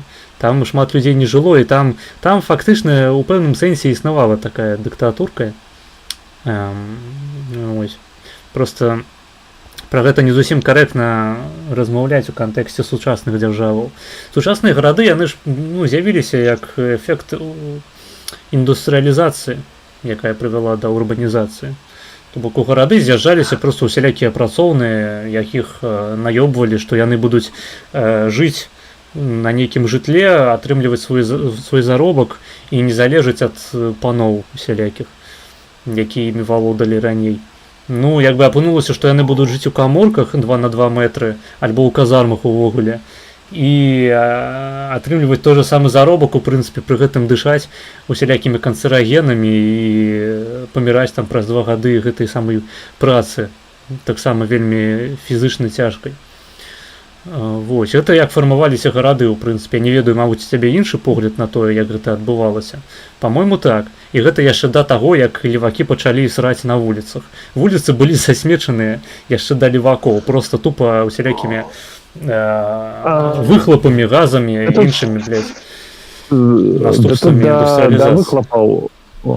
Да выхлопаў праблема была проста разбурэнні Рыму. Бо каналізацыю павярнулі толькі калі наконец сярэдневяковье у гарады пачалі праводзіць каналізацыю, тое, што было за больш за 1000 з хуем гадоў у гарадах Рымскай імперыі. Першы момант. Другой момант, што, напэўна, магдебургскае права з'яўлялася не ад таго, што буржуі падманвалі, блядь, целюкоў. Не, прычым тут магдебургскае права? Чакай, магдебургскае права гэта сярэднявечча. А гарады былі ў сярэднявеччы? Конечно. А людзі... Ну, просто гарадамі мы называлі іншыя рэчы. Горад гэта было проста ўмацаванае паселішча такое людзей. Сённяшні горад гэта не ўмацаванае паселішча. Ты маеш на ўвазе сапраўды вось типа пашырэнні гарадоў пасля індустрыяльнай рэвалюцыі. Ты толькі у гэтым. Ну, сучасны горад, ён праз гэта такі вось выглядае так, як ён выглядае зараз. Не. Ну, асабліва, калі мы кажам пра пастцалковую всякую ебаніну, не, там цалкі будавалі всякую херню з сваіх... Ну, окей, можна паглядзець на краіны, дзе няма цалку. Ну, не было ў сэнсе. З аднаго боку, да, з іншага боку, калі мы пачынаем туды глядзець, там нейкую бярэм сталіцу Бразілію, это праект гэтага забыл гэтага. Не, Бразілію давай не будзем браць, таму што там сапраўды таксама марксісцкія рэжымы усялякія. Давай возьмем Амерыку.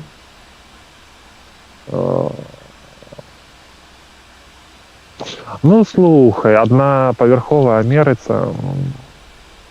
Ну, аднапавярховая Амерыка гэта такое, гэта такі, як гэта называецца, прадмесце, такі, ведаеш, прыгарад.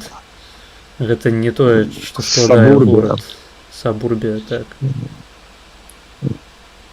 Ну, велізарныя гарады Амерыцы. Просто я ведаю толькі всякія вось паганыя, типа Портланды, Сіетлы.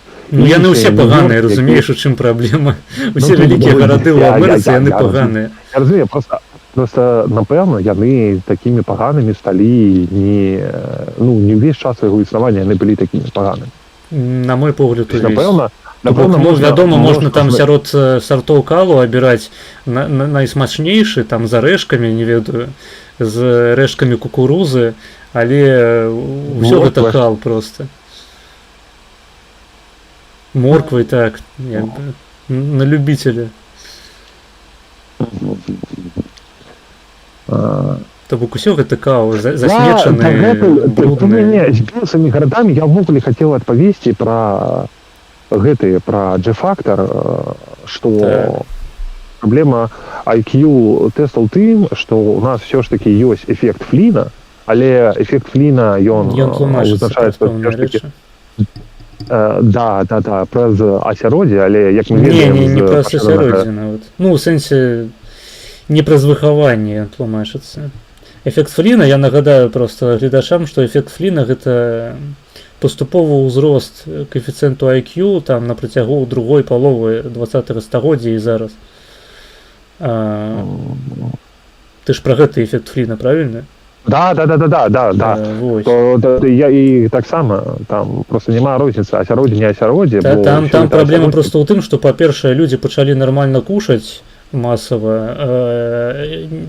У нас фактычна знікла праблема недахопу йоду у ежы, таму што людзі пачалі, в прынцыпе, вытворчасці пачалі прадукаваць едафікаваную соль. Вось, гэта адно. Просто умовы жыцця палепшыліся, фізычныя, чыста фізычныя паказчыкі, якія ўплываюць на твою плоднасць, на здароўе тваіх дзяцей. Яны палепшыліся, праз гэта вырас інтэлект.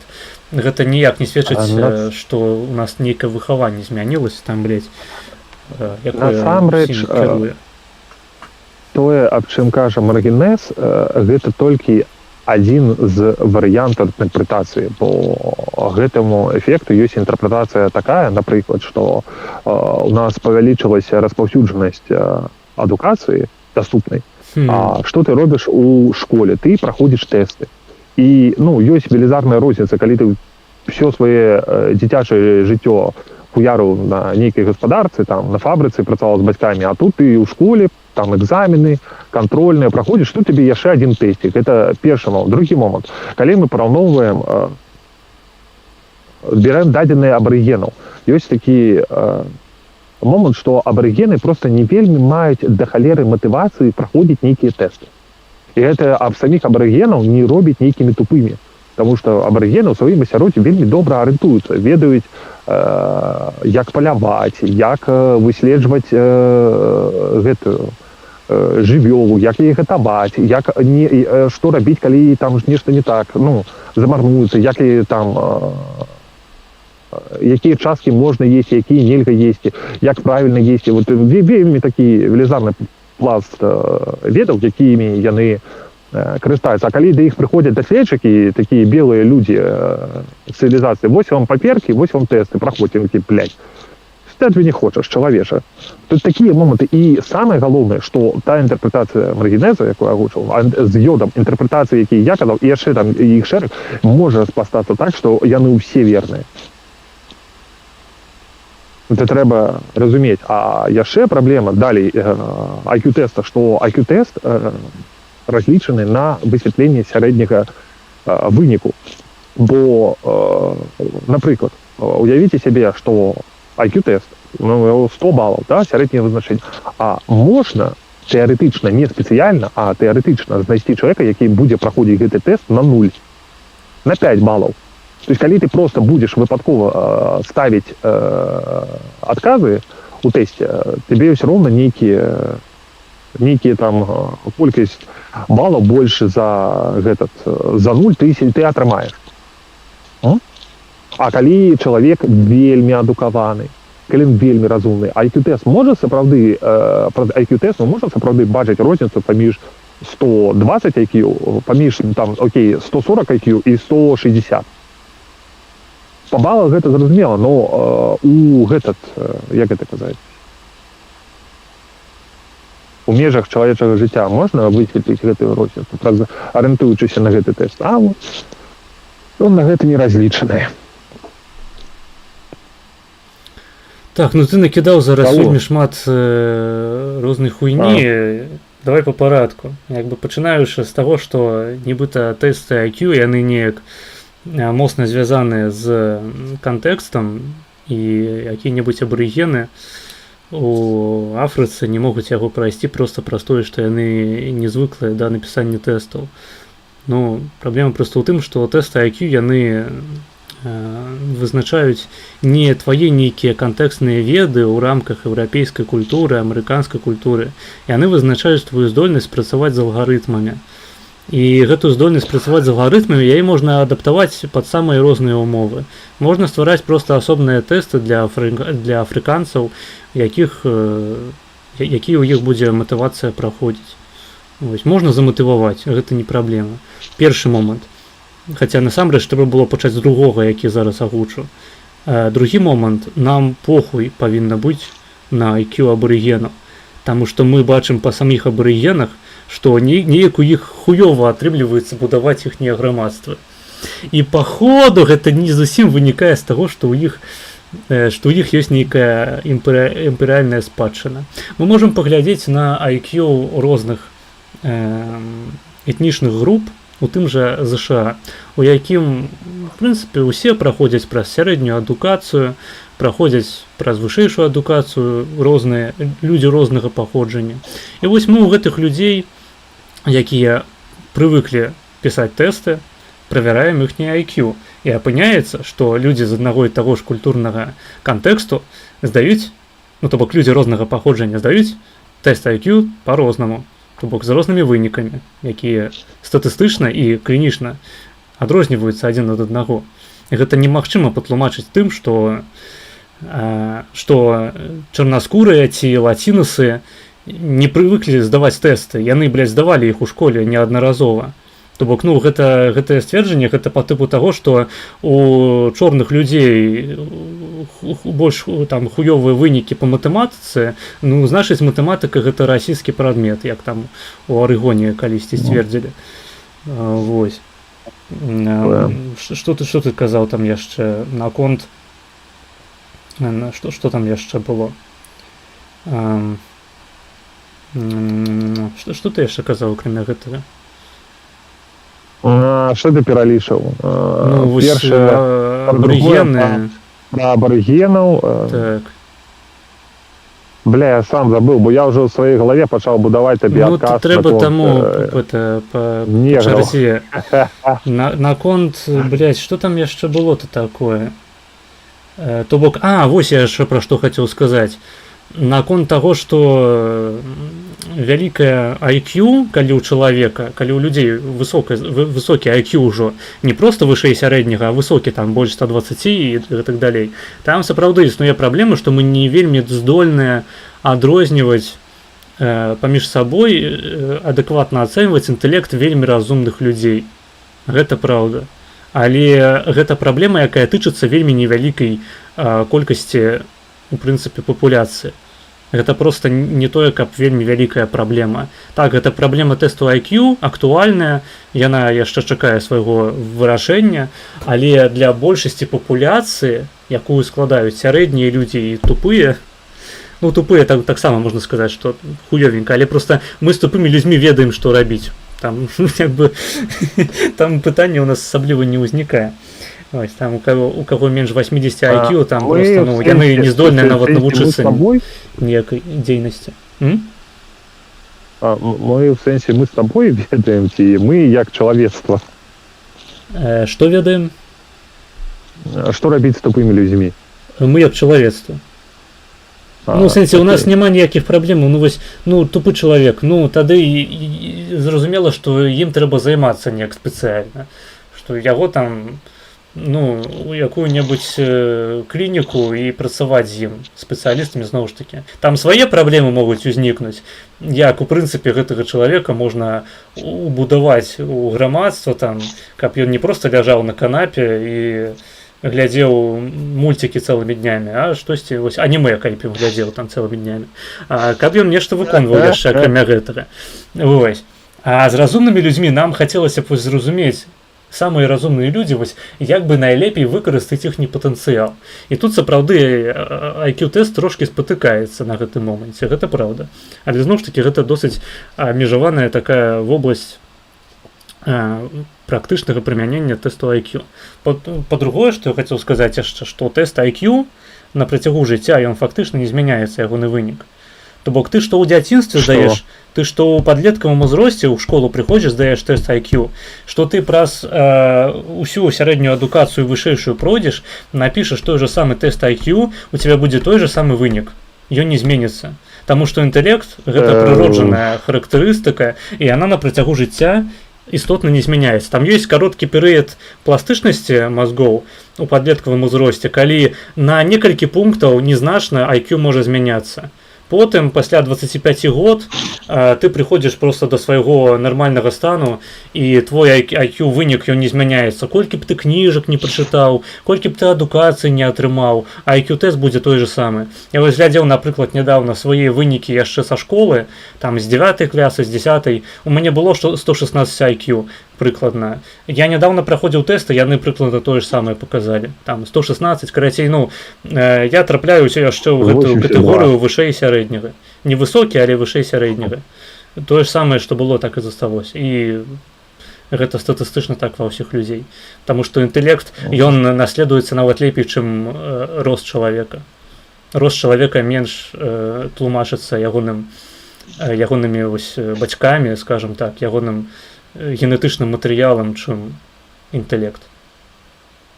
Інтэлект вельмі добра тлумачыцца генамі. Такая хуйня.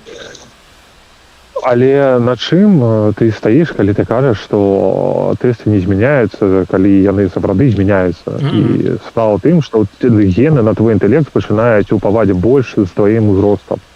Так, я вось абапіраюся на тое, што неўрапластычнасць, яна нават міелінізацыя трывае да 25-го году жыцця, асабліва ва ўсялякіх асацыятыўных рэгіёнах мазгоў.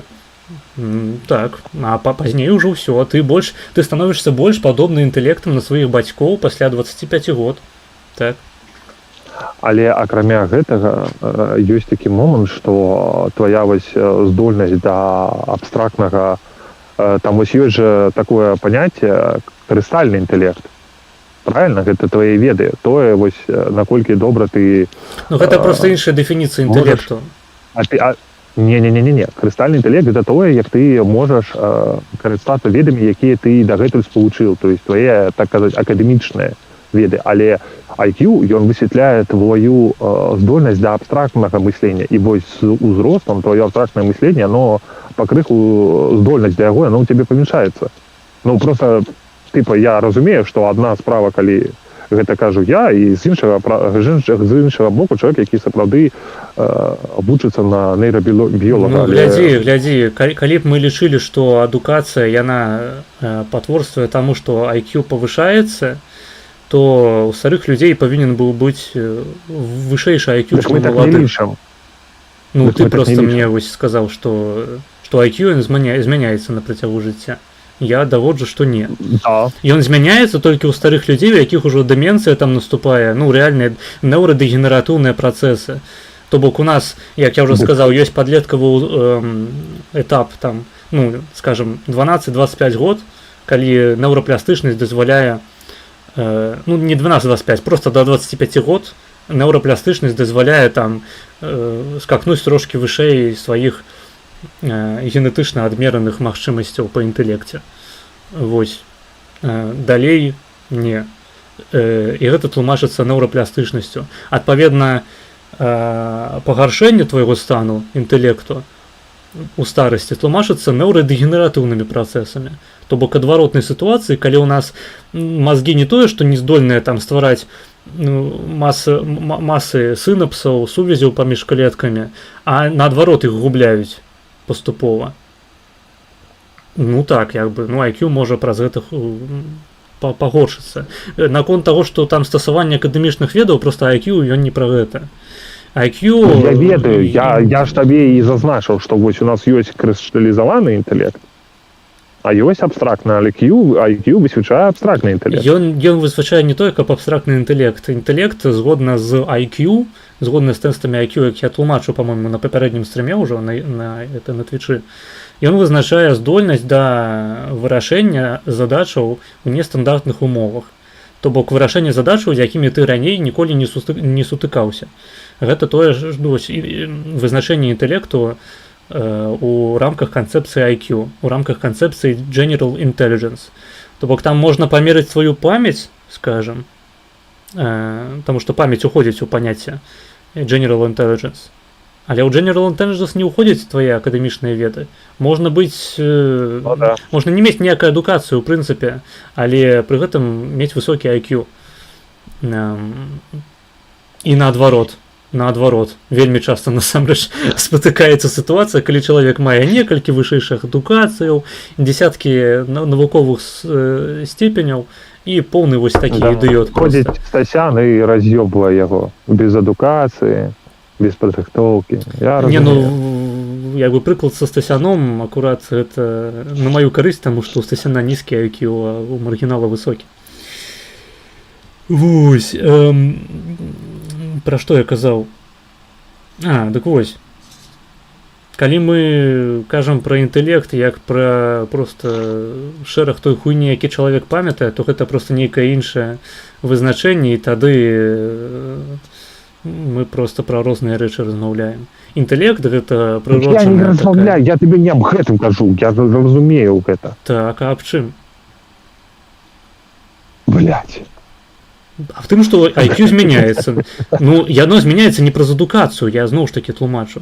Праз натуральнае... Я гэтага і не сцвярджаў. Ты казаў пра адукацыю. Ты вось, калі абмяркоўвалі мы эфект Фліна, ты казаў пра адукацыю. Нет, я казаў... Нет, ты мяне не зразумеў. Я ні слова пра адукацыю не казаў. Я казаў аб тым, што ў цябе з узростам IQ змяняецца, бо з узростам гены, якія адпавядаюць за твой інтэлект, яны пачынаюць больш упаваць. І упаваць яны з тым, як ты становішся больш дарослым. Так, некалькі дарослым. пунктаў, яна неістотная. Ну вось, а вось тут, і калі ты агучыў, што твае вынікі IQ тэста, якія ты пройдзеш там у 30 год і 60 год, яны будуць аднолькавыя, вось тут я агучыў. Яны могуць быць аднолькавыя, калі ў цябе не назіраюцца нейрадэгенератыўныя працэсы. Не любы чалавек у 60 год хварэе альцгеймерам там... 30-40. Я разумею, але ў 30-40 год у цябе вынікі твайго IQ будуць пагаршацца. Але, ну, зноў-такі, тая інфармацыя, якую ведаю я, і тая інфармацыя, і, ну, чалавек, які вучыцца на нейрабіёлага. Таму я тут так, типа, прыспусціўся. Але я не ведаю, нахуя ты мне кажаш пра веды, бля, калі табе падкрэсліў некалькі разоў. Не, я памятаю дакладна, што калі ты называў інтэрпрэтацыі, розныя інтэрпрэтацыі эфекту Фліна, ты у шэрагу тых тэорыяў, якія ты пералічыў, назваў у тым ліку адукацыю, сказаў у канцы, што яны ўсе могуць разам працаваць. Ну, разам яны не працуюць, таму што адукацыя не ўплывае на IQ. Ну, я ж казаў пра варыянты, добра, я патлумачу, я казаў пра варыянты, дзе прыходзяць і даюць тэсты вось з гэтымі трохгольнічкамі, квадратикамі і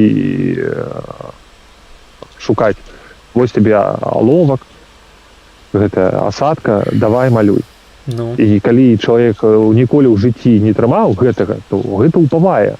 Просто я не супрачаюся з тым, што трэба гэтыя, як гэта казаць, тэсты падагнаць пад асяроддзе, бо гэта тое, што я яшчэ не агучыў, што немагчыма параўноўваць інтэлект, вынікі IQ-тэстаў адных людзей з іншымі людзьмі, тыпа гэта, калі мы возьмем там палякаў і аўстралійцаў. Таму што трэба шукаць, бо IQ-тэсты распрацаваныя так, каб вынаходзіць сярэдняе значэнне папуляцыі. Там, дзе яны... Так, яны, разумееш, мы можам стварыць IQ-тэст... І наконт таго, што пра гэтых неграў, пра якіх казаў, што там гэта высвятляецца тым, што ты проста пачынаеш змяняць. Ну, я про гэта ўжо жартаваў. Ты там замест треугольнікаў усе вось гэтай Так, геаметрычныя баскетбольныя мячы, курыцу, там, кавуны, блядь. Ну, слухай, акрамя жарту, оно сапраўды на некалькі пунктаў павялічвае іх вынікі. То есть, ну, на статыстычна значныя пункты. Что сапраўды, ну, ёсць такая... Не любая статыстычная значнасць вынікае клінічнай. То бок, некалькі пунктаў у канцэпцыі IQ яны не вырашаюць. Яны могуць цябе перавесці, скажам, ну, з сярэдняга IQ у вышэй сярэдняга. Ну, гэта істотна ні на што не паўплывае. Якая там мяжа... Якая мяжа... Я ведаю, вось у гэтай... У арміі Злучаных Штатаў там парог до 83 пунктаў. Ніжэй за 83... Ну, таму што ніжэй 83 пунктаў гэта людзі, якія, ў прынцыпе, не здольныя нічаму навучыцца. Абсолютно. Там што фізычная дзейнасць, што не фізычная, яны не здольныя ўспрымаць загады ў тым ліку.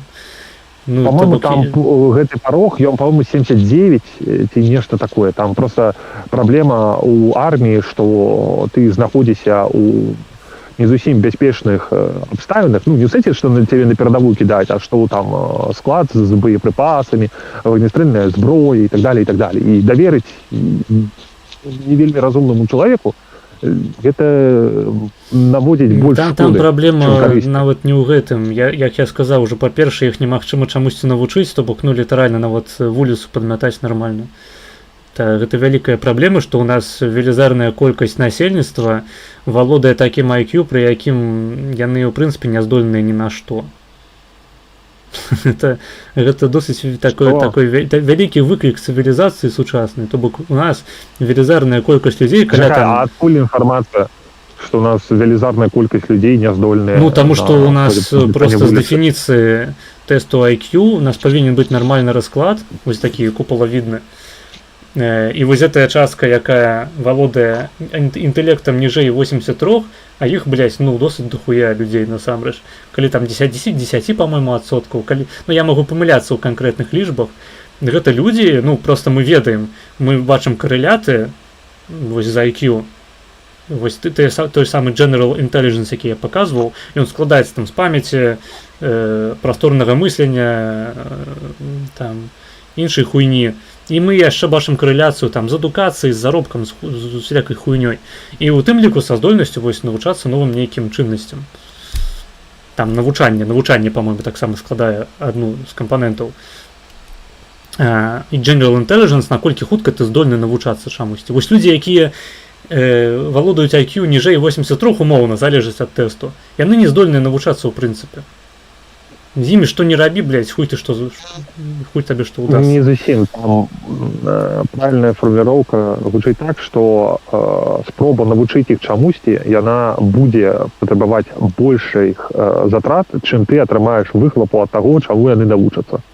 Яны здольныя... Калі табе хочацца гэта так інтэрпрэтаваць добра, просто, ну, гэта ўсё яшчэ вялікі выклік цывілізацыі. Яны здольныя вучыцца. Ну, а ты гэта адкуль ведаеш? Ты шмат бачыў людзей, ты просто, походу, не уяўляеш сабе, што за людзі ніжэй 83 IQ. Гэта, ну, пачынаецца як бы разумовая адсталасць. Глядзі, такая тэма была высвечана ва Злучаных Штатах. Там у іх вынікі былі каля, што 10% насельніцтва. А высвятлялася гэта так, што вось дарослыя людзі, якія функцыянуюць у грамадстве, маюць сям'ю, там у іх былі такія пытанні накшталт, а вы можаце падказаць, пагледзячы на свае правы кіроўцы, калі яны сканчаюцца. І людзі казалі, блядь, не. Ну, то есть, разумееш, блядь, у іх ёсць правы кіроўцы, яны могуць, блядь, аўтамабіль вадзіць. Но пры гэтым яны не здольныя у апытанні падказаць, як праз правы кіроўцы... Магчыма, гэта вышэй за 83 IQ. Бо гэта праблемкі, канешне, але... То бок гэта інтэлект ніжэй сярэдняга, ён вось так прыкладна выглядае. Я табе і казаў, што у іх вось... Ну, просто я абапіраюся на Злучаныя Штаты, што у іх ёсць некалькі парогаў. Адзін парог для арміі, гэта 83. А ёсць іншы парог, які, тыпа, што ты, ну, такі тупенькі. І я не памятаю, гэта тыпа 79, ці гэта 89. Не, ну там не можа быць такой маленькай розніцы ў некалькі пунктаў, там павінна быць істотная. Калі мы кажам пра армію, зноў ж такі я хацеў яшчэ дадаць, што Людзі з нізкім IQ, яны не тое, што там нельга ім даверыць сачыць за нейкімі складамі са зброяй. Гэта ўсё такое, як бы, ну, ёсць велізарная колькасць задачаў, якую ў арміі можна выконваць, не займаючы ніякія адказныя пазіцыі. Гэты людзі, яны проста не здольныя выконваць загад адэкватна. Не здольны карыстацца там зброяй. Ну, літаральна, гэта людзі, якія будуць страляць з аўтамату, накіроўваючы ствол у свой бок, блядь. Такія ў арміі не патрэбныя, сапраўды. Там не тое, што яны не могуць кіраваць, яны не могуць падпарадкоўвацца, вось што важна. Ну да, толькі я мяркую, што там праблема была не толькі у тыпа аўтаматах, а ў тым, што цябе трэба, напрыклад, ставаць на дзяжурства. Табе трэба ведаць, што рабіць у розных нечаканых абставінах. Ну, тым ліку. Не нечаканых, а крытычных абставінах. І справа ў тым, што не вельмі разумны чалавек, і он, блядь, доўга будзе разважаць, узгадваць, што там трэба рабіць, калі адна трывога задзвяніла, ці там ты стаіш на КПП, і там хтось ідзе, не паказвае знакі, які алгарытм дзеянні у цябе павінны быць. Ну, да. Я про гэта больш кажу, што ад іх праблемы ў арміі. Ну, мне так здаецца, што... Ну, окей. Што там у чаце? Ёсць штосьці? У чаце пішуць, што я знайшоў свайго звонава, біццё дзіцёнка. Звонаў. А што звонаў? Чым звонаў знакаміты? Звонаў гэта псіхолог такі, левачок, марксіст з канфы маргінала. Блядь, ахуеть, а дзе ў мяне марксістскія тэйкі былі, блядь, пра выхаванне ці яшчэ нейкую хуйню? Пиздец, былі блядь. тэйкі пра адукацыю. Ахуя. Пра хуяцыю, блядь, я табе ўжо патлумачыў пра гэта. Пры гэтым я табе яшчэ дальш, блядь, нармальна распавёў, што нет, блядь, да, інтэлект, ён цалкам заснаваны на гэтым, на твоих генаў. На твоих генах просто пластычнасць этих генаў, яна скончваецца, ну, як ты сам казаў, там пасля 25 год. І потым яшчэ вось тое, што цябе прыродай закладзена, яна пачынае на цябе упаваць яшчэ больш ахуенны, блядь, марксізм, блядь, во все палі просто нахуй. Окей, значыць, мы неправільна адзін аднога зразумелі з самага пачатку. Так, яшчэ пішуць, а вы точно Максим Шабуцкі? Так, а ты, блядь, не верыш? Гэта парык, калі што, я лысы насамрэч. Я был мент. Вось у мяне нават ёсць свой такі кішэневы Ленін, вось зараз в канферэнцыі.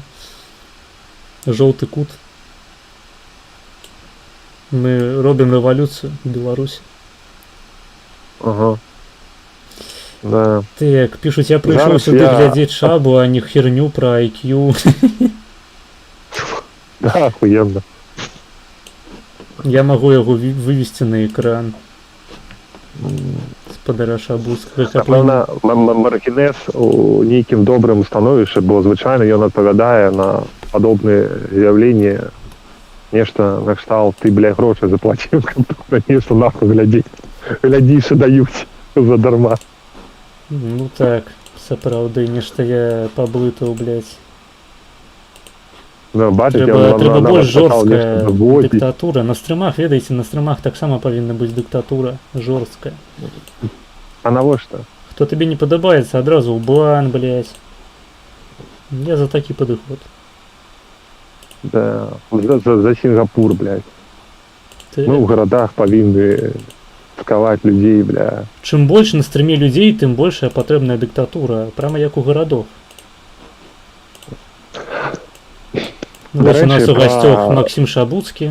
Вітайце.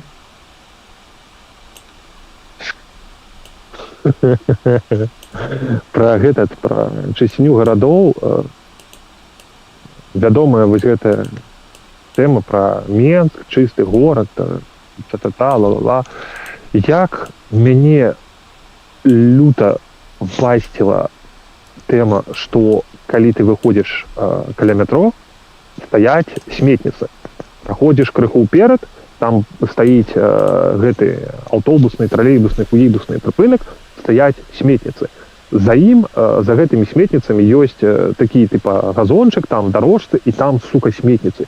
І, блядь, дохуя людзей стаяць, кураць свае ебучие папироски, и все, блядь, закидано бычками. И я такий, знов таки, я все разумею, живем у громаді, ми всі чоловічі люди, і так далі, і так далі. Ну там же, сука, сметницы, блядь, стоять. Не, похуй, ось, блядь, ось цілі полі, блядь, гэтых бычков. Я на гэту хуйню, блядь, глядел, мне просто, ну, типа, я сам довгий час палив папіроси і люблю палити папіроси.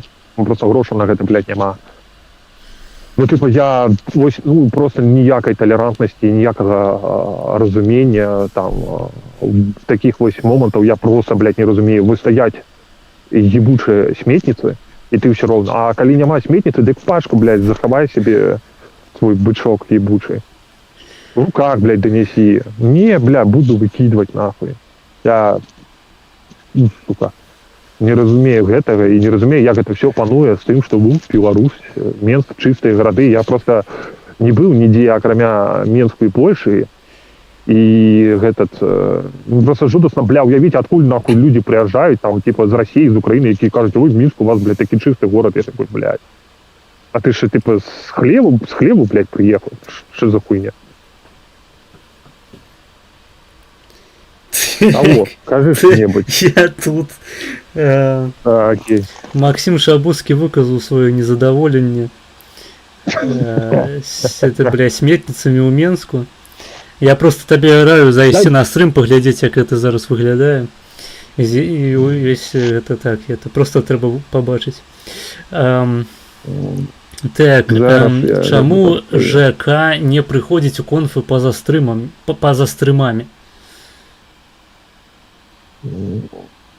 Бля, мне хтось написал сегодня, типа, ЖК так само, это, с твоих, этот, еще дослал мне фотоздымок морквы. Так, а что конфы, а хтось и запрашае, блядь, у гэтые конфы? Ну так, ну я там... Иде поведомление, блядь. Ну, я там, бачу поведомление в Телеграме. Ну, я про Discord зараз скажу. Ну, так я ж кажу. То бок я там пінгую ролю шляхта і... Ну, я не тое, што шляхта, я вось заходжу ў нашу прыватную канфу, лапідарнасць, у прыватны чат, і пінгую ўсіх. Пишу конфа. Бля, шоха, я зразумел, у меня просто все, блядь, поведомления в Дискорде вырублены нахуй. Ну вось. Уключи, прынамсі, на гэтае, на пінг, то бок каб можна было. Зайшоў на стрим, толькі мне открывается, ну, сама гэта, як гэта казаць, відеоплеер, і больш нічога. Ну, нормально, падобны на мяне, я, да, лысый, только не такі белый. Угу. Ну вось. Ты не такі белый, тому что ты жоўты. Усё ж таки. Тому что, блядь, шмат морквы ем. Ведаеш, чаму ты жоўты кут і адначасова сталініст? Тому что самая вялікая сучасная дзяржава камуністычная гэта Кітай. Неверагодна. Наконт морквы, таксама калі хтосьці паліць, разумейце такую тэму, што вам бета-карацін, які ў моркве складаецца, ён з-за нікатыну ў арганізме, ён становіцца атрутай. То есть вы сябе травіце папіросамі, і калі вы там морквовны сок п'еце, ці так спажываеце моркву, то мейце на ўвазе, што вы яшчэ дадаткова сябе атручваеце гэтым. Да, такая тэма ёсць сапраўды. Никотином? Да, я сам правяраў гэтую інфармацыю, да, сапраўды так. Ёсць нейкая вось рэакцыя ў арганізме чалавека адбываецца, калі ты курыш папіросы, спажываеш гэтыя бета-караціны, типу там морквы, памідоры, яшчэ штосьці, то да, яно дае тебе, ну, дадатковую пагрузку на гэтую, нагрузку на, як печень. Во. Окей, ну я не ў курсе. Таму і яшчэ такі момант. Усе даследаванні, вось я кажу гэта як чалавек, які я пиздец, як люблю паліць папіросы. Прям, ну вось сапраўды, прям як в анекдоце, залез бы, блядь, абы толькі вусны тарчалі. Але справа ў тым, што ад папірос няма ніякай карысці. Вось калі мы возьмем аб'ектыўныя даследавання алкаголю, напрыклад, то там вось одна румачка віна, хуйна, гэтыя келіх, ён сапраўды там раз у тыдзень, раз у месяц сапраўды мае нейкі карысны стан. Там зразумела, што ён цягне за сабой і негатыўныя моманты, але у папірос ніякай вось такой карыснай тэмы няма. Толькі акрамя таго, што там уже пачынаюць даследчыкі лезці ў залуп пустым, каб ну ты калі курыш, ты, блядь, і есці не хочаш, дапамагае схуднець. А яшчэ у цябе гэта крыху на неўры тваю паваюць, ты не такі гэты трывожны становішся. Ну, акрамя вось гэтай тэмы, ну, няма нічога карыснага у папіросах. А акрамя гэтага ты яшчэ, сука, за іх велізарныя акцызы плоціш дзяржаве. Я памятаю, у Неўзорова быў тэйк наконт таго, якім чынам папіросы дапамагаюць. Я глядзеў, я знайшоў гэты тэйк ягоны спецыяльна. Гэта было у гэтай газеце, блядь, на N, типа не моднік, блядь, не інтэлігент, такое слово, типа сноп, вот, да, на N, ну як заўжды, яно так бывае, сноп. Да, гэта ён даваў у гэта не газета, а часопіс, гэта ў часопісе сноп. Я, блядь, гэтую хуйню пра тады яшчэ гэта калі Неўзораў быў папулярны, 2016 год, 15, нешта такое, я тады яе пераправерыў, і на той момант, блядь, гэта быў пиздёж. Да, я памятаю, я таксама вось гэтае бачыў, што да, вы ведаеце, там сидзеў з разумным тварам, такую хуйню тлумачыў, я такой, ну, блядь, ты ж вучыў, блядь, што трэба быць крытычна ставіцца да ўсяго, я пераправерыў, блядь, пиздёж. Полный пиздёж, блядь, ніхуя вось таго, што ён казаў, вот ніхуя гэтага няма. Так, ён там, по-мойму, увогуле у адным з інтэрв'ю пераблытаў. Яго ж такі тэйк, што никотиновая кислота, никотин сам по себе никотин, ён под уздзеяннем высокой температуры у самой цигарете пераўтвараецца ў никотиновую кислоту. А никотиновая кислота это витамин ПП. Ось.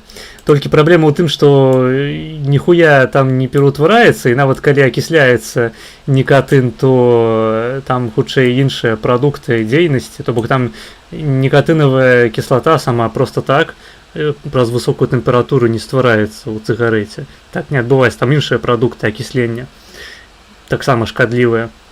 Вось это па-першае, па-другое, никотиновая кислота, она просто ніхуя не усмоктваецца лёгкімі.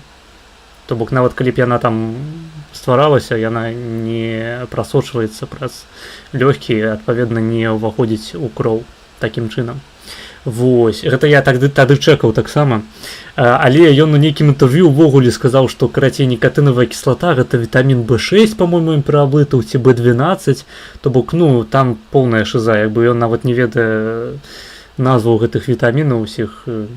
Мабыць, ён сапраўды думаў, што там адна хуйня пераўтвараецца ў іншую, проста нейкім магічным чынам, таму што ён прачытаў неправільна недзе ў нейкай савецкай кніжцы.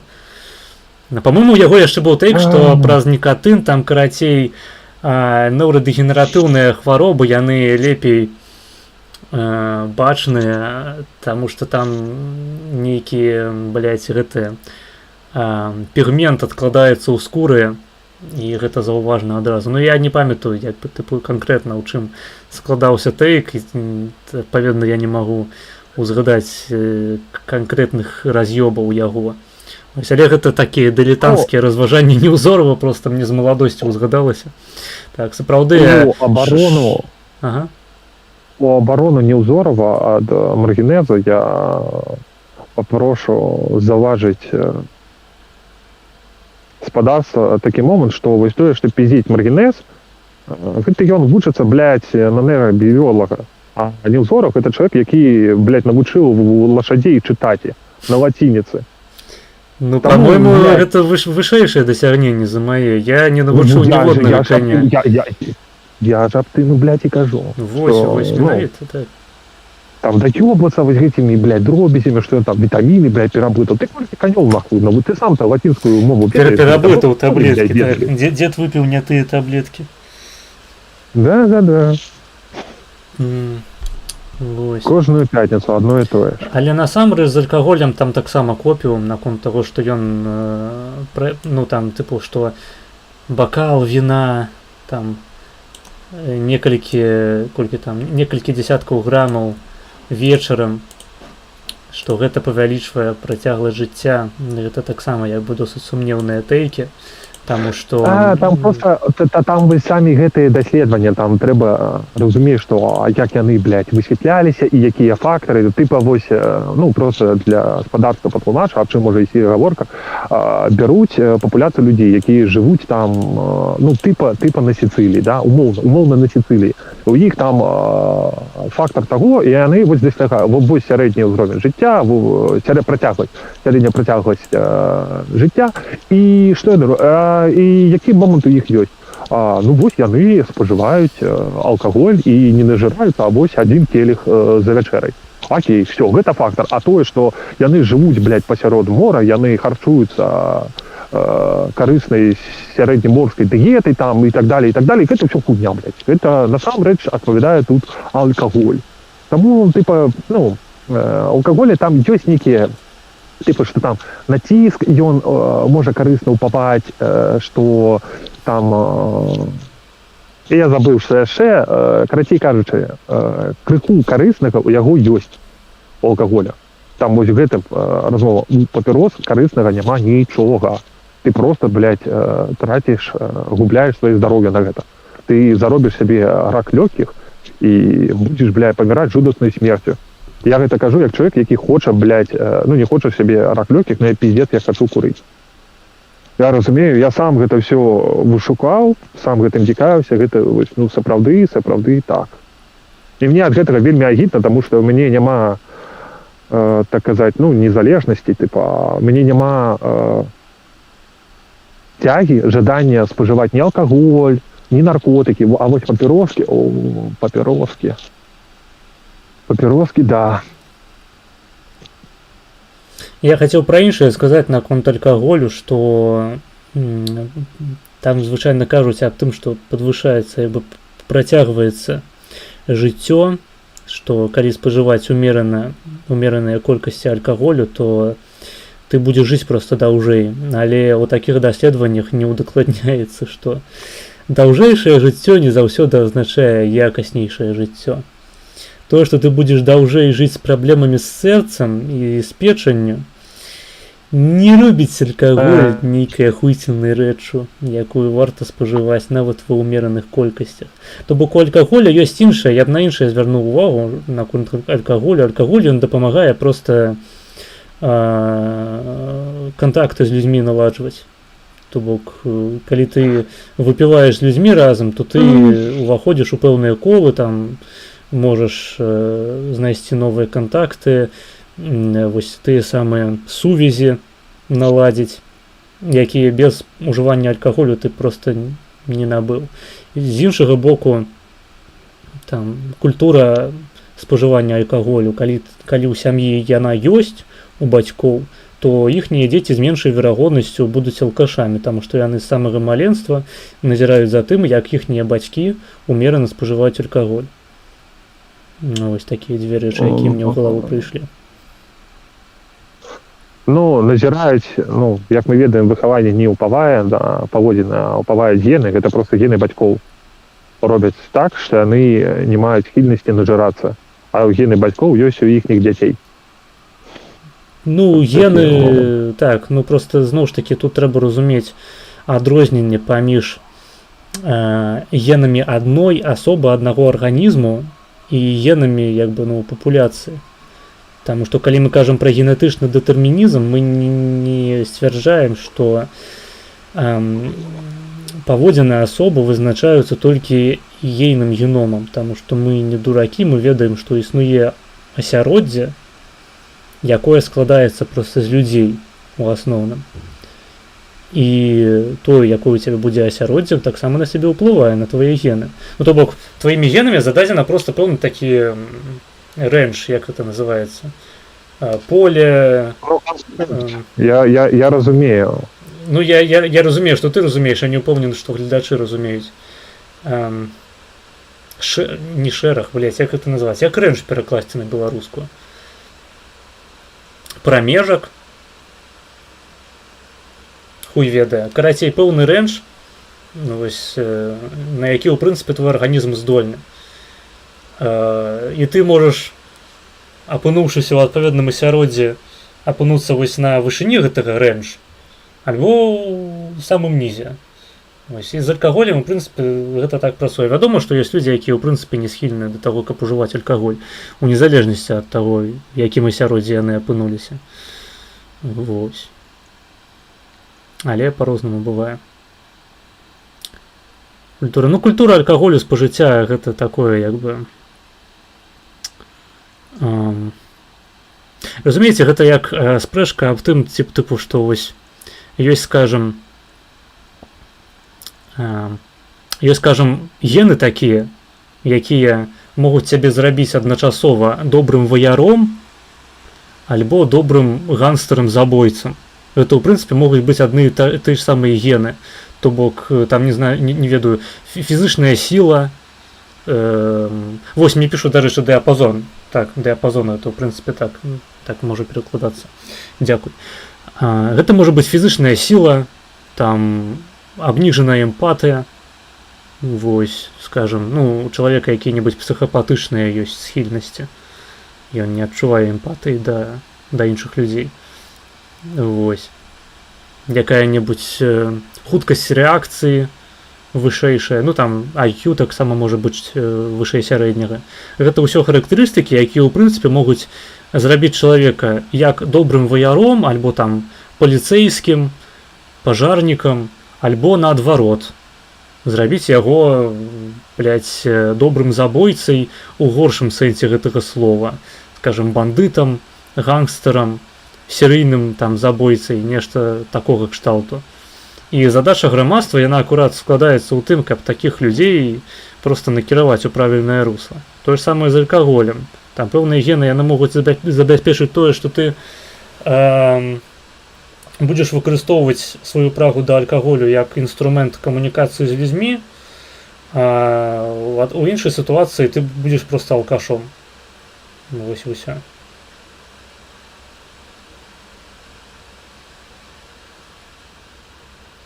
Генетычны дэтэрмінізм, ён, у прынцыпе, пра гэта. Ён не абмяжоўваецца генамі адной асобы. Я гэта тлумачыў, дарэчы, на папярэдняй трансляцыі наконт геному, генафонду. То бок, ну, разглядаць проста аднаго чалавека, калі мы кажам пра генетычны дэтэрмінізм, гэта такая справа незайздросная, няўдзячная.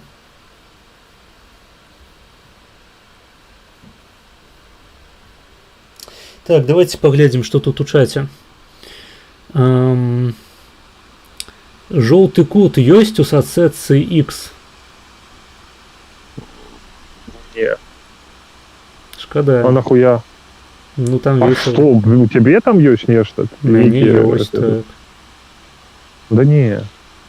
Там гэты сметнік чытаць толькі сябе гэты. Я не ведаю, я калі ў твой чат заходжу, там яшчэ горш, чым у Твиттэры. Што? Ну, ты, напэўна, тебе нейкі дзіўны твиттер. Да не, звычайны. Я не ведаю. Это... Не, у Твиттере весело бывае. А бывае вельмі сумна бывае. Дзе ў маім чаце ахуйныя гісторыі пра гарызантальны веган кафе фрык? Дзе, блядь, у маім чаце гісторыя пра гарызантальны веган кафе фрык гэта топ. А у цябе ў чаце проста русня нейкая тусуецца, як бы, якая распавядае аб тым, што беларускай мовы не існуе. Вось. Твиттер не, у Твиттере по-рознаму бывае. То бок там, канешне, дэгенераты, але ну і задніца можа падгараць пастаянна, калі туды заходзіш, але там, ну, бывае весело. Бывае весело. І там вельмі шмат проста палітыкі адбываецца. Вельмі шмат выхлопу ад палітыкі. То бок, калі хочаш разбірацца, ў прынцыпе, у заходняй палітыцы, то трэба мець твіттерскі аккаунт. Там, блядь, вельмі шмат цікавых рэчаў. А, ну, тэлега якая-небудзь, это тупа такая юзерская хуйня. Там калі дэгенерат потрапляецца, то ён нудны, нецікавы і неўплывовы. твіты яны ж разлетаюцца. У тэлезе няма ніякіх здольнасцяў да таго, каб каменты у каналах, у чатах яны разляталіся па ўсяму тэлеграму, а ў твітары ёсць. Таму весела бывае. Дык що, типа, гэта быў запыт з таго, што, типа, каб я вёў канал у... Не, цябе просто запыталі, ці ты там ёсць. А Не, я ну, ўжо такая, я ўжо ну, пачаў далі, заклікаць. да, вось, далі твоя прамова была, што трэба ў Твіттер. Бля, просто, разумееш, я перыядычна люблю вельмі жорсткі контент, так казаць, правакацыйны. Ну, там, на 8-9 траўня можна пабачыць я на 8 верасня. Гэта гадаўчына пачатку блакады Ленінграда, якая не была ніякай блакадай. Вось такого сата, мне здаецца, што мяне просто забаніць нахер Твіттер. Я разумею, што там гэта не ўладальнік больш, не Джек Дорсі, што там пры Ілону Маску, але што там, типа, свастыкі можна посціць? Там, блядь, там можна посціць свастыкі, колькі загодна. Там, блядь, сам Ілон Маск, я ўпэўнены, посціў неаднаразова іх. Вось. Я могу, блядь, хто Ілона Маска ў Твіттері, блядь, забаніць? Ну, ён як бы сам не толькі баніць. У Ілона Маска па-іншаму там яго іншы пункцік, ён баніць парнуху усялякую, асабліва калі гэта транс-парнуха. Вось. Ён там яшчэ ўвёў абмежаванне карацей нядаўна, што каб глядзець 18+ контент, трэба пацвердзіць свой узрост. Там, по-моему, документ нейкі трэба даслаць у Твіттер, то бок, гемаройная хуйня.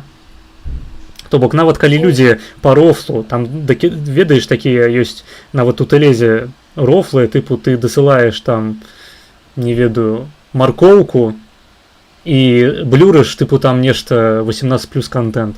Вось людзі некалі так нават у Твіттері робяць, і ты не можаш паглядзець гэты рофл, таму што, блядь, трэба пацвердзіць свой узрост. Вось гэта тое, што зрабіў Ілон Маск. Свастыкі, зігі там, сцёп над руснёй. Усё засталося, блядь, на досыць такім сур'ёзным узроўні. Твіттер, там трэш, угары, садамія насамрэч адбываюцца. Блядь. Я ніколі не карыстаўся нармальна, это трэба...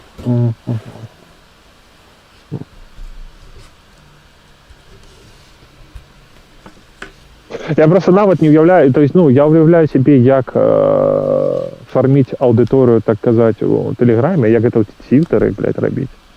Дарэчы, ты ведаў, ты жыў калі-небудзь варыянт названня Твіттера Тилтер? Так. Мне таксама типа... Я просто не люблю адаптацыі. Разумееш, я калі бачу назву па-ангельску, я яе чытаю так, як яна будзе па-ангельску. Вось і ўсё. Твіттер. То бок, вядома, там з акцэнтам беларускім, але Твіттер.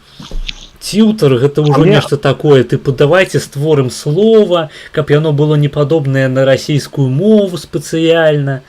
Не будзем яго выкарыстоўваць.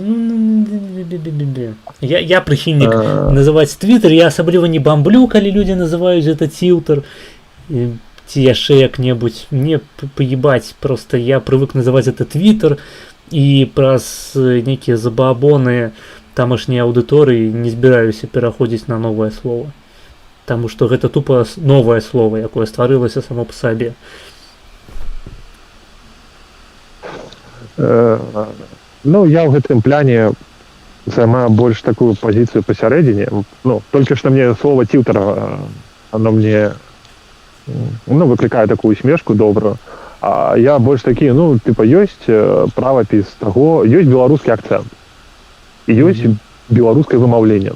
Т памякчаецца з-за таго, што оно по суседству з мяккай В. Бо В памякчаецца з-за І. Значыць, гэта Ц. То есть Твиттер. Не. Я так на гэта гляджу, але... Праз гэта, Твиттер. Калі мы кажам пра літару Калі мы кажам пра літару Ц, так, просто у слове Твиттер няма літары Ц, гуку Ц. Там же ж, блядь, Твиттер. Да, Ну, типа, ну, гэта так, а калі мы бярэм просто, так казаць, беларускі пронаунс, у нас Т, мяк, калі яно по суседству, ну, там можна казаць, што ёсць слово выключэнне і так далее, Т, блядь. Ну окей, я зразумеў Нормально, цябе, то нахуй. бок правілы перакладу, як бы такіх назваў. Просто тады у нас павінна Ну. быць твітер. Ну да, так я так і вымаўляю. Не, там тіўтар. Тіў. Тар. Ну, ціў гэта з-за таго, што, типа, што птушка, она, этот... Ну, вось бачыш, ужо аргументацыя пасыпалася ўся. Да нет. Ну так. Блядь, Потому что раней была аргументация про то, что мы не можем сполучение ТВ поставить, потому что гэта не характерное для нашей мовы. Твиттер павінна быць. А цяпер чамусьці гэта яшчэ трэба ператварыць на тіўтар. Чаму? Блядь. Просто праз Нет. адсылку на птушку? А- Та там птушкі ўжо няма, блядь, там X.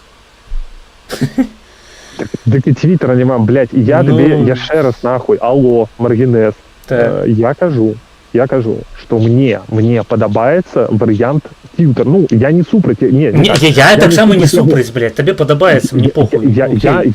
Я по-доброму ён выклікаю мяне ўсмешку, але Мне па злому сам я выклікаю смешку. Я не добра, супраць. але сам я выкарыстоўваю варыянт твиттер.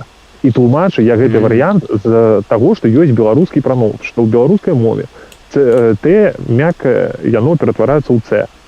Вось моя аргументацыя. А далей, што я праціў сказаў, гэта просто датычыцца твиттера і што адсылка на птушку. Но я гэта кажу не з таго, што трэба на твиттер пераходзіць, блядь. Гэта просто, ну, працяг тэмы. Пишуть, гэта новояз, як у Джар Джорвала. Я не ведаю, что такое што? Джар Джорвала. Ну, гэта Оруэлл, я так разумею. Не, подожди, А. что, блядь? Нет, подожди, ён ж не Джаред, блядь. Джордж маецца на увазе. Джаред. Не, ну тады, Джаред ну Джорвал. да, новояз 1984. Ты, Окей. типа, блядь, Я думаю, гэта нешта аб ну, тым, што, блядь, это Сакартвелл, Джар Джорвала. да, Джугашвили. Гэта-то, дык ўсё новояз, вся мова, блядь, так ці інакш, калі ёй пастаянна карыстацца, яна будзе перамаць у сябе всякие замежныя словы, новыя словы ў ёй будуць з'яўляцца. Чым праблема? Это Не, у мяне няма Функція- ніякай праблемы, я функція- просто захоўваю сваю звычку, і мне похуй. Да. Ну, а мне больш хочацца прасоўваць, так казаць, больш беларускасці. Толькі ўсяго, але я сам таксама не настойваю. Ну, типа, ёсць жа вось на там яшчэ дачыненне да гэтага ёсць, типа, вось выключэнне ў беларускай мове у нас в школе так выкладалі, што клоун гэта пішацца без унескладовай. Я такой, блядь, Ну так, але гэта ўжо, блядь, реально кринж, гэта прыдумалі. типа схуялі, блядь, ну, типа клоун. Ну, таму што трэба, каб выглядала як расійская мова. І тое самае я такім жа правілам карыстаюся, калі, ну, ты можаш вымаўляць твиттер, і людзі цябе зразумеюць, калі ты кажаш твиттер. А яшчэ гэта падкрэслівае тваю, типа, беларускасць.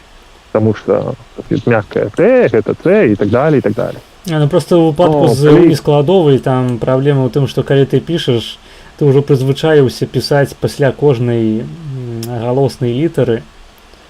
Правильно ж я сказаў, галосная? Галосная, так, галосная язычная. Пасля кожнай галоснай літары ты пішаш унескладовае.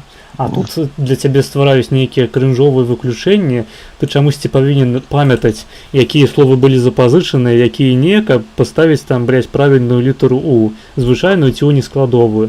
Гэта як напісанне выбуховай літары Г. Таксама у запазычаных словах такіх-небудзь, напрыклад, Big Ben, альбо ганак, гвалт. Ну, это все такое, як бы. Можна заебацца, але навошта? Так, мы тут дзеля чаго збіраемся? Толькі? Мы тут Толькі збіраемся, раді гэтага. каб паглядзець на спадара Шабуцкага.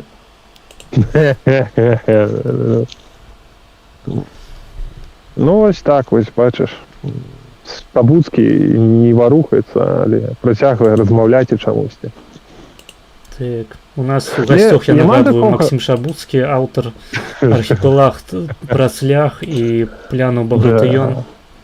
Да. Аўтар маркоўнага караля і жоўтага кута, пляну жоўты кут.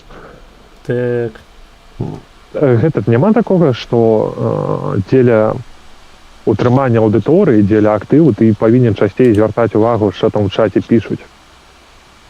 Ці не у ведаю, цябе я гэта просто не так? звяртаю увагу, калі павісае нейкая няёмкая пауза і трэба запоўніць этэр нечым, нейкім слоўным потокам. Вось. Да. Ну так, ну Мне вядома, што проста- людзі ахвотней пішуць, калі ты іхнія паведамленні чытаеш, але гэта не абавязкова рабіць пастаянна. Асабліва у тым выпадку, калі яны табе не плоцяць.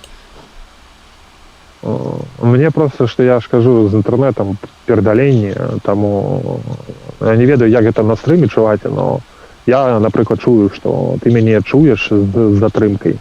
Невялічкая яна, але ну, яна прысутнічае, што я пакуль сканчаю казаць і просто маўчу. А потым праходзіць нейкі час, ты чуеш, што я, ну, ты толькі ну, да цябе даходзіць сігнал голасу, што ён скончыўся і стрымоўваюцца такія паузы. Ой, вы там пішуць штосьці, гэта разганяюць. Бля, жоўты кут, нахуй, сука, як мне гэта падабаецца. Даже цябе ж чаце і прыдумалі. О, бля, Гэта я жоўты прыдумаў кут. увогуле, потым чат падхапіў просто. Нет, гэта твой чат, гэта твой чат. Не, я памятаю, як пажартаваў пра жоўты кут, і ў чаце пачалі цябе называць жоўты кут. Гэта я прыдумаў. Ну ты ж хвалі свой чат, каб яны часцей пісалі. Гэта, Не, пайшлі ў пізду. ціснулі Пакуль не падабай. будзе донатаў, ніякага хвалення чату. А донаты былі за сёння? Не, донатаў яшчэ не было. Пиздец. Ну, все донаты ушли на этот, на субботний стрим. Так. Не, ну просто на ютубе донатить хуй да нихуя, насамрэч. Хаця... А які онлайн? Онлайн, ну зараз скажу... Ну невялікі, там ён скакаў, там было 10, зараз каля 6, мабыць. Так, 6 чалавек глядзіць. О. Ну я відосы зараз не гляджу, таму донатаў няма. Магчыма, дарэчы, мы можам з табой паглядзець што-небудзь. Ці ў цябе няма такой магчымасці? Ну, не з гэтым інтэрнэтам, разумееш. Не, я просто я ў Discord стрым вёў бы. Я разумею, ну, просто, ну, ты бачыш, што мяне просто ад размовы ўжо гэтат затрымка якая. А дагэтуль там увогуле яно выбівала, гэтат я тэсіраваў там, мяне не чулі ніхуя. Окей. Таму вось так. А што тебе замаўляюць часцей усяго? Всякі гэтат... Просто, напрыклад, я, ну, зноў-такі нічога супраць не маю, але, як гэта казаць, калі будзе нейкі, ну, зараз, пачакай, я сфармулірую. Калі тебе дашлюць контент, напрыклад, інтэрв'ю дзядка, пра, можа, старое, але пра ягоныя палітычныя погляды. І там нейкіх, ну, штосьці пра, што магло бы, о, я такой, о, анархісты, о, я ў гэтым разбіраюся, тыпа. Вось, я бы мог больш, а калі табе дасылаць, я не ведаю, просто там, ну, нейкі гэты контент пра біялогію, то, ну, зразумела, дзе... Про біялогію мне ніхуя не дасылаюць. Ніколі яшчэ не было, каб мне даслалі што пра біялогію. Мне толькі пра біялогію Шабуцкага даслалі сёння, і ён пачаў паказваць свае бады.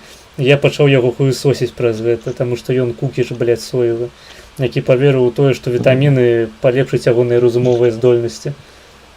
Замаўляйце маргінезу, анімэ, вось я ў гэтым, блядь, разбіраюся. Вархаммер, зоркавыя войны, володар гэтых калец, ігра гэтых персцёнкаў, гульня персцёнкаў, вось. Всю вось гэтую хуйню замаўляйце, калі хочаце застацца цнотнікамі да канца свайго жыцця. Так. І анкап.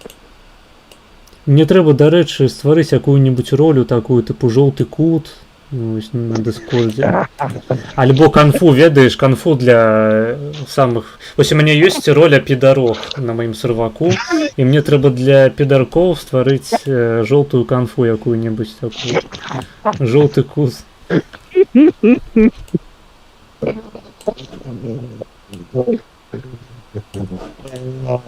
Самый галоўны гэта, блядь, морковный король. Желтый морковный король. Не смешно.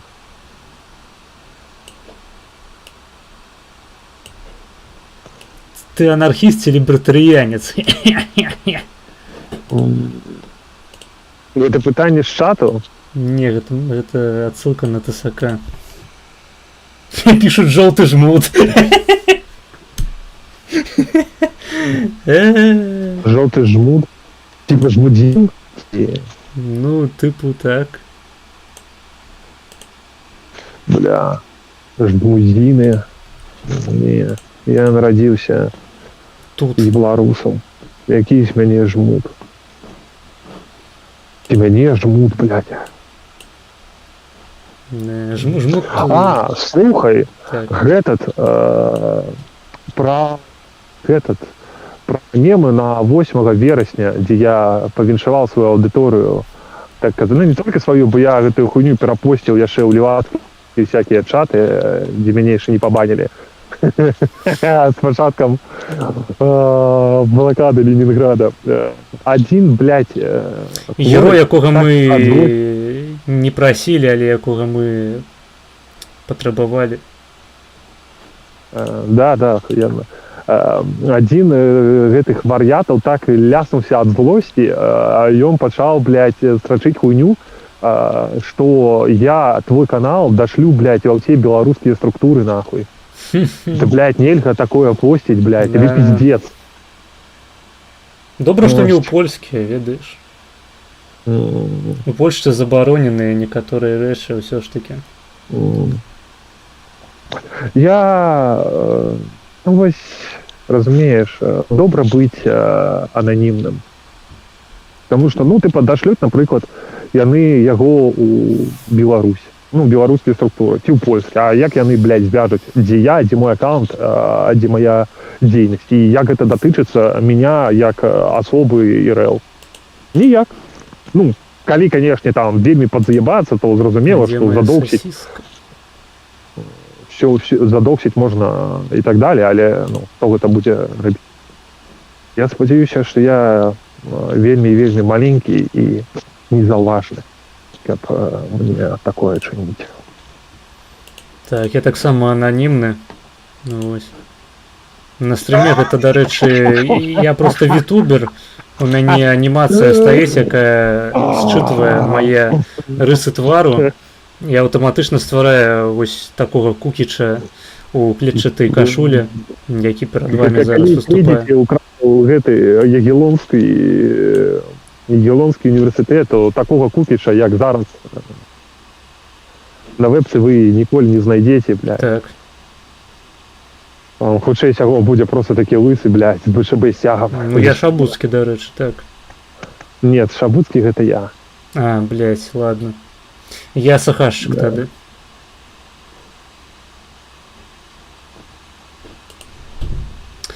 Слухай, давай ты што-небудзь параспавядаеш аўдыторыі, мне трэба дасці пассаць. Вось. Распавядзі ім, бля... А ёсць нейкія пытанні з чату для мяне? З чату да цябе, блядь... Вось тут пытанне такое вельмі эмацыйнае. А хули ты канал па-расейску вядзеш, долбаёб, блядь, сука, нахуй? Вось, можаш на яго адказаць. І я пойду пакуль папісю. Ну, блядь, таму што беларусы размаўляюць на Расіі. Ну, трэба разумець, што мае палітычныя... Маё паглыбленне тэмы і тэматыкі кокалапаліту, яно было праз расійскую мову. Это першы момант. Все расійскія тэлеграме чаты, все палітычныя чаты, яны былі расійскамоўныя. Это першы момент. Другі момент, гэты канал мне дастаўся, так казаць, у наследство. То есть я яго атрымаў, калі на ім было 80 подписчикаў з жніўня мінулага году. І ён вёўся па-расійску. І як вы себе уяўляеце, будучы лібертарыянцам, будучы беларускамоўным лібертарыянцам, фарміць, блядь, аўдыторыю на канал? Хто, блядь, будзе на яго нахуй падпісвацца? То есть гэта тры таких абмежаваных кола. Гэта канал Тэлеграме, гэта беларуская мова і тэматыка, блядь, лібертарыянства. Ахуенно, блядь. Там мне придумали жарт про мяне такі, што я ўваходжу у топ-10 уплывовых лібертарыянцаў Беларусі. А типа жарт у тым, што, блядь, медыйных лібертарыянцаў іх 8. А я ўваходжу, блядь, у топ-10. Чалавек, у якога 400, блядь, землекопаў на канале. Ну, типа, і то гэта не беларускамоўная аўдыторыя. Таму, ну, типа, блядь. Предъявлять, что канал вядецца на расійскай мове. Такое, бля, ну якое мне яго весці трэба? Ну, китайскай, что ли? Дык я китайскай не ведаю. Дарэчы, я не ведаю, Маргінез там на фоне 6 робіць, ён чуе, ён тут ці не тут. Маргінез, напэўна, не тут. Так, А я тут уже.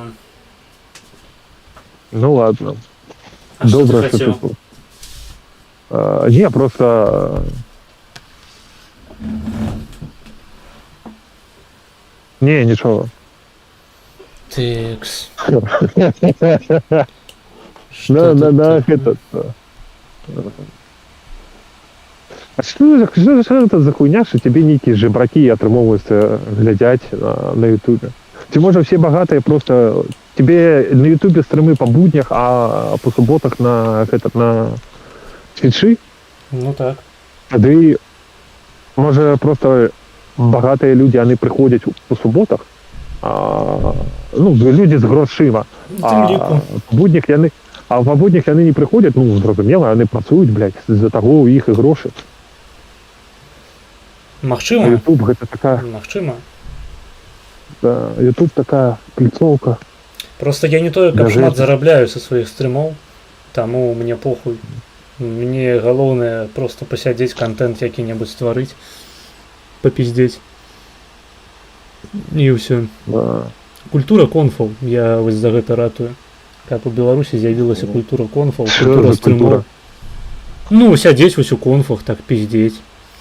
Каб людзі навучыліся, што для того, каб паразмаўляць на нейкія важныя тэмы, не абавязкова прыходзіць на інтэрв'ю, блядь, у студыю, пиздеть нечто ў мікрафон з навушнікамі. Дастаткова просто подрубіць стрымчанскі і как бы на донатах на 1 еўра просто гэты цягнік гнаць наперад у светлую будучыню новай Беларусі. Да, блядь. Культура конфаў. Я табе распавядаў, што я паказчыка наведваў, калі ён ездзіў па Польшы. Калі ён па Польшы ў яго тур быў такі. Да, блядь. У спальным пакою матка. Апельсины прынёс. Так. Я распавядаў пра гэта ці не? Я не памятаю. Ну, паспрабуй яшчэ раз, мабыць, згадаем. Ну, прыйшоў ён, пачаў расказваць всякие охуительные гісторыі, блядь, про то, што дэмакраты гэта ахуенна, блядь, ад дэмакраты адно здароўе і паглядзіце, якія паспяховыя краіны. Ну, як ад цыгаретаў. Да. Я сидел с таким тваром, типа, а у нас есть прыклады краін паспяховых без дэмакратыі, блядь, дзе і медыцына працуе, і у іх ВВП расце і так далей. А ёсць прыклады краін, якія пиздец, блядь, якія дэмакратычныя, сапраўды дэмакратычныя, ну якія в дупе. Это цэлы, блядь, кантынент, паўднёвая Амерыка. Ну і так далі. Ось таку хуйню проганяв, а потім почалися питання з залу. Ну, я його так, типу, кажу, я там туди-сюди, вельми м'яко, вельми просто, господар Сахашик, просто до вашого розуміння. Ну, я пам'ятаю, що я запитав його, що таке свобода. А, здається, ти розповідав. Да, и, по-моему, что это такое политика, еще некая третья. И он, по-моему, блядь, третя, я після, блядь, другого питання вже вирішив ніхуя його не запитати, він там таку хуйню почав відказувати, а потім, ось це інтерв'ю, яке викладалося, він, блядь, типа, написав, ті кинув страйк, блядь, щоб його нахуй видалили, блядь. Це ось чоловік, за якого, я ще його запитував про двойний паспорт. Что у его позиция была охуительная, что белорусский громадянин повинен иметь все магчимости и володеть все магчимости у тым ліку и иметь 2 паспорта. Все паспорты собрать. Ну, типа того, да. Просто проблема у тым, что нахуя гэта беларусаў, які займае, бля, палітычныя пасады, вырашэнне якога ўплываюць на жыццё цалай краіны. Тут проблема подвойной лояльности отбывается. Ну, типа, это Сахашик или что, это человек, у якого, бля, российский паспорт. И он охуенно, блядь, там, змагается за всю белорусскость и так далее. Ну, такие, мы не ведаем людей, яких нават и белорусского паспорту нема. Тут размова не в этом. Так, не будем узгадывать. Размова в тым, что про палітычныя пасады, про людзей, якія займаюць, альбо прэтэндуюць на тое, каб займаць нейкія палітычныя гэтыя месцы уплывовыя з уладай і так далей. Вось чым, блядь, праблема. Ну і, блядь, ось гэтае інтэрв'ю было прыбрана, а я гэта ўсё ўзгадваю да таго, што Маргінэ скажа, я хачу, каб у нас на Беларусі з'явілася палітычныя конфы, ахуенна, блядь. Ты палітычныя конфы, у іх прыйдуць людзі, якія ў сваім жыцці, асабліва калі мы кажам пра апозіцыйнае беларускае асяроддзе, то гэта людзі, якія там прыкормленыя, блядь, усякімі левацкімі джусейдамі і так далей. Закінь іх на нармальную размову, не ў сэнсе, што іх будуць лаяць, і абражаць. Нет, просто нормальную размову, дзе не спрабуе у рыторыцы, не спрабуе, а вось даследаванне, глядзіце,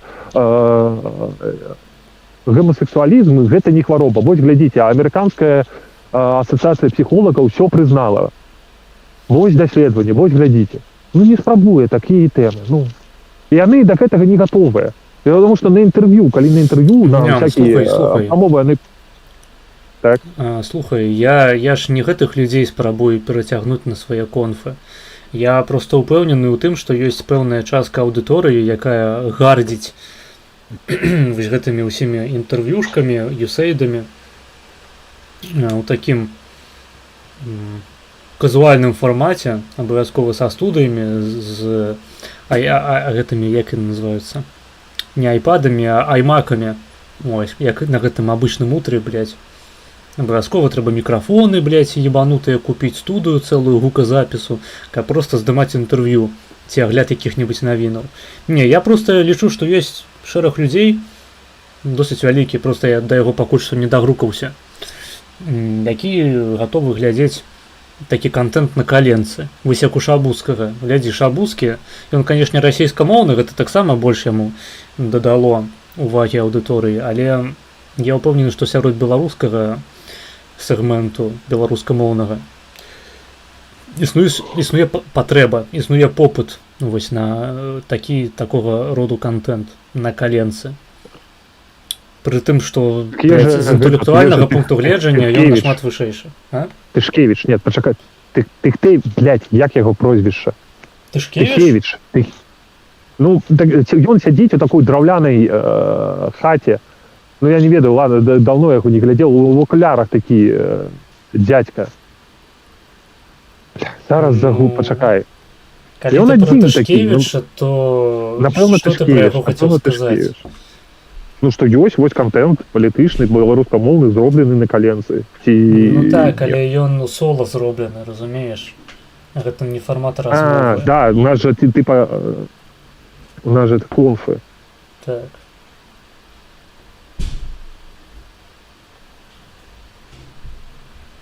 То бок ёсць людзі, якія ў сола робяць падобны контент, ну скажам, Тышкевич, Андрей, Да, Игорь Тышкевич. Курэйчык. Да. Андрей Курэйчык праводзіць стрымы рэгулярна. Раней ён, дарэчы, запрашаў больш людзей на свае этэры, цяпер перастаў, не ведаю чаму. Гэта было больш цікава глядзець. Бля, шкада, што я забыў, як звалі таго ляснутага, які Віруса? быў гэтым. Не, які быў гэтат мадэратарам, так казаць. Не вірус? Не памятаю. Да.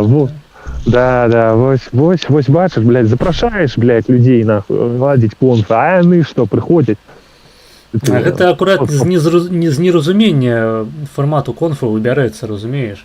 То бок там гэты шэлік, ён нават не разумеў, яго пазвалі мадэратарам дыскусіі, ягоная задача была просто вывесці гэтых людзей і даць ім пиздзець. Ён такі: не, блядь, я буду свае 5 копеек вставляць у кожную задніцу.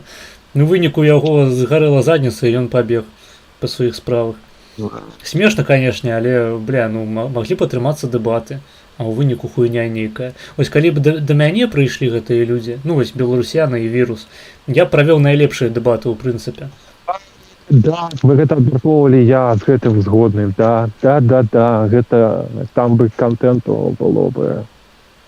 Вось. А наконт Тышкевіча, у яго ёсць вельмі класнае відэа пра абарону берасійскай крэпасці. Толькі гэтае відэа не датычыцца абароны ў 41-м годзе. Ён там вельмі цікава распавядае. Праблема толькі, сука, ў тым, што якасць гука, блядь, на гэтым відэа, ты ебаніся, блядь. Таму контент зроблены на каленцы, ён таксама павінен ўсё ж такі, ну, не зусім нейкае. Ну глядзі, галоўнае, каб гук быў нармальны. Вось купіць мікро і ўсё. Наладзіць. У Тышкевіча, наколькі я памятаю, ягоныя праблемы з гукам, яны складаліся ў тым, што ён уключае сабе нейкае шумападаўленне крынжовае, праз якое просто не чутна пачатак і канец кожнага з ягоных сказаў. Таму што, ну, натуральна, ты калі прамаўляеш, цябе першыя там пачаткі твайго сказу і апошнія моманты, яны трошкі цішэйшыя, і мікро ў яго гэта абрубае. Альбо сам мікро, альбо ў яго налады гуку такія, ну, трэба наладзіць. А я кажу менавіта пра карцінку збольшага. Мікро можна купіць вось за $40. У мяне мікро за $40 зараз стаіць. Гэтага хапае абсалютна. Да. І мне ўжо надонацілі столькі, што, ну, яно акупілася разоў 10. То бок не тое, каб шмат задонацілі мне, ну, але яно акупілася ўжо ў некалькі разоў. Не, ну разоў 10 гэта $400. Ну так. Гэты. Да мікро, ну, просто гэта мала. Мікро і за $40 таксама там. Ну ладно, я апошні раз, калі я мікрафон купляў у сваім жыцці, але мне здаецца, зараз все ж таки знайсці варыянты, дзе цябе просто нармальна чуваць. Ну, то есть вось як мяне, да? Я ўвогуле праз телефон, ну, праз Bluetooth навушнікі. То есть там шумопадаўленне просто дыскордаўскае стаіць. Але, ну, типа, гэтага хапае, я так разумею, мяне чуваць і нормально. Ну так, цябе там толькі памехі нейкія чуваць, але ў прынцыпе, то бок весці стрымы з тваім гукам такое сабе, канешне, магчыма. Але у якасці госця я ніякіх праблем не заўважаю. Што? Мне здавалася, у мяне мікрафон типу нормально, а што прям... Ты можаш на стрыме паслухаць, ты калі размаўляеш, цябе там, не ведаю, ты, мабыць, рухаешься неяк, зачапляеш там штосьці, просто, ну, адчуваецца, нібыта ты там нечым, вось зараз, напрыклад, ты зрабіў, і гэта было чутно. Блядь, Варгінес, а ты у мінулы раз такое было? Не памятаю. Ну, а дагэтуль такое, блядь, у мяне мікрафон быў за... Карацей, кажучы, табе трэба было, блядь, казаць мне аб гэтым. Я просто бы яго паправіў. Бо вось зараз тое, што ты казаў, вось зараз было чуваць, і таму што я яго паправіў, блядь, каб ён не валохаўся. Ай, блядь, пиздец. Ну, вось бачыш.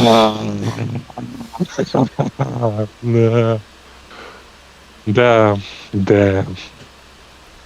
Сука, блядь, некалькі гадзін сидзець, размаўляць. Не, ну я, в принципе, мне нормально было, потому что я ведаючы пра умовы, у якіх ты існуеш, думаю, что гэта быў просто топавейшы гук. Вот. Але, ну так. Не, зараз нормально. Ну так, блядь, тому что я его поправил. А Маргинес просто як у анекдоте про Цвіку стуле, блядь, беларус садится нахуй. А может так и трэба. Ну мы тут усе такие, як бы ніхто ў чаце не написал, типу, блядь, что ён шелестить, что за пиздец. Тебе в чате пишут только про желтые куты всякие, образы. Ну, слухай, до речі, да, сапраўды могли бы доебаться до гуку. Тады, да, добра, приймається цалком, да, сидять, блядь, а може так тільки зараз почали писати, ну трохи як со сраки було чутно, терпім. Тому, ну, коли вже ситуація поправилася, почалися скарги. Не, ну я просто в ахуе, бля, вот, ну, некалькі гадзін.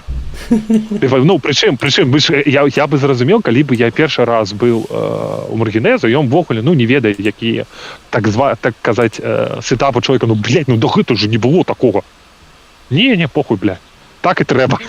Ну, я зноў ж таки паўтаруся, ведаючы умовы, у якіх прыходзіцца існаваць майму суразмоўцы. Я, насамрэч, вось гэтая рыса, з аднаго боку, яна мне падабаецца. Гэта яшчэ, вось калі ты казаў пра алкаголь і пра тое, што ён, так казаць, робіць цябе больш, ну, гутарлівым, здольным да знаёмстваў з малазнаёмымі ці проста на нейкія такія шчырыя гутаркі з людзьмі.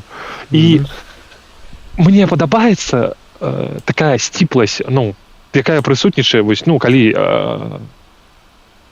ідзе размова аб тым, а вось гэтыя вашыя беларусы, а чым яны адрозніваюцца ад расейцаў, ад украінцаў? Ну, вось, калі мы з майго пункту гледжання, што беларусы в адрозненне ад расійцаў, украінцаў, яны больш інтравертныя, схільныя да інтравертнасці, схільныя да, як гэта казаць, ну, не маўчклівасці, а да таго, што каб беларус шчыра сябе адчуваў у малазнаёмай кампаніі, насамрэч трэба крыху выпіць.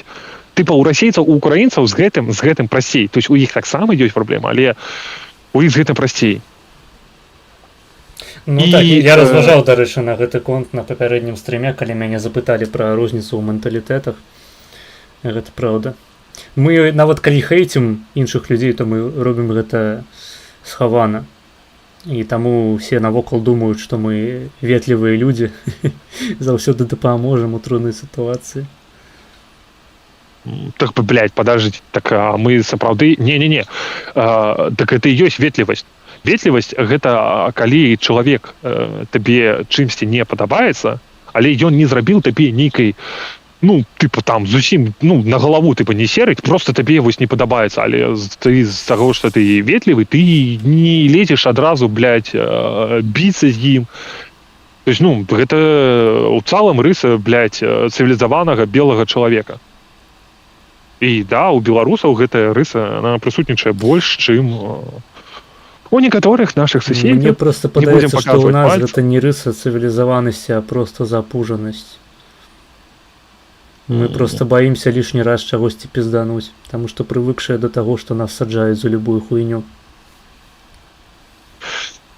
Ну, типа, з аднаго боку, да, вось ёсць, і там нам в школе, я не памятаю, хто дакладна, хтось з настаўнікаў казаў, што ўсіх такіх шчырых, блядь, беларусаў, усіх позабівалі яшчэ ў другую сусветную. Всё, блядь. А засталіся толькі ты, нахуй, хто... Забілі вітушку, рагулю, засталіся толькі соркі. І крамбамбулю. Вось, але, ну, мне здаецца, што вось гэтая беларуская сціпласць, яна была ў беларусаў і да другой сусветнай, блядь, і да першай сусветнай.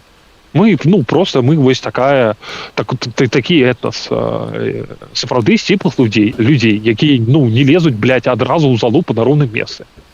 Гэта сапраўды на фоне іншых наших суседзяў яны ўспрымаюць гэта за ветлівасць, да, потому что там, дзе табе наступаюць на нагу, не спецыяльна наступаюць на нагу, то там могуць, блядь, паліся ў залупу, то ну, ніхто не звяртае ніякай увагі. Ось, дарэчы, што мне вельмі падабалася ў беларускім метро. Беларускім, ну да. У Менскім, блядь, якое яшчэ нахуй ёсць метро. На эскалатары без ніякага вывучэння, без асаблівых ніякіх там каманд, блядь, і так далее. Просто перыядычна праз гэты апавяшчальнік табе кажуць, блядь, трымайся нахуй правага руху. Калі ты стаіш, блядь, на эскалатары. Калі едзеш, калі ідзеш, ну, хочаш ісці, ідзі, блядь, па леваму боку. А справа все люди стаять. Ну, зразумела, у часы пік гэта не так, зразумела, што ёсць выключэнне, но больш-менш.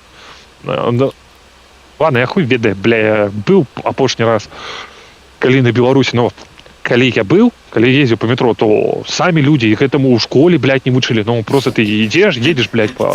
Трымайся жоўтага куцу. Да. І маркоўнага каралёў.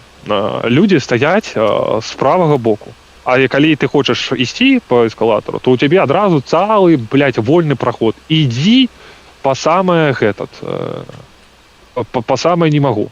Вось гэта такая рыса, яна у нейкіх момантах яна і шкодзіць, блядь, што бывае так, што трэба дзесьці адразу сябе заявіць, адразу пачаць быць, так казаць, ганарлівым.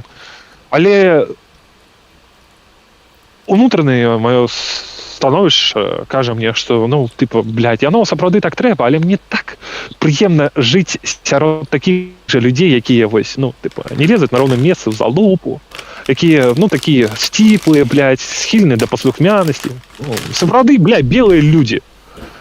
Белыя людзі добрай хрысціянскай волі. Ты просто патрыарх, патрыархальная культура, ты хочаш, каб людзі былі паслухмянымі. Да не. Я насамрэч хачу, каб людзі былі такімі, якімі яны хочуць. Я кажу, што я хачу жыць сярод больш паслухмяных людзей. Мне это падабаецца. Я большасць свайго жыцця сярод такіх пражыў, для ніякіх мінусаў не бачу. Ну, я бачу адзін мінус. Досыць відавочны. Ну, я таксама казаў, што ёсць моманты, ну, калі ты пра палітыку, то тут яшчэ такая тэма, што унутраная акупацыя, яна ўспрымаецца, ну, пераадольваецца у 1000 разоў, блядь, складаней, чым знешняе. Ну, просто, блядь, гэта факт. Ну, вось такая вось дадзенасць чалавечага грамадства, што калі тебе знешнія сілы акупуюць, то паўстаць на змаганні з імі, ну, 1000 разоў прасцей. А калі гэта ўнутранае, то, ну, сука, не. А калі ты яшчэ і чалавек, які схільны, блядь, да сціпласці, да ўсё гэтай хуйні, блядь. Тут двойная, падвойная складанасць. Тут, дарэчы, пра гук пішуць, што вярні як было. Ну, гэта так не атрымаецца. Калі хочаце павярнуць гэта самкі пішуць у чаце, яны хочуць взад. Данаце Маргінезу, каб ён глядзеў гэтыя відэа, блядь, я тады нічога казаць не змагу, увогуле сыбуся, блядь. Данаце на скіп госця, вось. Карацей кажучы, дасылайце грошы. Дасылайце грошы Маргінезу. Што вы, блядь, сядзіце, камандуеце, блядь. Вярні як было, блядь, дзе Шабуцкі. Вось ён.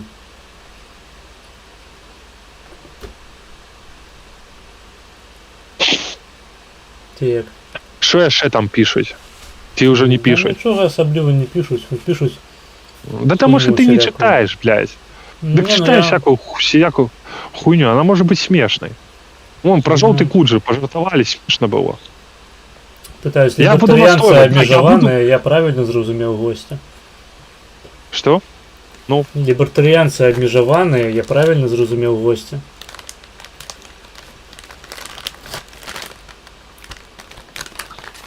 По-моему, все нахуй про... Обмежеванные и Так, что? цяпер я цябе хуёва чую. Знаю. Так, скажу что-нибудь. Алло.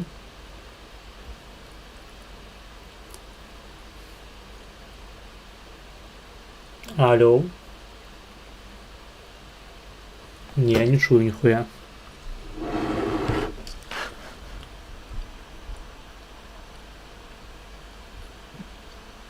Алло. Алло. Нормально? Чувать? Раз, два, три, 4, 5. Ну, пакуль здаецца нормально. Так, что там про обмежеванных либертарианцев? Пыталі лібертарыянцы абмежаваныя, я правильно зразумеў госця?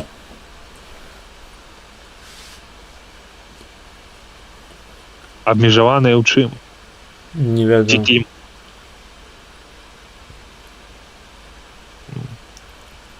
Стыдно и больно. О, Стыдно и больно. донат на скип Стыдно и гостя. больно. Блять, реально. Кольки. Ну, там доляр 37 центов, здаецца. Так, блять. Бля, доляр 37 центов.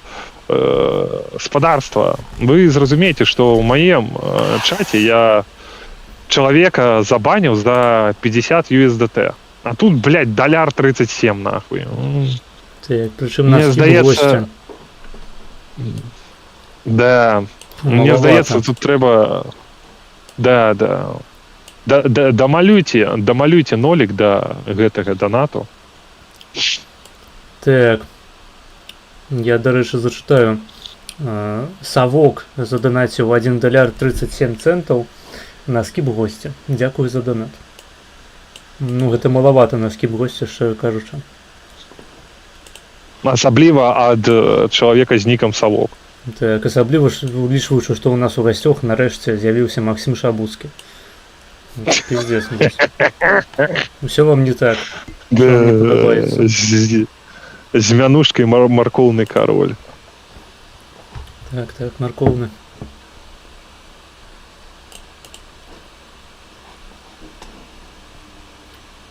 Ну, насамрэч, калі тэмаў ніякіх больш няма, то я могу просто перайсці да прагляду відэа. Гэта Маргінез зараз дыпламатычна намекае, што ён гатовы мяне скіпнуць за доляр 37. Ну не зусім. Ну просто я думаў закінуць людзей у канфу, каб відос паглядзець, але у цябе няма магчымасці такой глядзець відос. Таму...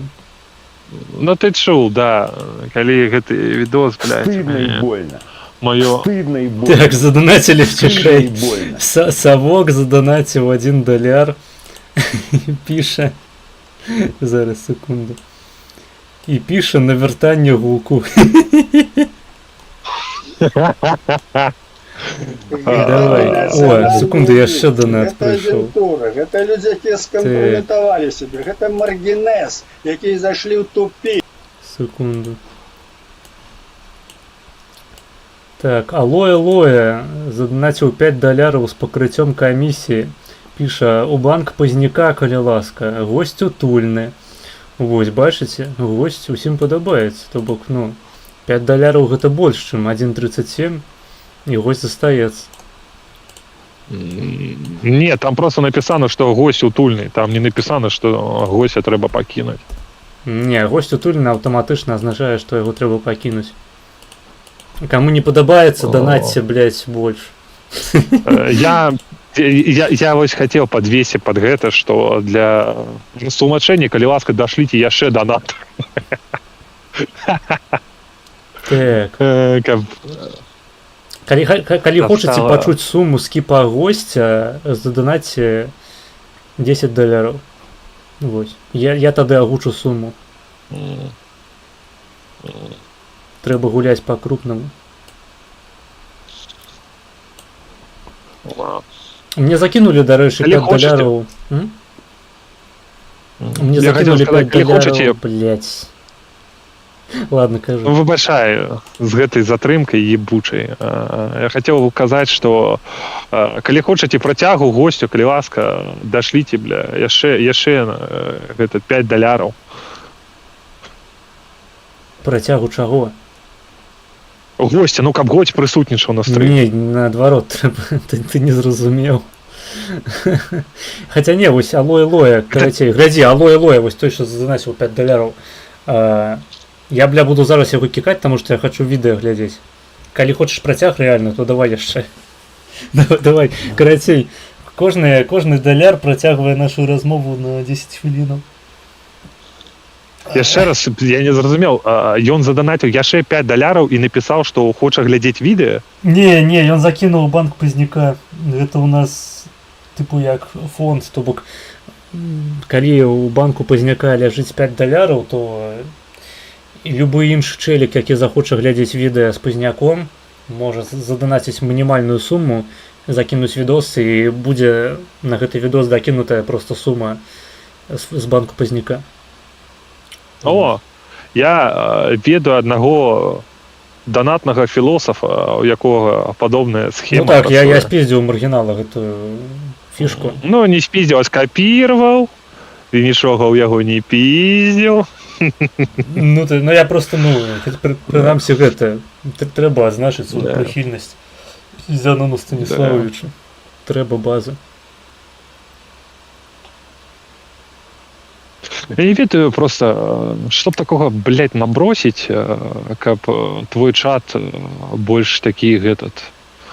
Ну, па-першае, я не зусім ведаю твою аўдыторыю, бо сваю я, разумею так казаць, што ўсе, хто не гатовы да жорсткіх жартаў, бля, яны ўсе нахуй адпісаліся даўно. Засталіся толькі камуністы, там, сапраўдныя левакі, якія терпяць, блядь, і рыгаюць всякую хуйню о том, што там, ты не поверыш, мне Чэлікс, блядь, піша, каментуе ледзь што не кожны пост, прычым ён бачна, што ён не чытае кожны дзень, і он прыходзіць там раз, блядь, у месяц, нахуй, і пачынаецца, блядь, пад кожным, сука, пастом, калі яму ёсць што дадаць, там, наконт нейкіх, не ведаю, эканамічных падзей, цытат і так далей, он, блядь, свае, сука, левацкае мнение дадае. І адзін раз ён, уже забыў, які дакладна гэта быў мем, ён напісаў, адмін гэтага канала з кожным днём становіцца менш лібертарыянцам, гэта цудоўна. Я такой, да. Таму ў гэтым пляне я разумею, так казаць, а вось што ў цябе за аўдыторыя, так казаць, я не зусім разумею. Што можна казаць, што іх справакуе, што не справакуе, што зацікавіць на далучэнне да дыскусіі, да абмеркавання, да нейкіх набросаў. Вось, у гэтым пляне. Я думаю, табе трэба якую-небудзь руснявую хуйню задвинуць. Ты пралагаў, што русня мне трэба? Трэба якую-небудзь руснявую хуйню задвинуць, каб чат пачаў пісаць, што ты Ванька Ватнік, там, блядь, все такое. Вось пишут, нас цікавіць Наста Кірмаш. Можешь про Насту Кірмаш что-нибудь выдать? Я я не знаходжусь так глыбока у беларускай вось гэтай апазіцыйнай, блядь, беларускім медыйным апазіцыйным асяроддзі. Я ніхуя, блядь, не ведаю Насты Кірмаш, акрамя таго, што пра яе калісьці дзесьці казаў Маргінэсці.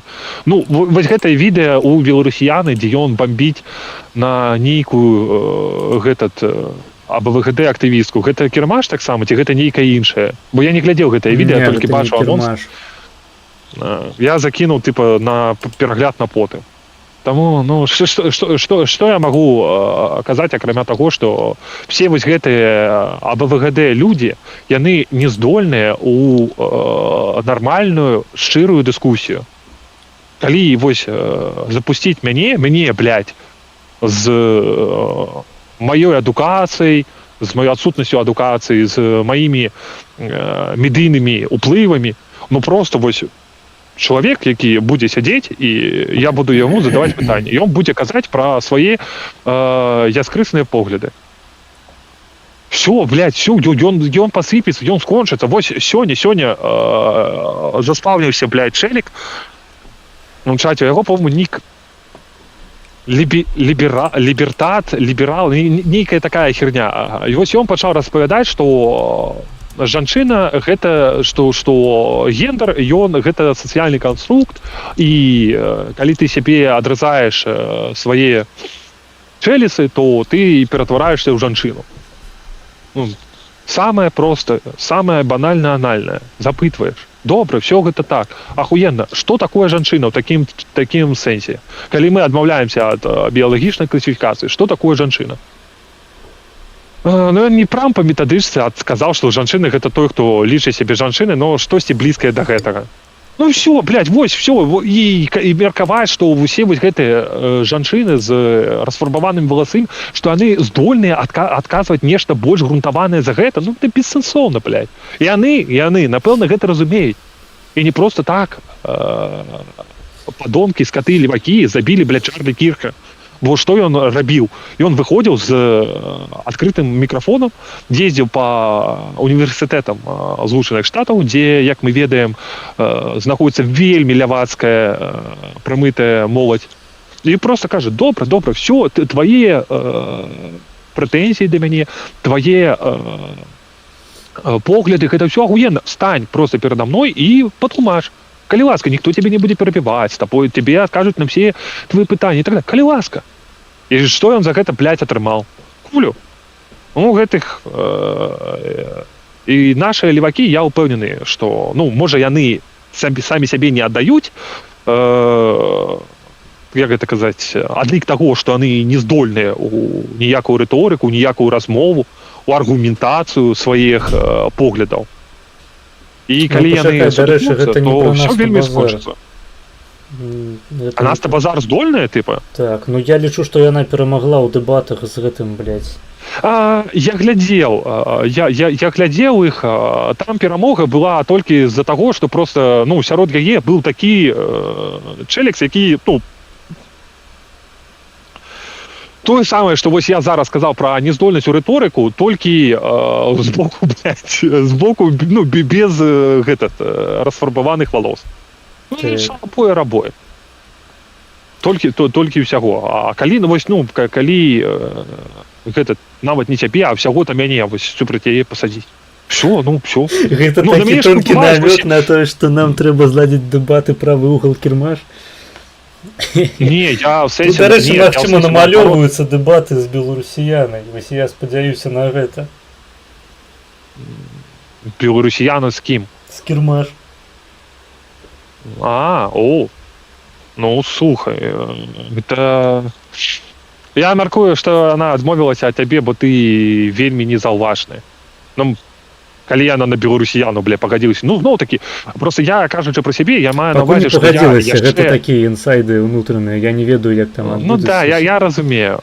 Пра сябе, кажучы, я маю на увазе, што я яшчэ меншы на беларускай прасторы, чым, блядь, Маргінез. Маргінеза глядзяць 6 чалавек. Я ў гэтым пляне. І ў пляне таго, што, ну, чалавек сапраўды вучыцца ў вышэйшай адукацыі на не гендерныя, блядь, даследаванні, а на нармальную гэта спецыялізацыю. Я ў гэтым пляне кажу. І да, вось, ну, я мяркую, што беларусіяна все вось гэтая херня, да якой яны звыклі аб тым, што ну ты фашыст, блядь, калі кажаш, што, ну, калі чалавек табе кажа, што людзі не раўны, ты просто называй яго фашыстам, блядь, все, ты аўтаматычна перамагаеш. Ну, блядь, ну гэта не спрацуе так. І не спрацуе, і яны не ведаюць, што рабіць у выніка, калі гэта не працуе. Так вось. Ну вось паглядзім, я спадзяюся, што ўдасца выцягнуць на стрым Насту Базар і беларусіяну. Гэта будзе топавы контент насамрэч. Я гатовы правесці гэтыя дэбаты, гэта будзе ахуительна. Я абяцаю карэктна сябе паводзіць, не пачынаць спрэчку, блядь, за адным з удзельнікаў просто пра сваю нейкую Бля, як ён тады Мерзотнасць. Ярослава, блядь, назваў, сука, гэты выраз падзалупнай перхаць Ціхановскай, што ён там шмат было, нават мне дасталося, мяне назвалі прыкормышам, але гэта ладно, гэта не важно. Я, дарэчы, узгадаў, як гэтага чэліка звалі Сікора. Во, да. Ось. Вот. Ну, ён ж, напэўна, ён ж таксама не як чалавек з расфарбаванымі валасыма. Але калі Там іншыя праблемы. так накидваць яму всякую... Я разумею. Просто, ну, ты ж разумееш, што бараніць левую кропку почерку таксама не складана. То есть, ну, ты просто крышечку отключаешь себе, блядь, критичное сприймание информации, начинаешь распавядать, вы хотите свободного рынка, а вы ведаете, что на свободном рынке, блядь, дети продаются, а вы ведаете, что на свободном рынке, бля, працуют по 12, по 15 годин. Вот такую хуйню протягиваешь набрасывать з разумным тваром, і, ну, напевно, чоловік, який розповідає тобі, що ён, ну, насмелю себе уявить, что всякие вот гэты Сікоры, Шабуцкие и іншие сахашики, они выступают супроть коммунизму, так? И он тебе починает, ну Шабуцкий не только выступал супроть коммунизму. Я умовно. Просто у меня есть досвід подоб... Охуенно. У меня есть досвід таких розмов. Он тебе починає, а вось забойство і так далі. Ну, просто протягують далі. А що? Тільки комуністи забивали у 20-му стагоддзі? А що було, а що зробили вось гэты країни, як гэта казаць, країни-харуснікі з нацистами, сапраўднымі вайсковымі злачынцамі. Яны, блядь, повывозили их до сябе. І яны ў іх атрымоўвалі і гэтую бяспеку, блядь, і харчаванне, і ўсё на свеце. Все, блядь, все забивают, все такие, все хуёвые. Так, я больш скажу, калі ты ведаеш хрысціянскі лор, то бок калі ты чытаў Біблію, ведаеш там... Так, ты пачаў лагаць. Зараз я цябе не чую. Алло? Блядь, перезайду. Во, зараз нормально. Не, зараз не чую ніхуя.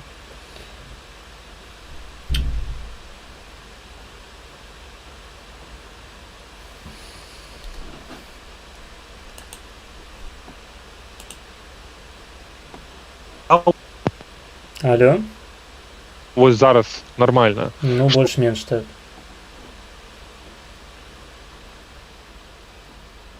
Не, зараз я цябе зноў не чую. Так я молчу, я... Все, добра. Я хотел сказать, что я про штосьці пачаў казаць. Так вось, калі ты ведаеш хрысціянскі лор, калі ты чытаў Біблію, прынамсі, один раз, ты можаш просто у размовах з правакамі іх рываць на кавалкі. Таму што большасць сучасных правых хрысціяне. Вось той же самый Кідышка, блядь, не ведаю, абсолютно ўсе там Павел Усаў, Зянон Пазняк, хто яшчэ? Севярынец які-небудзь там. Ну, абсолютно ўсе людзі, якіх у беларускім дыскурсе прынята лічыць правымі, і з імі проста пачынаеш паслядоўную размову пра хрысціянства, даводзячы, што Ісус насамрэч ён быў за social justice. Гэта не той, каб складана зрабіць. То бок просто прасоўваеш і хрысціянскіх левакоў дохуя просто. Гэта, ну, абсолютно не перашкаджае. Ёсць усялякія саздэмы хрысціянскія, хрысціянскія дэмакраты, хрысціянскія камуністы ёсць. То бок просто бярэш на ўзбраенне такую хрысціянска-камуністычную рыторыку і раз'ёбваеш правых па іхняму хрысціянству. Даводзіш, што яны непаслядоўныя хрысціяне, і ў іх будзе гарыць срак проста ад гэтага. То бок я згодны, блядь, аддэфаць левую пазіцыю супраць сучасных правых, гэта, ну, рэальна, блядь, не трэба быць прафесарам матэматыкі, каб гэта рабіць. Не зусім так.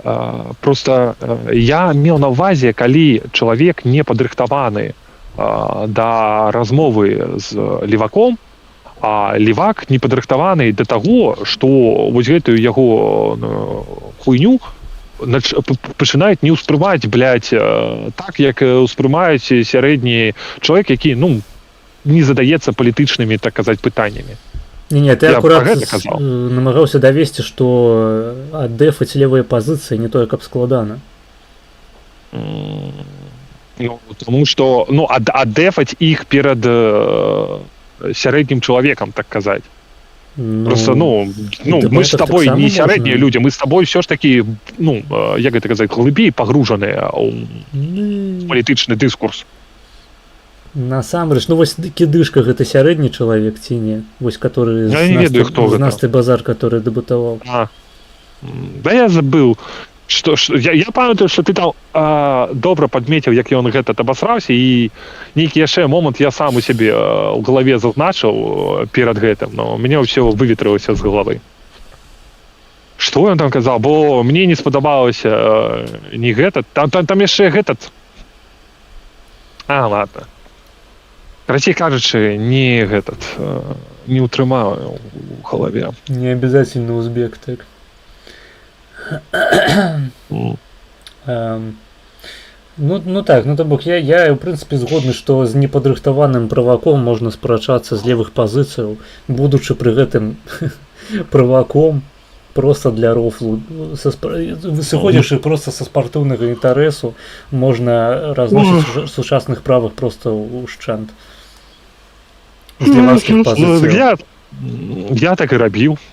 Па-моему, табе ў асабістых размовах казаў, што заходзілі гэтат правачкі такія прарыначныя. Я ім пачаў, блядь, навальваць камуністычнай базы. Он такія, ну ты, блядь, левак, пайшоў ты нахуй. І выйшлі. Гэта дзе было? Это ў Дыскордзе. Ну, распавядаў я табе... Я не памятаю, каб мы там спрачаліся, ў прынцыпе, на палітычныя тэмы, калі ты тут заходзіў, там да не мы, нет, ты не зразумеў. Гэта... ты маеш на увазе не ў мяне ў Дыскордзе, окей, добра. Да, гэта просто... Да. Ось. Окей. Зараз, пачакай... Сервер называется Liberal International. Зайшлі туды, блядь. Да, зайшлі туды хлопчыкі. У мяне стаяла тады яшчэ нейтральная аватарка. І я такі, ну што, блядь, хто такі? Он такі, мы вось тут, блядь, туды, тым, всё. Ну, ўсё, што правы. Ну, зараз я, блядь, правых навучу, сука, камунізм шанаваць. Ну, просто, я ж кажу, што людзі не заўжды гатовы, бо ўзровень рыторыкі, ўзровень абмеркавання, ён не толькі, тыпа, ў нашых шыротах даволі нізкі, ён, блядь, ва ўсім свеце такі. Просто людзі адвучыліся у аргументацыю сваёй пазіцыі. Аргументацыю гэта не ў сэнсе, блядь, вось даследаванне паглядзі, а аргументацыю ў сэнсе, вось, як мы дагэтуль з маргінезам не упэўненымі ў тэме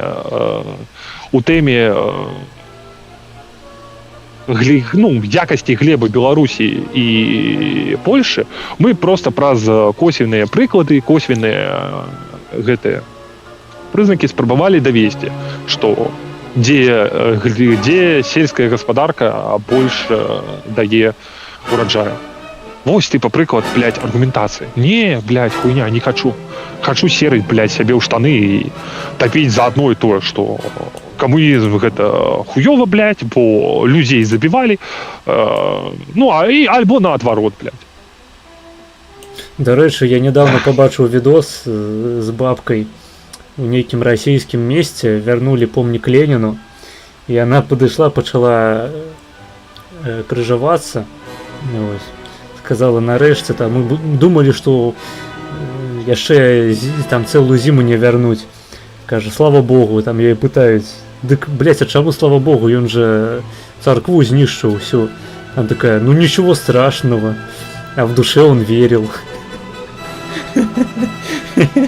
Бля.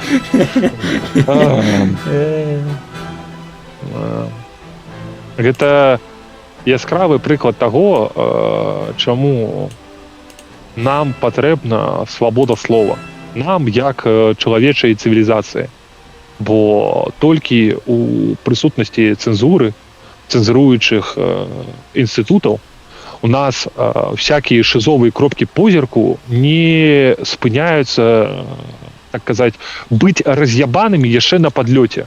То есть, ну, бабка, з яе спрос невялікі. Вось тую думку, блядь, вось гэтае уяўленне о свеце, аб тым, што Ленін, блядь, мог насамрэч штосьці, блядь, кагосьці верыць, у нейкіх багоў, яна ж гэта адкульсьці пабрала. А там, дзе яна пабрала, вось гэтых людзей, калі бы мы жылі у свеце свабоды слова, з імі можна было проста адкрыта падыскутаваць. Калі вы так упэўнены ў сваіх поглядах, калі ласка, вось трыбуна, давайте, адстойце свае погляды. І левыя, блядь, вельмі добра гэта разумеюць, што заказваць сваю вось гэтую шызахуйню вельмі будзе складана. Калі супраць іх выйдзе чалавек, на якога вось гэтыя мантры, блядь, пра справядлівасць, пра грамадства бясконцага дастатку і прыбытку, блядь, што, блядь, не паўпафае. І ўсё, блядь, бо яны нічога не могуць. Таму, да, нужно быць шчырым прыхільнікам свабоды слова. Бо толькі так мы зможам спыніць усякую, блядь, шызу. Толькі праз адкрытую дыскусію. Толькі калі у любога чалавека будзе магчымасць, ну, неважна, ваш сябар, бля, ваш сваяк, наткнецца на нейкую шызовую тэорыю. Гэта вось, напрыклад, таго, адкуль вось ёсць прыхільнікі плоскай зямлі, але іх даволі няшмат. З-за чаго? З-за таго, што любы момант пры вялізным, пры маленькім жаданні ты можаш зайсці ў інтэрнэт і адразу знайдзеш і прыклады з гарызонтам. І з таго, што ў нас як гэта казаць, калі вось мы направляем прамень свету, калі на велізарны лазерны прамень свету, то ён павінен жа прабіваць весь гарызонт, а там ён ужо схіляецца там тыпа на 5 кіламетраў, нешта такое. Там ужо яго не бачна. Гэта ўсё можна праводзіць здесь і зараз, і самі гэта робіцца, і вся гэта інфармацыя ёсць на Ютубе і так далее, і так далее. Калі ласка, заходь, карыстайся. І тое самае будзе з усёй шызовай хуйнёй, з нацызмам, блядь, з камунізмам, з анкапам, калі вам ён так не падабаецца, калі ласка. Вось пазіцыя анкапа, вось іх адкрытая крытыка. Но левыя, асабліва сучасныя левыя, разумеюць гэта. І таму, блядь, яны ўводзяць всякую хуйню пра хейт-спіч, блядь, пра рыторыку нянавісці, ну, напэўна, гэта яно і ёсць, пра то, што словы могуць абражаць і так далее, таму што яны разумеюць, што в нармальнай дыскусіі ты не можаш, блядь, абараніць кропку позірка, што адрызаючы цябе чэлюсць, ты, блядь, ператвараеш в жанчыну. Блядь, ну не бывае так, гэта хворая хуйня. А вось. І толькі з-за таго, што ў нас свет захоплены левакамі, якія пастаянна нападаюць на свабоду слова, мы маем то асяроддзе і то ўяўленне ў агульнага грамадства аб тым, што і як яно ёсць, толькі вось з-за гэтага. А калі б у нас была цалкам свабода слова, ніхуя бы гэтага не было. Яны бы проста не пратрымаліся. Такая моя думка. Так, в принципе, можно погодиться. Я сам заўсёды свае прэтэнзіі, скажем, да той же беларускай апазіцыі скіроўваю ў першую чаргу.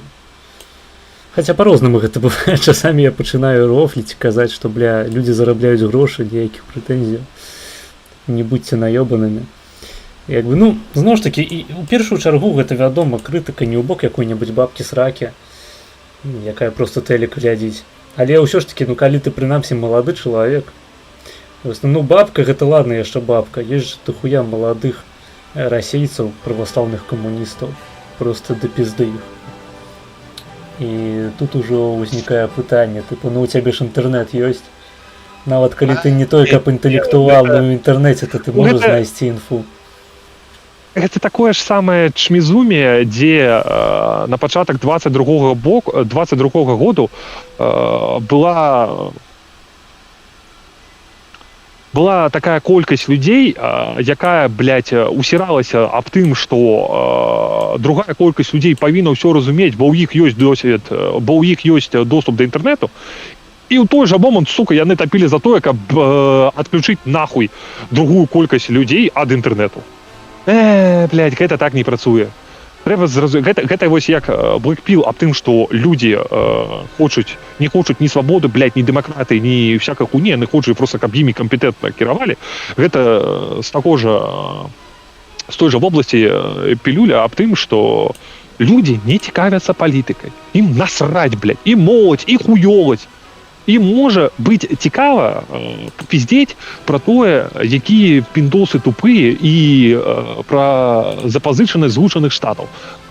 Можа такое быць, але і гэта, блядь, таксама не распаўсюджана сярод грамадства. Большасць людзям на ўсё гэта насраць. Бо іх гэта не... Ну, ўсё ж такі тэза аб тым, што Ленін знішчаў царкву, і таму не трэба, калі ты праваслаўны чалавек, не трэба яго неяк шанаваць. Яна досыць простая. У Польшчы, напрыклад, якую прапаганду не праводзь, усе будуць разумець, што каталіцызм гэта фактычна, блядь, польская рэлігія. Дакладней наадварот, што палякі гэта каталіцкая нацыя, і што бальшавікі яны хуепуталы ў першую чаргу праз тое, што рэпрэсавалі польскі касцёл. І гэта ў народнай памяці проста зашыта, і ўсім похуй. Хто там ва ўрадзе, хто не ва ўрадзе. Вось зараз ва ўрадзе там Туск са сваёй экіпай, да ўсім похуй. Всем прыцягваюць сраць на Туска там, блядь. Нават калі дзяржаўнае тэлебачанне працуе. Гэта ўсё вельмі ахуенна. Падкажы, калі ласка, з якім перавесам перамог Караль Навроцкі? 20%.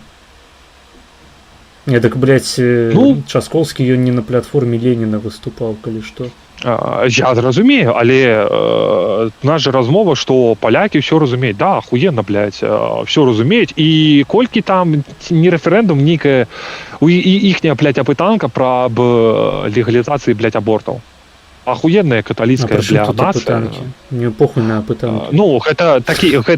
Як гэта казаць, мы заміраем па апытанках прэзідэнтам зараз павінен быць Часкоўскі, а не Навроцкі. Не, пачакай, я не да гэтага. Я табе кажу пра тое, што мы можам замерыць, так казаць, зрэз меркавання той самай каталіцкай нацыі, што насамрэч у цябе же тэза якая?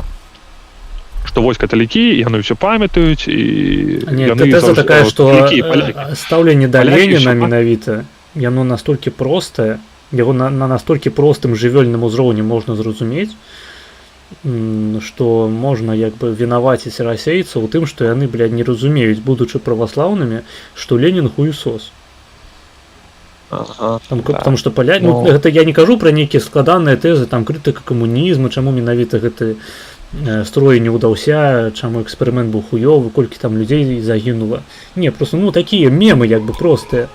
Пра тое, што Ленін, ён як бы антыхрысціянскую палітыку праводзіў. Гэта досыць простая хуйня. Таму палякі як бы здольныя гэта зразумець, большасць палякаў. Што расейцы гэтага не разумеюць, сведчыць аб некаторых інтэлектуальных хібах расейцаў, хутчэй, чым пра агульныя ўласцівасці чалавека як біялагічнай істоты. Інтэлектуальныя, блядь, схільнасці расейцаў. Калі табе піздрашыць... Хібы, да-да-да. Што гэта ж не так, што, бля, расійская прапаганда, яна, сука, існуе, і існуе даволі эфектыўна. Гэта справа не ў расійскай прапагандзе. У 90-е гады была прапаганда антысавецкая, і людзі ўсё роўна шанавалі Леніна, Сталіна, блядь, ім было насраць. Нет. Акрамя тых, хто шанавалі, былі яшчэ людзі, якія спакойна падпадалі пад уплыў гэтай антысавецкай рыторыцы. Гэта можна бачыць. На Ютубе ёсць блядь, а можа не на ютубе, я бачыў фрагмент, гэта 92 год, нешта такое ў Менску ставілі тэлебудку, дзе туды мог зайсці любы чалавек і казаць нейкую сваю прамову. Ну, а потым яе паказвалі, я так разумею, на тэлебачанні ці ідзе, 92 год. І там заходзілі людзі, блядь, розныя. І самае, што мяне здзівіла, у іх рыторыца не вельмі тое, каб адрознівалася ад таго, што ў нас ёсць зараз. Да, зразумела, што паміж намі больш за 30 год, але там ўсё роўна праблемы Расіі, незалежнасці, камунізму, все гэта было. І гэта тыя самыя, блядь, 90-е. Просто прапаганда, вось гэта тое, за што... Не, просто праблема ў тым, што ў 90-е ў Беларусі акурат не было антыкамуністычнай прапаганды. Калі мы пра Беларусь размаўляем, то ў 90-е не было ніякай антыкамуністычнай прапаганды на дзяржаўным тэлебачанні. Праз дзяржаўнае тэлебачанне оно было ў руках Кебіча. Кебіч гэта тупа савок, блядь. Ён кіраваў краінай, ён кіраваў прапагандай. Гэта менавіта ў тым ліку праз такую прапаганду людзі масава думалі, што Зянон Пазняк быў паліцаем падчас Другой сусветнай вайны. То бок была такая прапаганда толькі. Гэта круто, слухай, а акрамя беларускага тэлебачання беларусам 90-х ніякіх іншых тэлебачанні не было даступна? І сродкаў інфармацыі? Былі газеты усялякія, мне просто здаецца, што расійскія каналы, тое, што на Расіі адбывалася, беларусы аб гэтым, блядь, ніхуя не ведалі, правильно? То есть як вось в 91-м году, блядь, падпісалі гэта просто чужыя наратывы. Па-першае, там не з белавежскіх умоваў пачалося ўсё. Шушкевіч павінен быў, каб гэтая умова атрымала... Я маю на ўвазе, што вось нашым расійскамоўным асяроддзі 90-е існаваў антыкамуністычны дыскурс 90-х. Не ў нашым, а ў расійскім. Да, блядь, расійскамоўных беларусаў, сука, не было ў 90-е годы. Не, былі, просто гэта іншы дыскурс. Антысавецкі дыскурс расейцаў гэта не тое ж самае, што антысавецкі дыскурс беларусаў. Я маю на ўвазе ў нашым, добра кажучы нашым, я маю на ўвазе просто, што расійскамоўная асяроддзе. Я не лічу яго нашым, разумееш. Таму што калі б, скажем, напрыклад, глядзі, кажучы нашы, я не кажу роднае, кажучы нашы, я не кажу роднае. Калі б была антысавецкая прапаганда па-расейску ў Беларусе, я б з табой мог пагадзіцца, але гэта была расійскамоўная антысавецкая прапаганда ў Расіі на расійскую аўдыторыю.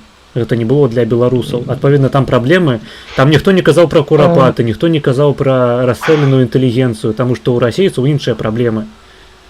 Все. Да, але казалі, так, але акрамя гэтага было разуменне, што некалькі год таму мы былі адзінай, блядь, краінай, і гэтай адзінай краіны адбываліся наступныя рэчы, там, блядь... Не, так не працуе. Рэпрэсіі, будаўніцтва, да, ахуенна, блядь, так гэта не працуе. Будаўніцтва Беламора канала. Таму што у 80-х, канец 80-х гадоў людзей на пратэсты падняла інфа не аб тым, што ў Расіі расстралялі царскую, блядь, сям'ю, а што у Менску, нахуй, на курапаты звозілі людзей абсалютна невінаватых ні ў чым, і іх там расстрэльвалі, нахуй, сотнямі тысяч. Вось гэта людзей сапраўды закранула ў канец 80-х, калі артыкул выйшаў Пазняка, там не памятаю ўжо ў якой, па-мойму, у камсамольскай праўдзе, але я не ўпэўнены зараз. Гэта, рэчы, якія сапраўды там... Да, я разумею, гэта артыкул курапаты «Дарога смерці». Так, гэта ён. То бок, калі б выйшаў артыкул аб тым, што бальшавікі царскую сям'ю расстралялі, то ўсім было б насраць абсалютна. Да, блядь, ахуенна, маргінез, а людзі, сука, не ў курсе былі, што, блядь, бальшавікі расстралялі царскую сям'ю. Да, ведаю, мабыць, і не былі. Што, блядь, за гэта? Што мабыць, і не былі ў курсе. Ты думаеш, сапраўды, што ў падручніках савецкіх распавядалася аб тым, што зрабілі з царскай сям'ёй, гэта не тое, каб, прыемныя рэчы, там расстралялі дзяцей, і тыпу, па-мойму, такой хуйні ў падручніках савецкіх не было. Я, канешне, не гісторык, але логіка, інтуіцыя мне падказвае, што саўкі пра гэта не распавядалі асабліва. Яны, скажам так, напэўна, не зазначвалі на гэтым рыторыцу сваю, Але акрамя гэтага, ну, казаць, блядь, аб тым, што на Савецкім Саюзе, блядь, не ведалі, што царскую сям'ю, блядь, расстралялі Ну окей, ну бальшавікі. можна Гэта- розныя прыклады. Вось, напрыклад, голад на Паволжі, нават голад на Ўкраіне, вось галадамор праславуты. Гэта людзей бы не скалыхнула, таму што гэта чужое. Нават калі яно на іхняй мове, ну там, на мове, якую яны разумеюць, на расійскай праводзяцца, там перадачы ствараюцца. Людзям похуй. А тут інфа про цяжка, то, што блядь, у нас у сказаць, бо- Беларусі вось літаральна там некалькі кіламетраў ад твайго дому ляжаць проста трупы расстрэльных ні за што людзей, вось гэта сапраўды тое, што ўплывае на людзей. На якой бы мове ты гэта не распаўсюджваў? Вось, а прапаганда дзяржаўная была моцная ў 90-е гады ў Беларусі. Спачатку гэта была кебічаўская прапаганда саўковая, анты-БНФаўская до 94-го, а потым лукашэнкаўская. То бок, у прынцыпе, у апазіцыі ў Беларусі ніколі не было сродкаў для таго, каб праводзіць сваю антысавецкую рыторыку. Карацей кажучы, там гэта відэа, оно цягнецца 6 типа 7 хвілін ці 8, і там, ну, типа, дохера людзей праз яе прайшло. Мне просто трэба знайсці гэтае відэа і просто закінуць у чат, каб людзі табе яго замовілі, ты яго праглядзеў і сказаў, блядь, што там людзі, блядь, могуць хуёваць і размаўляюць не анты, блядь, камуністычнымі тэзісамі, якія упавалі тады ў Расіі. І ўсё, блядь, на гэтым вось гэтае просто абмеркаванне скончыцца. Просто, ну, окей. у мяне не такая Ну, можа ахуенная закінуць, і памяць. гледачы сапраўды могуць мне гэта замовіць і адкаментуе. Няма Мне трэба праблемы. яго просто адшукаць для гэтага. Мне не такая памяць, каб я мог, на жаль, не такая памяць, каб я мог дасканала, дакладна ўсе вось гэтыя тэзісы воспроизводзіць, што там было. Да, окей, Ну, без праблем. з іншага боку, можа, гэта яшчэ ложныя ўспаміны, і там насамрэч адбудзецца, Зараз што... запомніцца, што гэта, блядь, на Кубані, нахуй, была... Хуяне, блядь. Да. Не. Гэта... Я ж, ну, з чаго мяне гэта... Там беларускі, там, па-першае, людзі былі тыя, хто на беларускай мове размаўляў. Былі людзі, якія супраць Расіі былі, і хтосьці там быў з такім беларускім акцэнтам. То есть, ну, не трасянка, но адчуваўся такі наш беларускі прононс. Таму, ну, і падпісана было, што гэта Мінск. Я і-за гэтага я такі, блядь, як цікава. 7 ці колькі там яно цягнулася, і я хвіліну я глядзеў гэту хуйню. Ну, цікава было. Таму і з гэтага я і будую свае меркаванне аб тым, што была, блядь, прапаганда, была вся хуйня, все сканчаецца, блядь. Таму што свабода, блядь, патрабуе пастаяннага за яе змагання. Немагчыма дасягнуць нейкай кропкі, адметкі, калі мы дацягнулі свабоды, і ўсё. Больш змагацца не трэба. Трэба, блядь. Бо інакш прыйдуць всякія гэкасмокі, сціплыя рыторыцы, тады яны, блядь, устрояць. Тады яны пабудуюць. Будзе, блядь, і Ленін нахуй, а абаронца праваслаўны, і гэтат Пуцін правы, хрысціянскі абаронца белай расы, блядь, ва ўсім свеце. Ўсё будзе. Таму што так працуе, бля, прапаганда. Прапаганда можа паўнаваць толькі тады, калі ёсць цэнзурныя інстытуты. Калі іх няма, все гэта вельмі лёгка, блядь, разбураецца, раз'ёбваецца. Вось так. Так, тут пішуць у чаце, дарэчы, удагонку да нашай размовы. Ведаеце, чаму лібертарыянцы за падзел Польшчы? Таму што яны заўсёды за НАП, нават калі ён Молатава-Ріббентропа. Я бачыў гэтат, да, зараз пачалася гэтай выява гуляць на ангельскай мове, да, што non-aggression пакт Молатава. Да.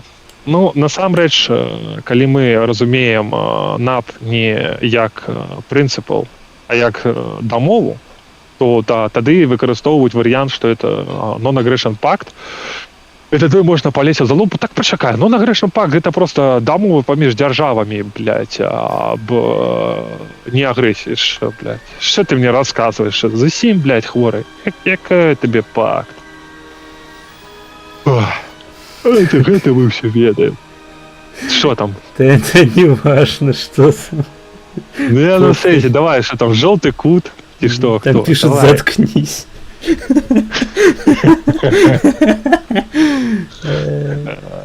Ну, ось, Заткнуть бачиш, ось гостя. така у мене аудиторія. Не шматсловна. Ну так... Заткнуть гостя. Колькі там задонатили на скіп? $1.37 і яшчэ колькі ён достал? Нет, там яшчэ задонатили на тое, каб ты гук вярнуў з задніцы. А колькі задонатили? $1.37 таксама? Не, $1. Ага. Так, 2.37 помножаем на 2, гэта 4.74. У нас 4.74 будзе каштаваць заткнуть гостя. Все. Кидайте маргінез, я так і быць, як гэта казаць, пацяжу з выключаным мікрафонам. Так, тут цябе пытаюць, а госці любіць ровары? Цэлым да. Патлумачу так, у дзяцінстве я пиздец як любіў плаваць, просто неверагодна. Я, блядь, як ляснуты, мяне бабуля ненавидела, ну, она меня любила, не любила ходить со мной на всякие рэчкі, хуечкі, бо, бля, ведала, што гэта будзе да самага вечару, і хуй ты мяне адтуль выцягнеш. Вось, ровары я любіў менш, а потым я адкрыў для сябе, што такое бег. То есть я пачаў бегаць, калі мне было гадоў... Слёзы сквозь смех. Я просто один из тех, кого реально спасае бег. Ну, я не ведаю, што ты зараз напіваеш, але штосьці такое во мне адгукаецца. Ты не ў сэнсе, што бег мяне сапраўды ратуе, але калі вось я 17 год адкрыў для сябе бег, бля, ну бег мне пиздец як падабаецца. Я не магу зараз абраць, што для мяне больш на першым месцы плаваць ці бегаць. Бегаць гэта асабліва, калі ты знаходзіш нейкі круты фонг, дрифт-фонг, як жа пад яго смачна бегаць. Праблема толькі ў тым, што калі ты робіш гэта непадрыхтавана і так далее, ты просто сябе садзіш, блядь, калені, хуені, все на свеце, але ну, типа, мне не зразумела, напрыклад, калі ты бачыш нейкае відэо, дзе накладзены вось гэты дрифт-фонг і хтосьці бяжыць, мне не зразумела, калі чалавек не адчувае ўнутранага пачуцця, блядь, таксама пачаць бегаць. Ну, а ровар на другім месцы такім чынам. Вось, але не ведаю, што на першым, ровар на другім. Ровар таксама круто, але, ну, блядь, ровар не тое. То есть нават в залю, калі прыходзіш займацца, да хотя бы хуй с ёй з дарожкай, нават на эліпсе. Ад эліпса ты я адчуваю больш выбраса, ну, жадання нейкай актыўнасці, чым калі ты на велатрэнажоры сидзіш. Ясненько. Я думаю, мы будем уже скончваць на сёння. Тут табе написали, лібертарыянцы любяць ровар, бо няма даі, няма падаткаў на бензін, і ты сам сабе міністэрства транспарту. Ось, бачыш як. У цябе пролагала, але я сэнс зразумеў, што лібертарыянцы любяць ровары, таму што няма падаткаў на бензін. Я, блядь, упэўнены нахуй, гатовы паспрачацца за грошы, што ў нейкай краіне свету, там, типа, Нідерландаў, хуяндаў, дзе папулярны ровары, я, сука, упэўнены, што яны альбо разглядаюць, альбо ўжо ўвялі падаткі, там, типа, на камеры, на шыны, блядь, ад ровараў, таму што, ну, яны жа ездзяць, блядь, па веладарожцах, а веладарожцы ж трэба з чагосьці, блядь, за якісь грошы будаваць, і мы гэтай грошы закладзем, блядь, у цану продажы, блядь, там, ровараў, пакрышак да іх, вось усё гэтых, я, сука, упэўнены, што такая хуйня ёсць. Ну, просто, блядь, мы живем в таким проклённом свете, по-іншаму оно быть не может. Ну, такое так. вось моя. Не. Тут яшчэ пишут табе, атрымліваецца так, цыгареты, потым бег, потым рэчка, потым ровар. Я маю рацыю? Я паліць пачаў у 18 год. Ну, 10-17 пры канцы, калі мне там ледзь-ледзь пачалася да 18 год. А плаванне у мне быў гэтат... Я не ведаю, блядь, напэўна, гэта вельмі мяне спаліць, так казаць, мае асабістыя дадзеныя. У мяне было з самага дзяцінства дачыненне да плавання. То есть я яшчэ 3 гады, вось давай скажем так, 3 гады я ўжо, блядь, займаўся плаваннем. Гэта першы момант. Ровар у мяне нармальны з'явіўся. Нам подарили наши богатые свояки, отдали свой стары, калі я был в классе 6-м, 5-м, а дагэтуль мне был гэты аист, такі салковый, блядь, недобитый. Вось. Ну, бег пачаўся ў 17 год, а папіросы былі ў 18. Ясненько. Добра, тады будзем скончыць. Пра гэта, пра папіросы, то есть, ну, зразумела, што зараз па свайму матэрыяльнаму становішчу, якое ўпавае і на мае здароўе, я ўжо, ну і ты больш, блядь, дзе гэтай сілоўні, я нічым гэтым не займаюся, і ну, папіросы я бросаў.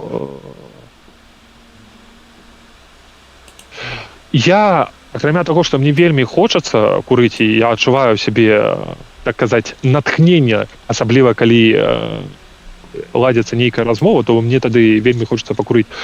Я магу пры гэтым вельмі доўга ўсё роўна не курыць, і гэта не стварае, у мяне няма ніякай такой асабістай ломкі, проста в адрозненне ад алкаголю, ну, я бачу, што ў людзей адбываецца, як што такое трубы гараць і так далее. Я бачу людзей, якія бросаюць курыць, якім вельмі складана. У мяне так не было.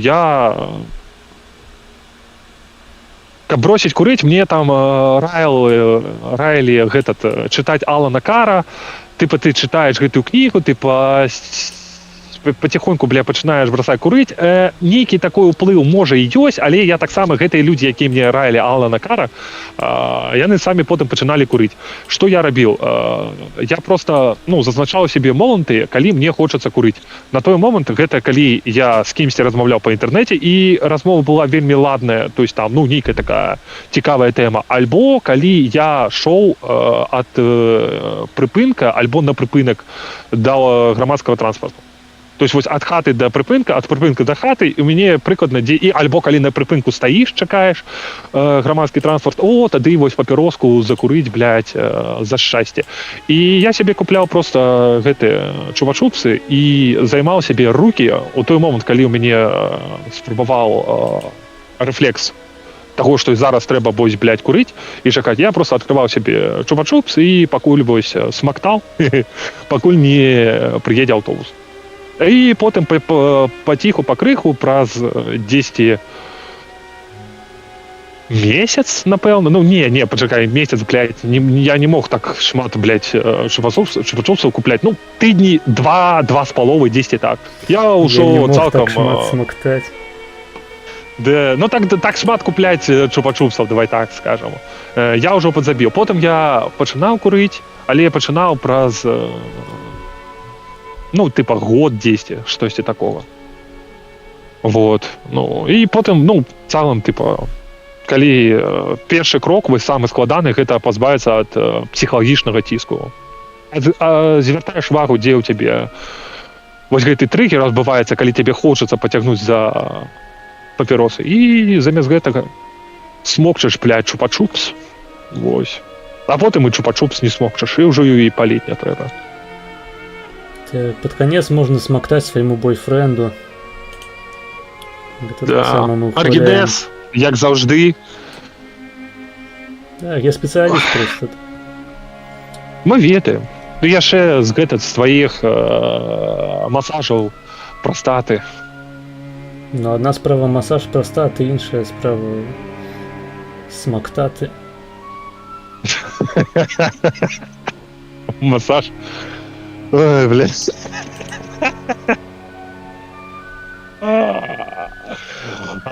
Скажи, что в чате есть что-нибудь еще цікаве. Да там немає, блядь. Я хочу уже скончить трансляцию. Рассказывай, блядь, 6 годин сидим. нахуй. Так, это вельми смешный Тебе жарт. Я мапа, дошлю на тебе посту Шабузскому, как он записал. Тебе мапа, блядь, и папа, нахуй, одвисла.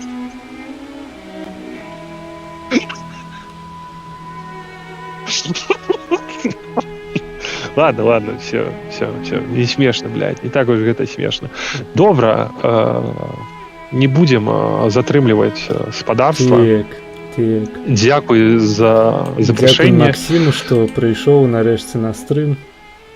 Поговорил. Распавёл про ўсе бады, блядь, Про про план курение. Багратыён, там, про архипелаг, про цлях. Да.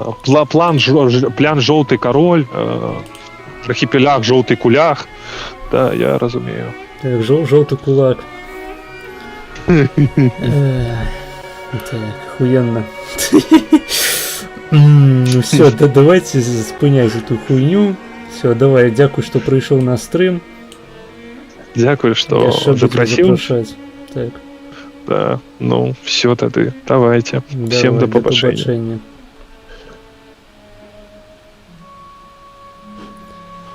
Тикс.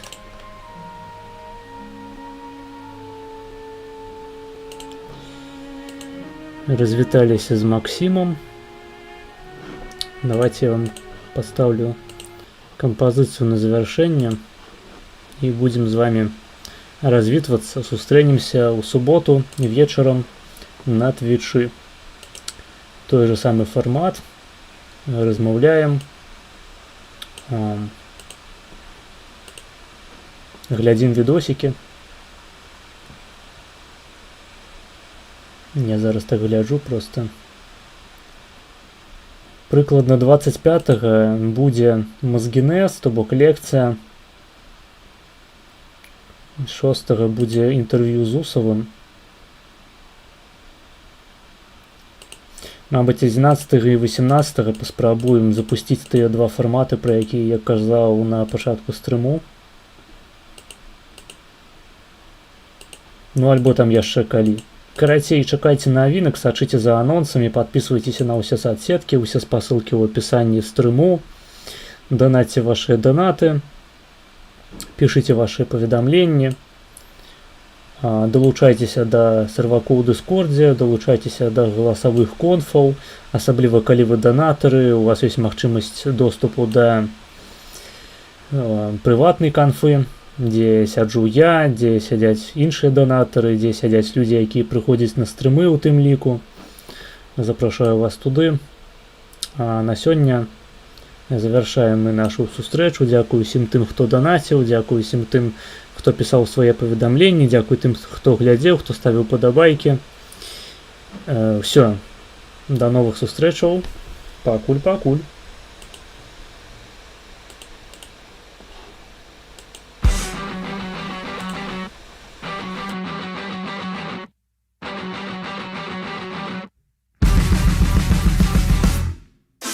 Колькі бегаў, столькі ведаў, прыгадзіцца гэты бег. Не курыў і не абедаў, а ў красовачках на снег. Эх, кроссовки, очень ловко получается утекать. Ни у берцах, ни у ботах мои ноги не догнать. Смех сквозь слезы, слезы сквозь смех. Я просто один из тех, кого реально спасает бег. Смех сквозь слезы, слезы сквозь смех. Я просто один из тех, кого реально спасает бег.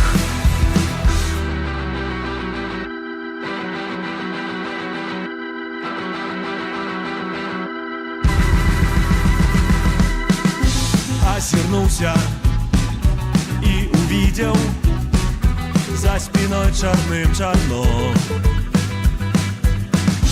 И оливки и маслины. Ситуация говно. Вспомнил я, как в першем классе утекал от большунов. На победу я согласен, поражение не мое. Смех сквозь слезы, слезы сквозь смех. Я просто один из тех, кого реально спасает мир. Смех сквозь слезы, слезы сквозь смех. Я просто один из тех, кого реально спасает мир.